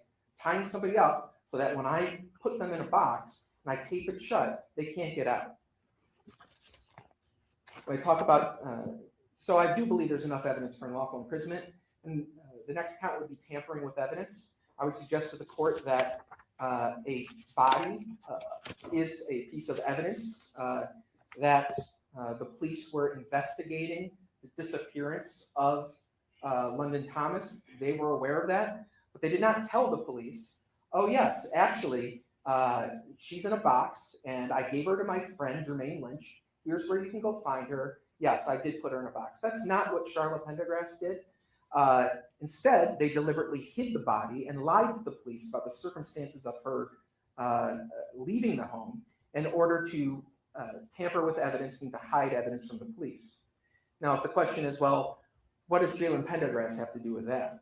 Well, the court has the DNA results which show that his DNA, there's a extremely strong, I don't remember the exact verbiage, but extremely strong likelihood that his DNA is on the tote handles of the container that contained the body of Miss Thomas. So, and you also have the statement of Charla Pendergrass, who essentially says, yes, Jalen and I went together in the car afterwards. So that's my basis for seeking to amend these charges, Your Honor, and I will respond in rebuttal to arguments by defense counsel. Thank you, Your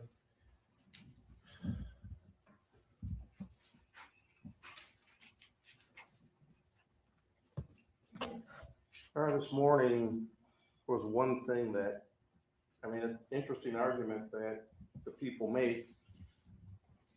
However, their own evidence shows something different, which is Exhibit 1 that was admitted, the autopsy. The autopsy says nowhere in here whatsoever there's any injury to the decedent. There's no evidence that somebody was beaten with a leg of a table. There's no evidence that somebody was tied up with a belt or anything along those lines. So, Mr. Grazia wants you to believe a witness over scientific evidence that he's put in. This is a witness that has come forth and is basically, and I believe it was Mr. Clements that asked the question about their habit of getting high and all these other things. They did it all the time. I believe the witness stated that in order to get him to talk about things, well, you had to be high. We did X, Y, and Z. Again, I'm gonna let Mr. Clements talk about the some other things that can't be true regarding the tether, but this court has got to take credibility of a witness into consideration. There's no way in the world that this witness could testify to somebody being beat with a table leg and the autopsy doesn't show it. Not even a scintilla of that. There's no way that this witness can testify that somebody put a belt around the decedent's neck and hung her. The autopsy doesn't show that. This is the evidence they put in. So what he's basically asking you to do, Your Honor, is just go off of what this young lady said, who, again, was high when she did this. There's other evidence, I believe, that Mr. Clements is going to talk about regarding the fact that some of this could not have even happened based upon location and everything else. But the autopsy itself basically does not support what he's saying. He knows this. This is what was put in because we were going to call the medical examiner, but we stipulated, obviously, to having this come forth, and it's completely contradictory. There's been no evidence to show that in the house in Inkster, he's put on no witnesses to show there was blood down there. He's put in no evidence to show there was a struggle down in that basement. None of it has come in. All he's saying is, Judge, believe the woman that gets high again and again and gets him high to get things out of him. It makes no sense, Your Honor. There's got to be some, I know this is a probable cause or, probable cause hearing, but there's got to be, the standard isn't that low. It's just not, Your Honor. It's contrary to what Mr. Grazi's saying, and he can't even refute it. And with that, I'd ask the court not to bind over on the amended charges as it relates to the other charges, Your Honor. I believe there are questions of fact, and I'll defer to the court. Yes, Judge, I'll do my best not to be redundant and to cut to it. So, way back when my client was initially charged in this particular case, and we had an opportunity to have arguments on arraignment and things of that nature, there were some statements that were made both by the prosecution and by the defense. And at the particular time, one of the things that we said was that the decision or the emphasis should be on the evidence, not tied up into the emotions of what happened to essentially a child. This is an awful thing. But at the end of the day, the evidence is what should control how we move. And what we have in evidence, Judge, is a body that was recovered with an autopsy that was conducted and produced. And we have an injury diagram. And the injury diagram, if you focus in on the throat and neck and you're thinking in your own experience, not just as a judge, but as a litigator as well. When someone says that they were strangled around the neck with a belt, what are the first things that we look for? Are there ligature marks? Are there bruising and scarring to the neck? Are there any injuries to the neck? Is the trachea crushed? Is the cause of death strangulation? No. Oh, well, the witness that I'm asking you to believe also says that the young lady was beaten severely or significantly, which she couldn't really qualify because she didn't give me any details in terms of what was stated to her, with a table leg. Now, you had an opportunity to see some pictures of young Miss Thomas, so you know what her skin texture looks like. You know that she's a light-complected individual. So I want you to imagine how her body would react to being beaten with a table leg and not to leave any bruising or scarring or any noticeable injuries on her body. But this is the government's theory. This is their evidence. And then you factor in that Ms. Wilkerson charges had already been perfected, right? But now the government is essentially changing their entire theory, their charging base, based upon the testimony of Ms. Wilkerson, right?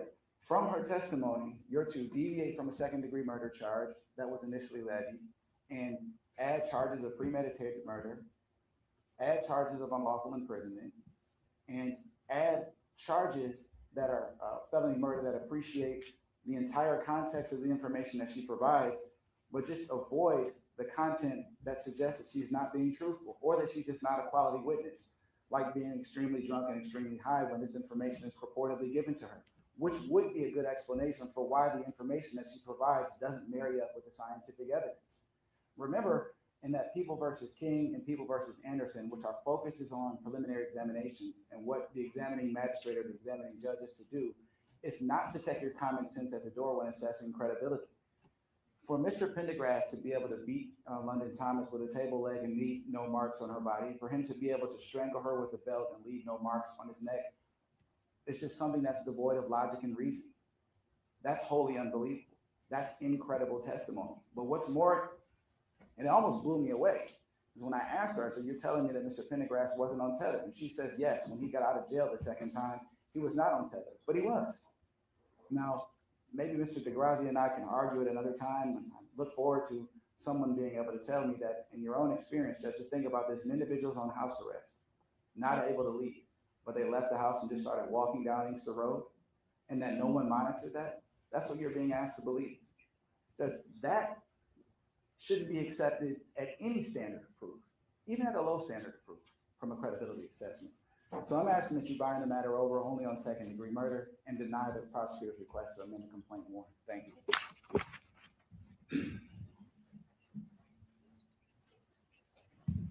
Well, I guess I'll first respond to this issue about the chronology of the defendant's arrest.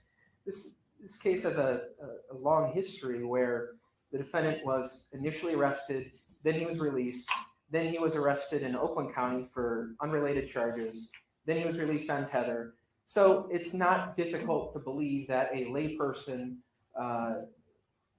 cannot keep the chronology of the defendant's different arrests by different jurisdictions and when he was held in custody. The fact that she's not exactly clear what exact day the defendant may have been on tether on, I don't think it's dispositive testimony. Now, Mr. Johnson mentioned, well, there's no evidence of a blood or struggle inside the basement. Well, we have to remember that this murder likely occurred sometime between the hours of 5 a.m. and later that morning when the defendant left the house by her own admission. They had, by the time the police get there, the Inkster police get there, they get there late or in the evening of April 5th. So they've had at least 12 hours to clean up that basement, to clean up the crime scene. And we know that they made efforts to hide evidence or destroy evidence because of what they did to hide Ms. Thomas's body. It's no great surprise that if you're going to go to the length to hide a body, you're also going to try and clean up the crime scene so that police investigators won't find a bloody mess in a basement. Regarding the autopsy results, the court has seen the pictures, and it's clear that between April 5th, when we're alleging that the murder occurred, and April 26th, when the body was found, that there had been significant decomposition to the decedent's body. It's written in the autopsy report. The court can look at the pictures. There's also the testimony of Agent Siegel that the odor was noticeable at that time. So there had been some serious decomposition. The condition of the body itself, folded up in a container in a bunched position, that is going to affect the condition of the body itself. So we don't know the exact circumstances of how badly was she beaten with a table leg, or where on her body the table leg may have occurred. We don't know what her body may have looked like on April 5th, and we don't know that because they went out of their way to hide evidence. But we do know that when the body was found, there is significant decomposition, which has affected how her body looked and appeared at the time it was found. Now, the cause of death was ruled as asphyxia, and that determination was made before there was any sort of knowledge that she may have been strangled by a belt. So we can draw a reasonable inference that even if she wasn't killed with a belt, the simple act of tying somebody up who is alive and putting them in a container and then taping it shut so they can't escape, that causes asphyxia. And that's why the medical examiner came with her conclusion. So even if we purely discount Jalen Pendergrass's testimony about how the murder occurred, both defendants are still responsible for her murder because they helped each other by tying up the victim, by restraining her, by putting her into a container and taping her up and leaving her to slowly suffocate to death. So I think that even if the court were to discount the testimony of Ms. Wilkerson, there's still sufficient evidence on this record to bind the defendant over on the amended charges as I've suggested, and that's what I'm respectfully asking the court to do. Judge, now this as that we clarify that Mr. Pendergrass never gave testimony. I believe that was this by counsel. Thank you. Let's take just a short break to read the lab report and autopsy protocol, and I will be right back up. Thank you, Your Honor. All rise.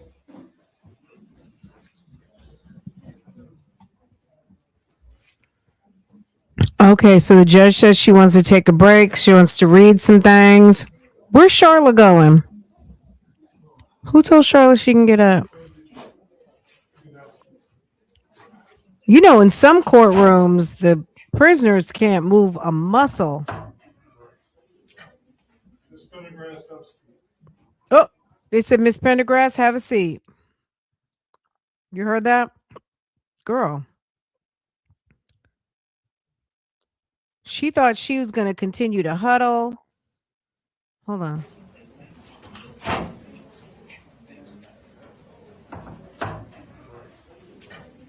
Ms. Pendergrass, have a seat.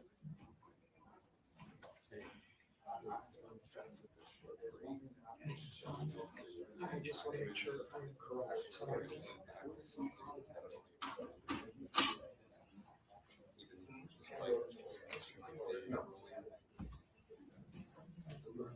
I'm surprised she doesn't have shackles on her ankles. All right, we're going to speed ahead. The judge needed a minute. Okay, she's back at her desk. Okay, so we're going to get our time back, guys.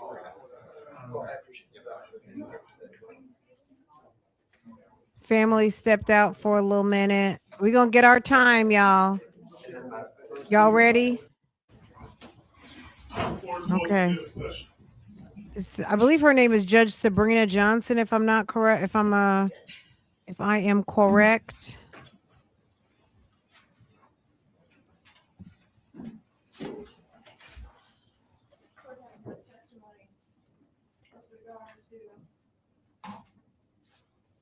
Case numbers 25-1709 and 25-1710. Wait, now, Your Honor, we're going to need for you to use your microphone.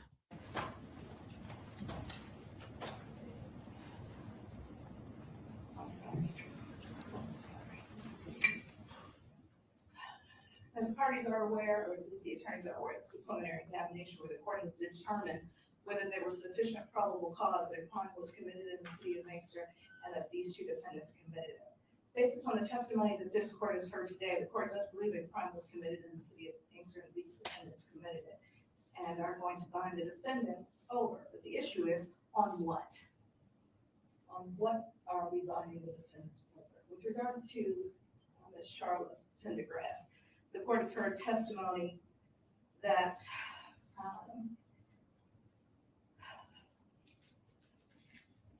from Mr. Lynch that he received a call from Ms. Pendergrass with regard to a tote, that he met with her, that he received this tote, that they had some meetings where conversations were had, both verbal and in writing, that she gave him instructions on how to dispose of, burn, and get rid of the tote, and that the tote was later opened and a body was recovered.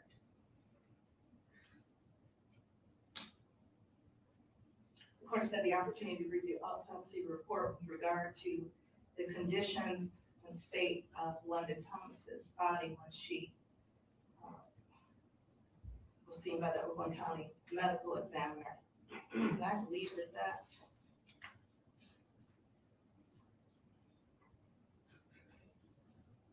the date of that autopsy was April 27, 2025.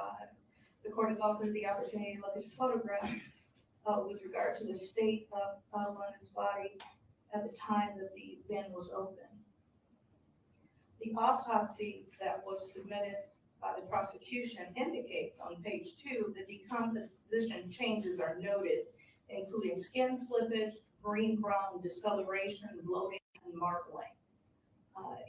The court considered that to be consistent with a body that had been placed in a bin and was concealed for some time after the death. The court also had the opportunity to look at photographs, which are very graphic and do show trauma to the body. It is understandable to this court how a medical examiner wouldn't be able, or may be able to, I don't know, they didn't testify, but may or may not be able to testify to this type of bruising being as a result of decomposition, or if it was as a result of actual trauma and specific beating of the body. There would need to be more testimony on that. But just looking at the photograph, there's trauma to the body that would be consistent with injuries and a beating. When the court takes a look at the bin that was found, there's a lot of intentionality with regard to how this bin was concealed. There's lots of tape all over the top, the sides, wrapped around the bottom. It's clear to me that every effort was being made to conceal something. The court does not know if her death, as indicated by the autopsy, was as a result of asphyxiation. It could have been the asphyxiation that occurred at the residence or as a result of being placed in a bin. It's also interesting to the court that the tape that's used around her wrist is different from the tape that's used on the outside of the bin, indicating that it might have happened at a later or different time, which would be consistent with testimony that was heard today. But with regard to the evidence in this case, and I agree with the people that the court can consider what happened before, during, and after. Testimony was made with regard to Ms. Charla Pendergrass, and several conversations were had with her regarding this incident, regarding whether she had contact with London, that she was clear on some facts, unclear on the other, but what she didn't do was ever say that she had a bin and took it someplace else. She was not contributing or assisting in any way with the recovery of this body, and led police in a different direction that prevented the finding of this bin.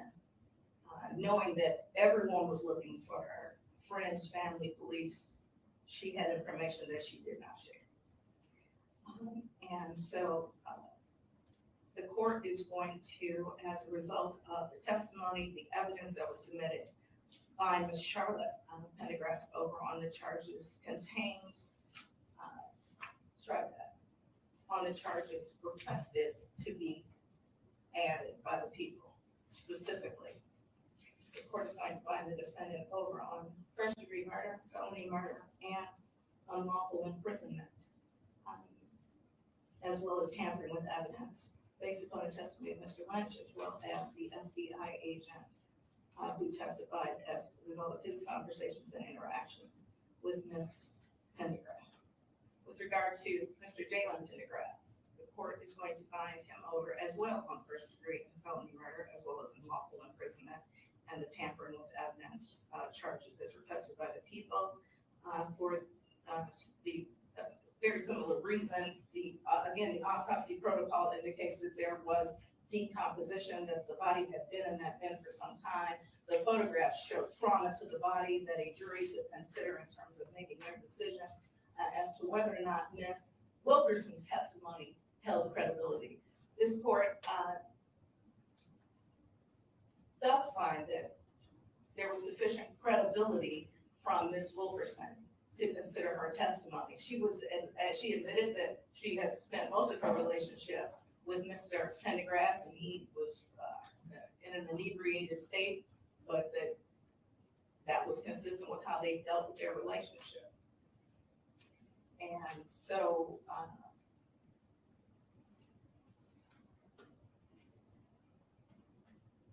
the court finds sufficient evidence to find the defendant so, and will do so. Thank you.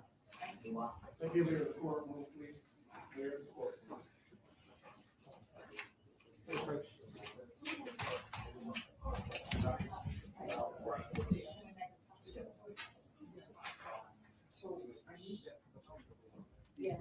Y'all, can you believe?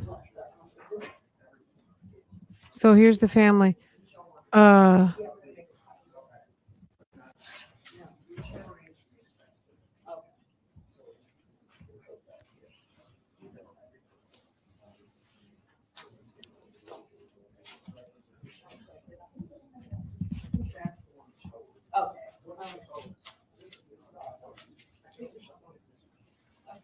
We can probably have that.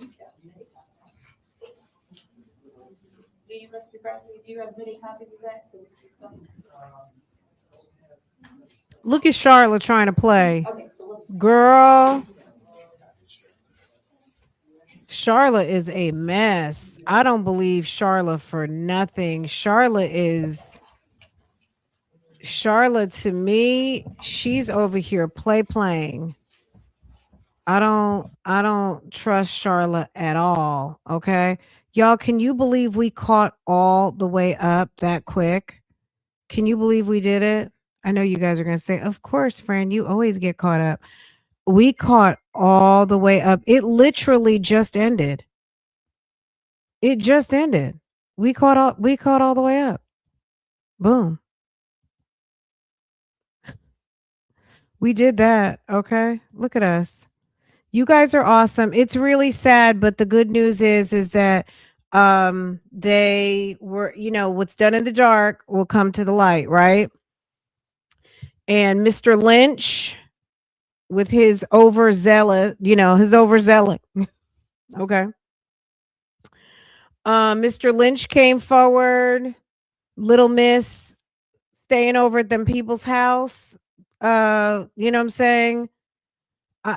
I just, can you believe this woman was over here providing, look, it's a personal decision. I know people do what they want to do in their own homes, but letting this guy is in his early 20s. London was just 17. She's a high school girl. And allowing this guy to have this girl basically almost kind of, free reign to have a young lady over in his bed overnight, hanging out. He got the other girls staying there. This guy had a lot of freedom to be a man, and you in your grandparents' basement. It didn't even sound like he paid a bill. I don't even know what type of job this young guy had. But for him to be able to have an open door to be able to have his girlfriends over there, and then this lady tie her up, you got to get mad. This lady is gangsta. She's crazy. She's crazy. So you know what? I mean, I'm glad they got caught. They'll have the case buttoned up. Keep in mind, this is just a preliminary exam. So now it's going to go to Wayne County. It's going to sit with one of those judges that, one of the judges that we're familiar with. You never know. It could end up being like Hathaway, the guy who's got, the Butts case. It could be any of these of the district court judges. So it's going over to Wayne County now, right? Hold on a second. Let me look at my notes. Is this Oakland County? Is Inkster Wayne, or hold on? I thought Inkster is look at my notes. I know I put that in my notebook the other day.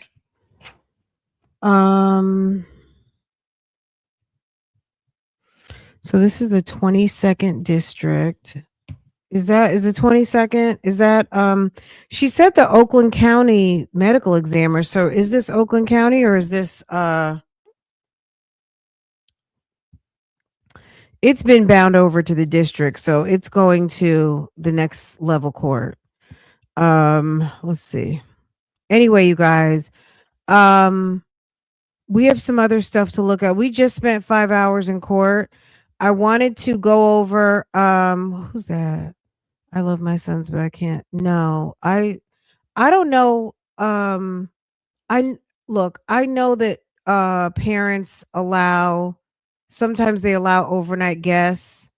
I feel like it's more boys are allowed the overnight guests of the girls, and 9 times out of 10 parents, we were all young once upon a time. Those girls are lying. They're saying that they're spending the night over at their cousin's house or their friend's house. There is no young lady telling their mom that they're going to go over to their boyfriend's house to go spend the night, and they be cool with it.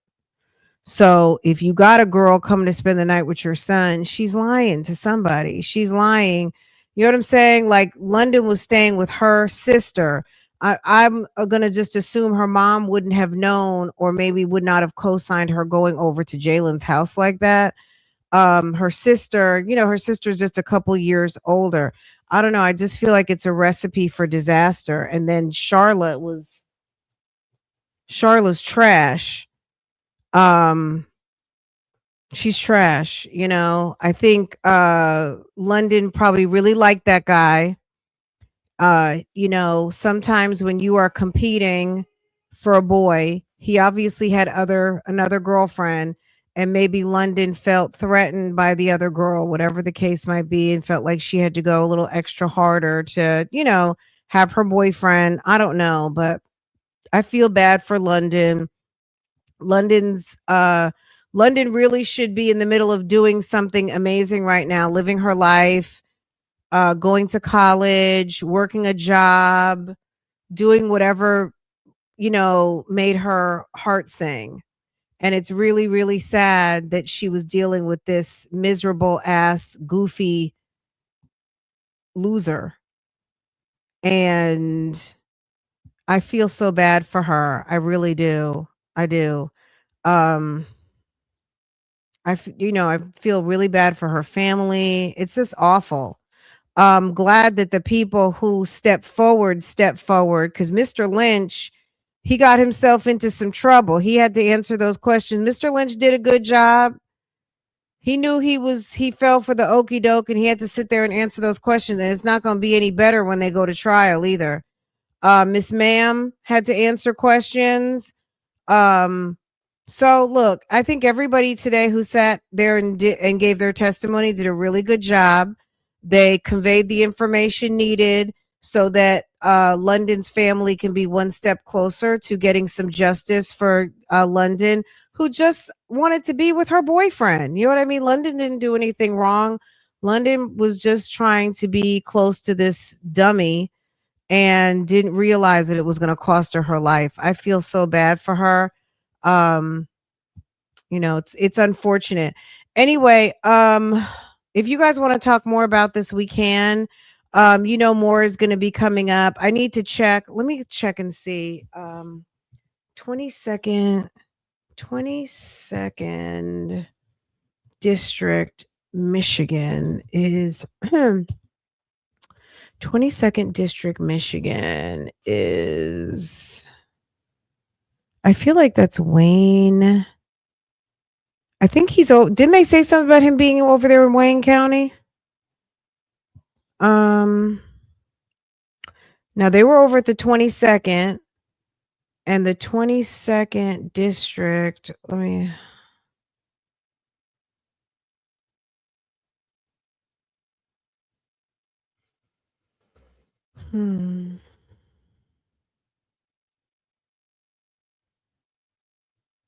Any of my Detroit people, I'm sure you guys know.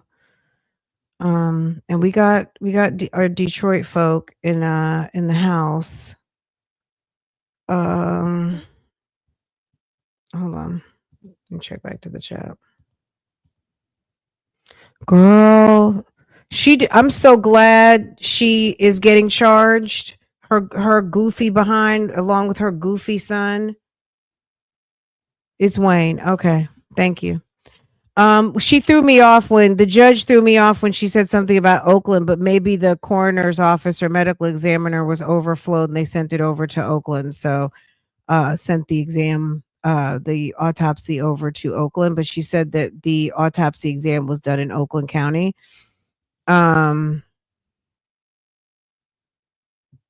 This Charlotte is, well, she gonna deserve everything she gets. Okay, let's shut this down.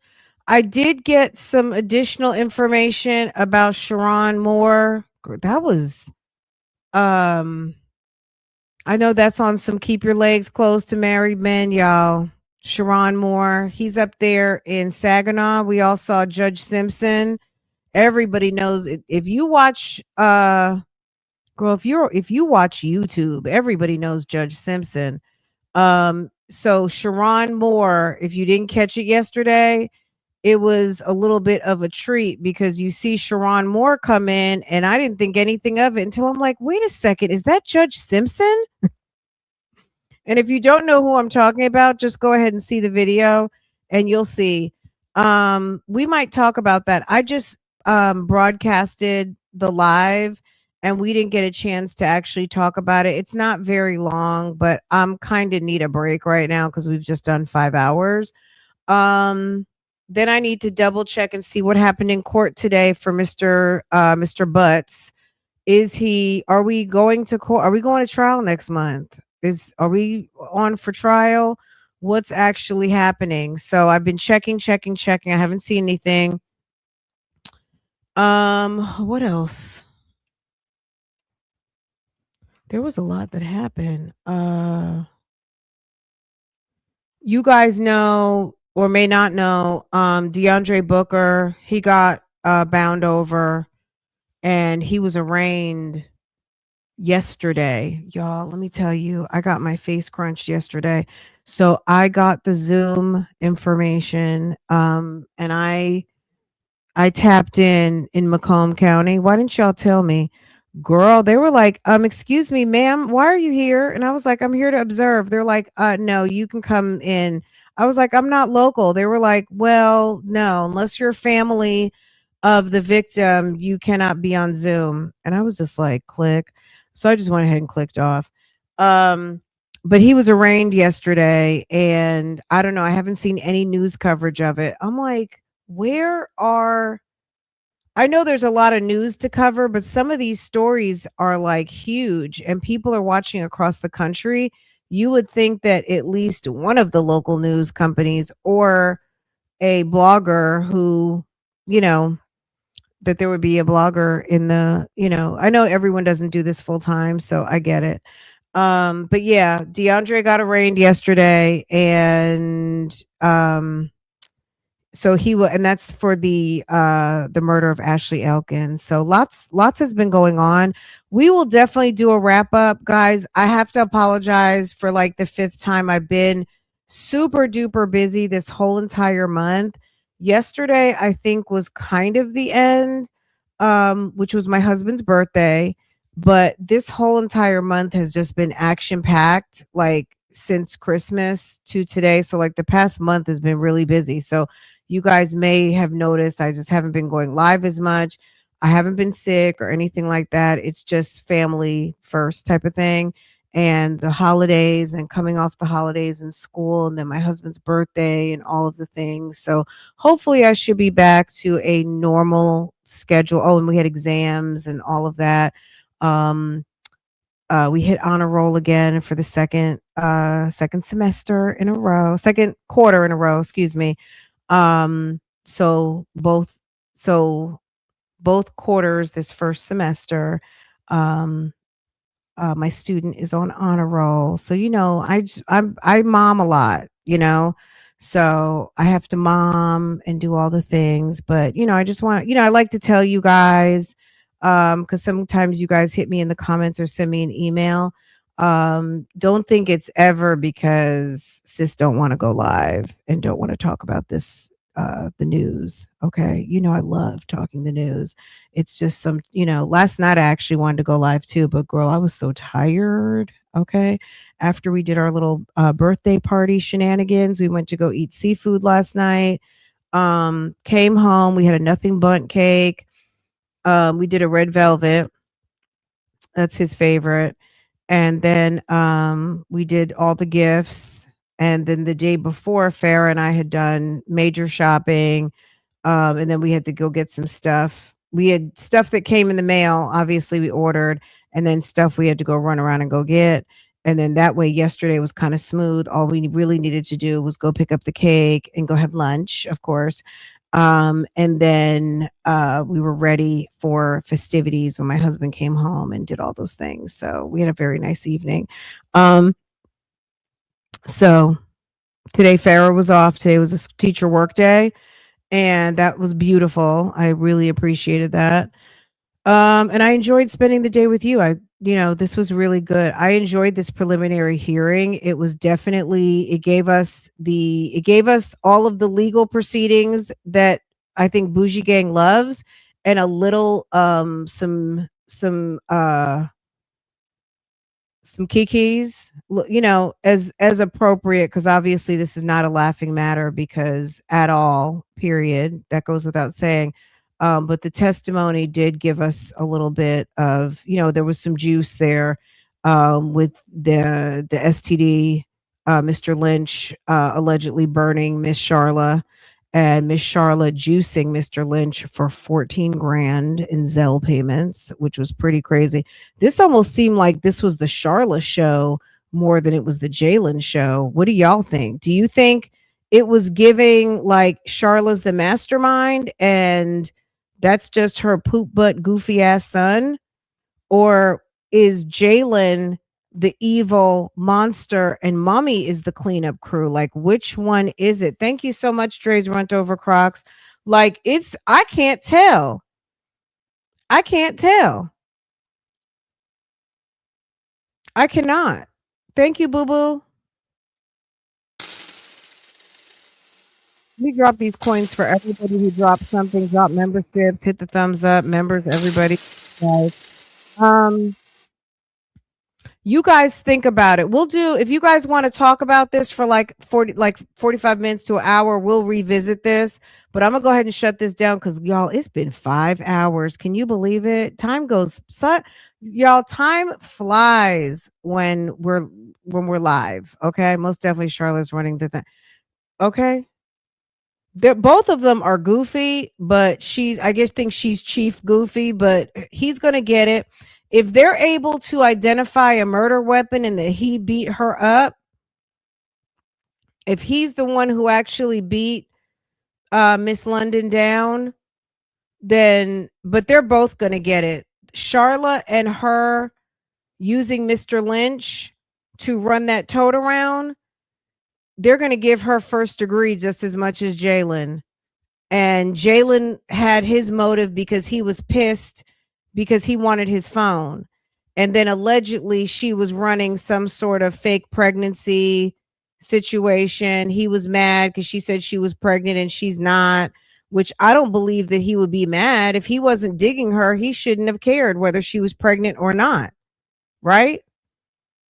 Charlotte is Nesto, Jalen. Oh, you think so? Interesting.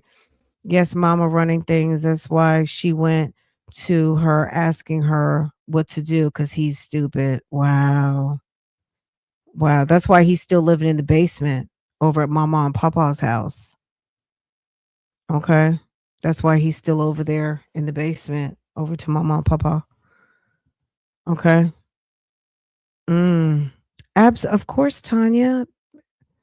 Period. Of course, we're always going to be here for you. Okay. That's how we do. What else? Oh, you guys. Okay. Shakina Thompson, guys. Guess what? Some transcripts dropped. It took a minute. Volume 1 came out and it was all it was the first day of trial. It was some preliminary conversations. it was the final motions and they were going into jury selection, right? So another couple days of transcript have dropped, but it's transcript, like it's jury selection transcript, and we're not reading that. So as soon as they get to, like, I think day 5 or day 6, I'll have to check the roster. That will be opening testimony and we're on. Okay. It took them a minute because keep in mind they had to transcribe like 22 days of testimony, and they guesstimated it was going to be about like 3,000 pages. But there was a court order that said it had to be out by February 4th. So I knew it was coming. So it's starting to drop. So just be patient. We should be rocking and rolling sometime next week, I think, with more than we can read, like days and days worth of let's read. So if you are curious about what happened in the Sakina Thompson, the state of Florida versus Sakina Thompson, the murder of Kayla Hodgson, be curious no more, because the transcripts are on the way. Okay. So I will have them soon and we will continue to talk about it. Okay. If you are tired of that case, then that will be an episode to skip over. Okay. For those of you who are into it and want to know what happened, the details during the, want to know the details of what happened during the trial, stay tuned for that, and it'll be coming soon. So all of our friends on Facebook and the people following, that's going to be coming very soon. Okay. So I'm keeping my eyes out for that. All right. Anyway, guys, I'll see you. Hopefully I will see you a little bit later. I don't want to make a promise and I don't come, but you never know. You never know. It's still early, but I just want to kind of get my bearings back after I literally, I was listening at the dentist, and I had a 9 o'clock appointment today and I was so ready to cancel, but I'm glad I went ahead, got my teeth cleaned, and I was in the chair listening and trying to get home as fast as possible. And I came in and immediately went live straight from the dentist's office. So I just need girl, I still have my coat on. Okay. How's that for dedication? If you have not hit the like button yet, your girl came live as soon as I came in the house and I still have on my coat. Okay. Okay. All right, boo-boos.